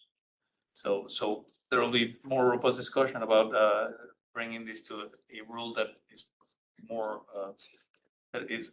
it has more probabilities of implementation versus not. I think that's where the discussion, debate, and potentially lawsuits may come in. There's only one carbon capture sequestration unit right now in North America, and that's in Canada. That's used mainly for fracking. So it's not really something that's commercially viable right now. It wouldn't likely be the process option. Right. Any other questions? Have you weighed in on the package? You can make your comments. I think we're gonna weigh in via our manpower, just monitor what our existing trade associations are currently moving. I don't think we're gonna be associated. So we are engaging with the APPA, the American Public Power Association, the Large Public Power Council, which includes utilities from all over the country with different portfolios. And I think we're all trying to figure out how do we positively influence these to make sure that we can work with rules that we can implement and at the same time really live to the spirit of what the rule is trying to do. Right, we have a very clear direction from the board of being net zero carbon by 2050, and that moves us to support. I belong to a group within the American Public Power Association of CEOs who are actively looking at rulemaking and policy influencing. And at the same time, it's providing good feedback on what's feasible, what's not. How do we all move forward to a cleaner world in ways that can't be done?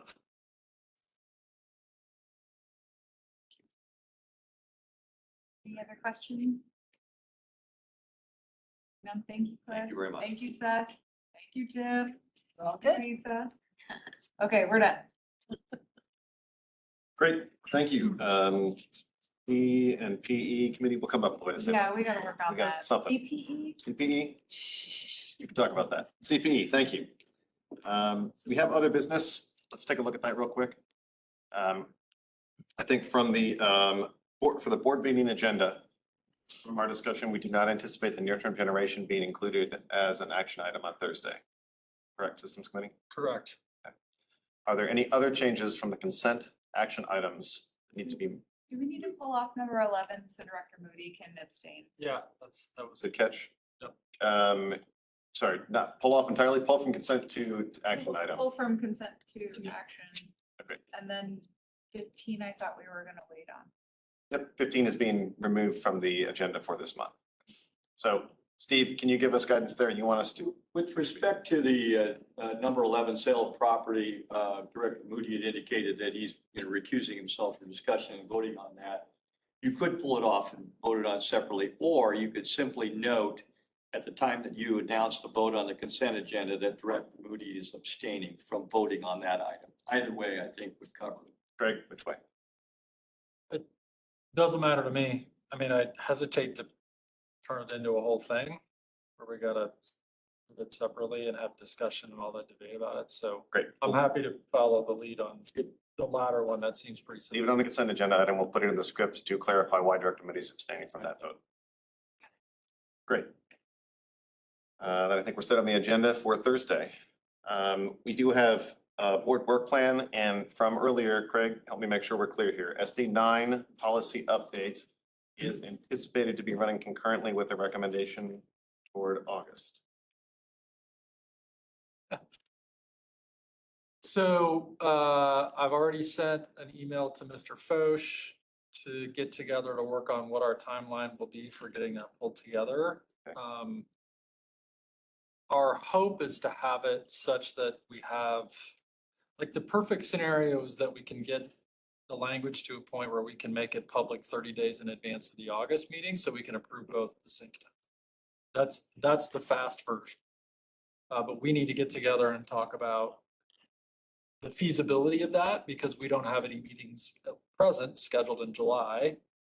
Heads up, Systems Management Nuclear Oversight Committee, you may be getting an email requesting a meeting in July. We are supposed to go Okay, so Yeah, that's there, but I'm not sure that it's right. So we'll connect on. Just be realistic. So clarity that SD9 might not be finalized in time for 30-day public comment before August, but instead we might have it available before the committee meeting in August, and maybe an approval in September would be an alternate timeline. That's plan B. Okay. And it'll land somewhere in the middle there, whether, the 30 days is our own sort of internal guide for what is appropriate there. So we'll have to figure out when we can, as a board, like when the systems committee can get together and say, this is what we think makes sense as a recommendation, give it to the other four, get comments, get those back, final revisions, and then have something to go. Because we're not going to have an opportunity to come together as a board to have that discussion. So in lieu of that, I also don't want to circumvent any public meeting, right? So we're gonna have to just work through the minutia of how to do that. So again, ideal fast scenario is we get something done so that we can get it out into the public. And I'll just say, I firmly think it's important to have that 30-day period. I don't want to, I'm reluctant to bring something for the public on Tuesday that we talk about and then to vote on Thursday in August. I think we've got bookends. Sounds good. Will we also, just out of curiosity, will we also see a final version of the resolution for near-term generation in August? Because right now we have a draft, a revised draft. Is that the final draft?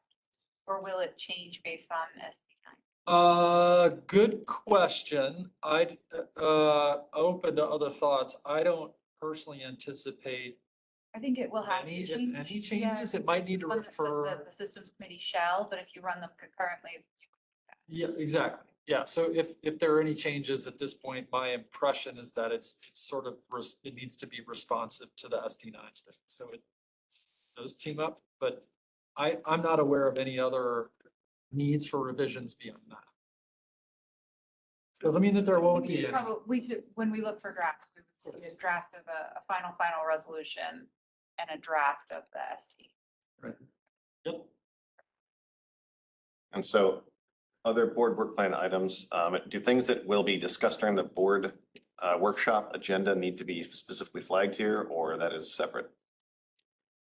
No? That's separate. Okay, sounds good.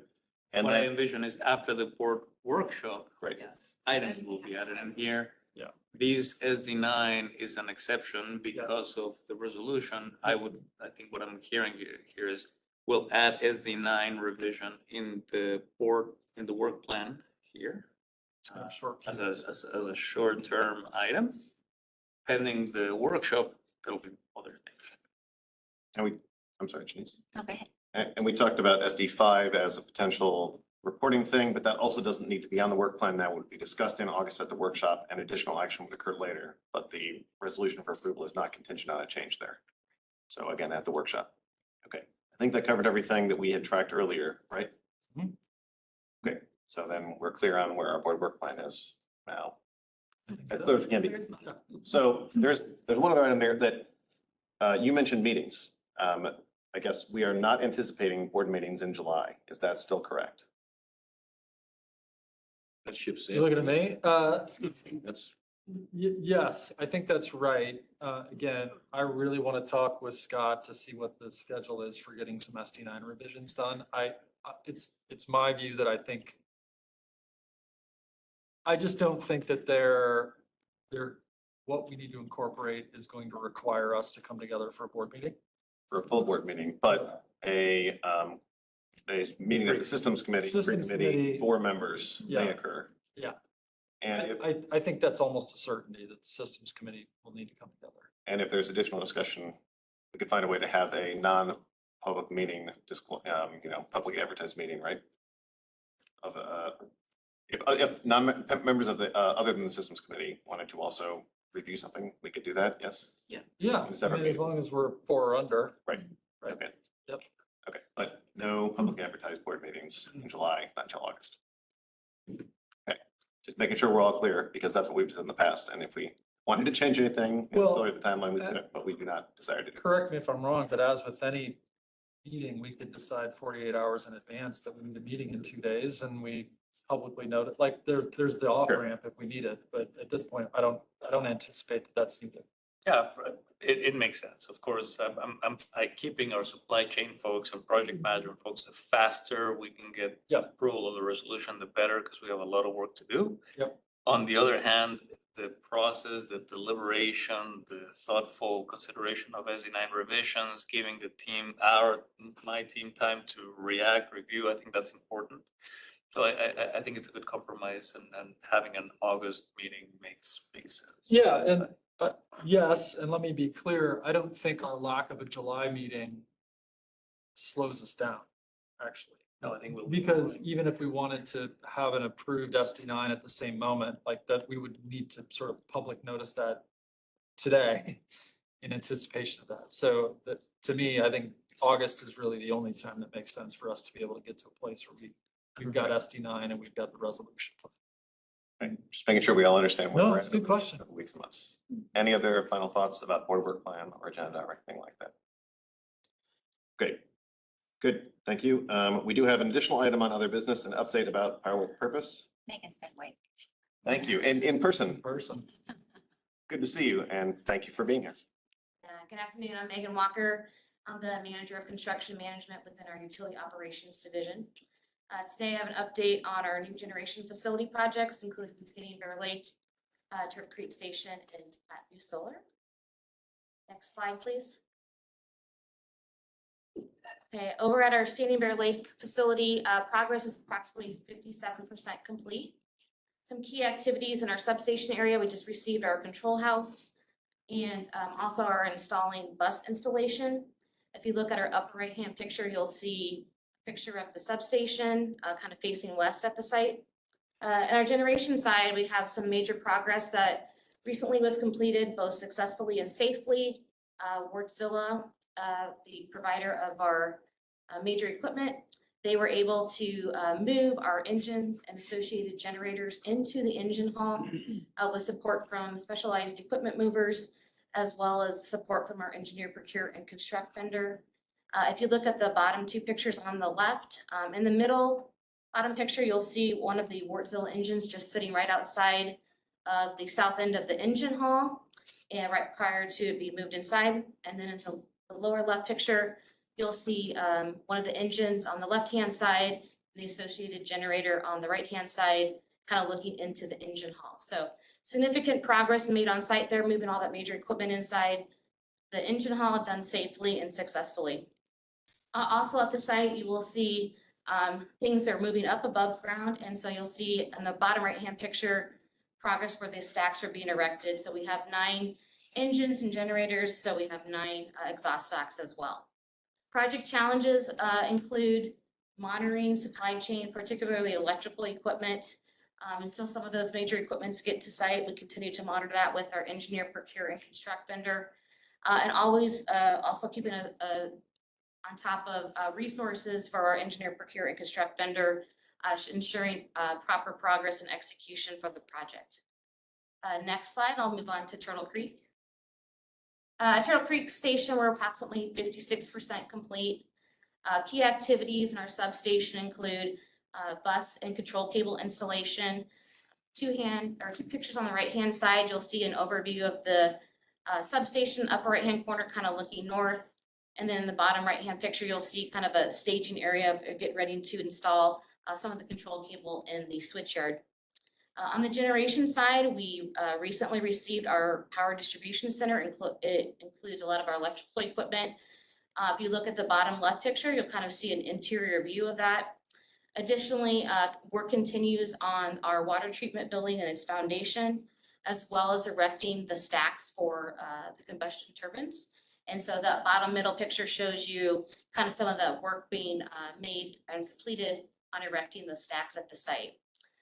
Like Standing Bear Lake Station, we are continuing to monitor project challenges, which include supply chain. In this particular instance, some major equipment and its testing. We're waiting to have that done, completed successfully, and get those moved to the site. And then also just monitoring resources from our engineer, procure, and construct vendor to ensure proper progress on these projects. Before I move on to Platteview Solar, is there any questions on Standing Bear Lake or Turtle Creek Station?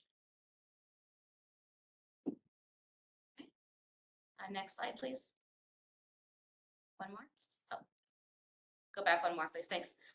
For Platteview Solar, we're very excited to announce that our OPPD substation is complete and just awaits connection to AES's interconnection collector sub at the site. So that's a major accomplishment for the project. From AES perspective, they're approximately 40% complete. Key activities include, from a design perspective, they're working on reviewing electrical designs. That's at the 90% stage.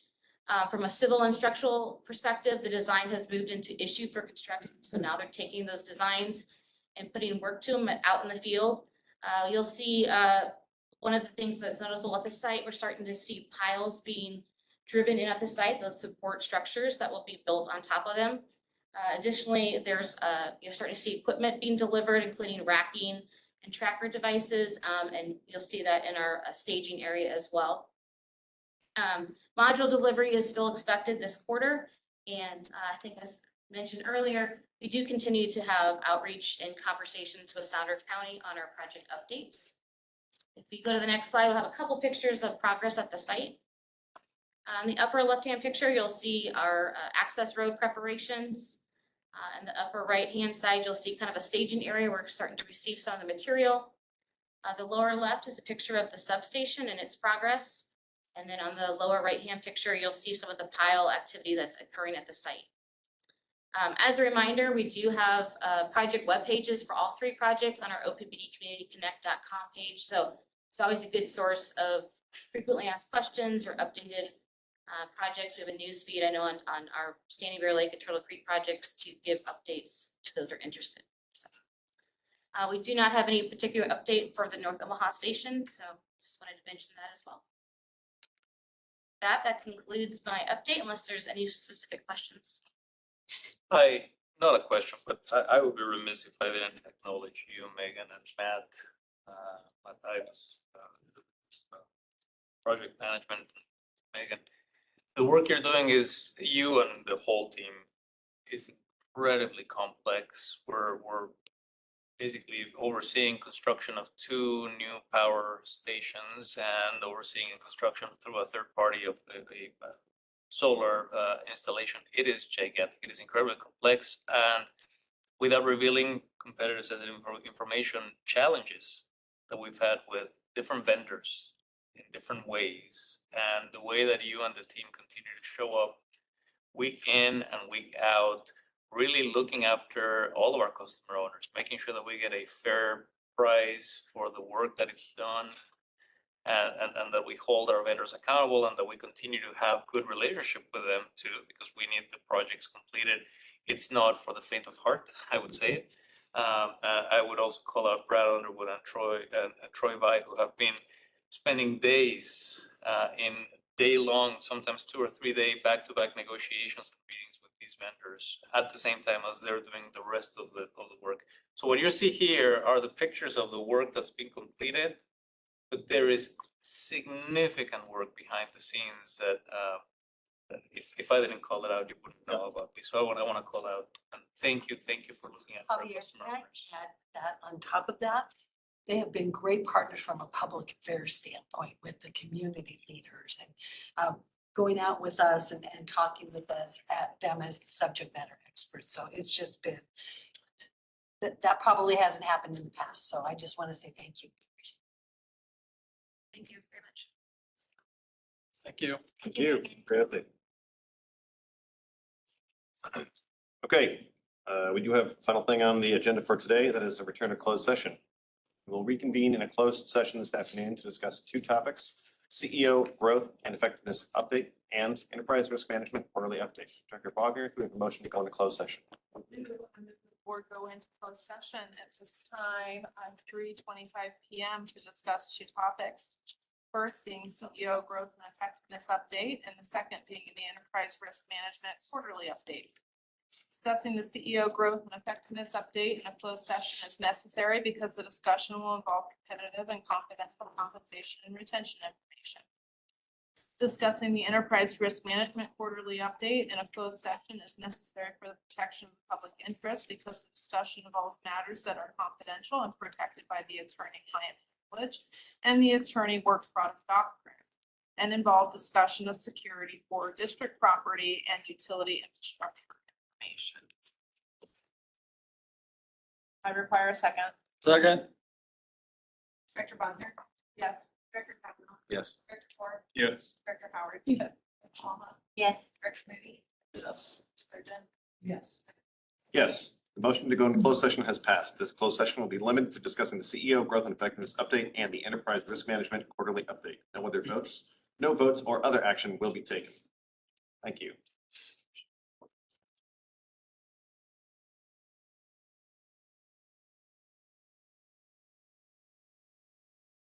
if you are not scheduled to be involved.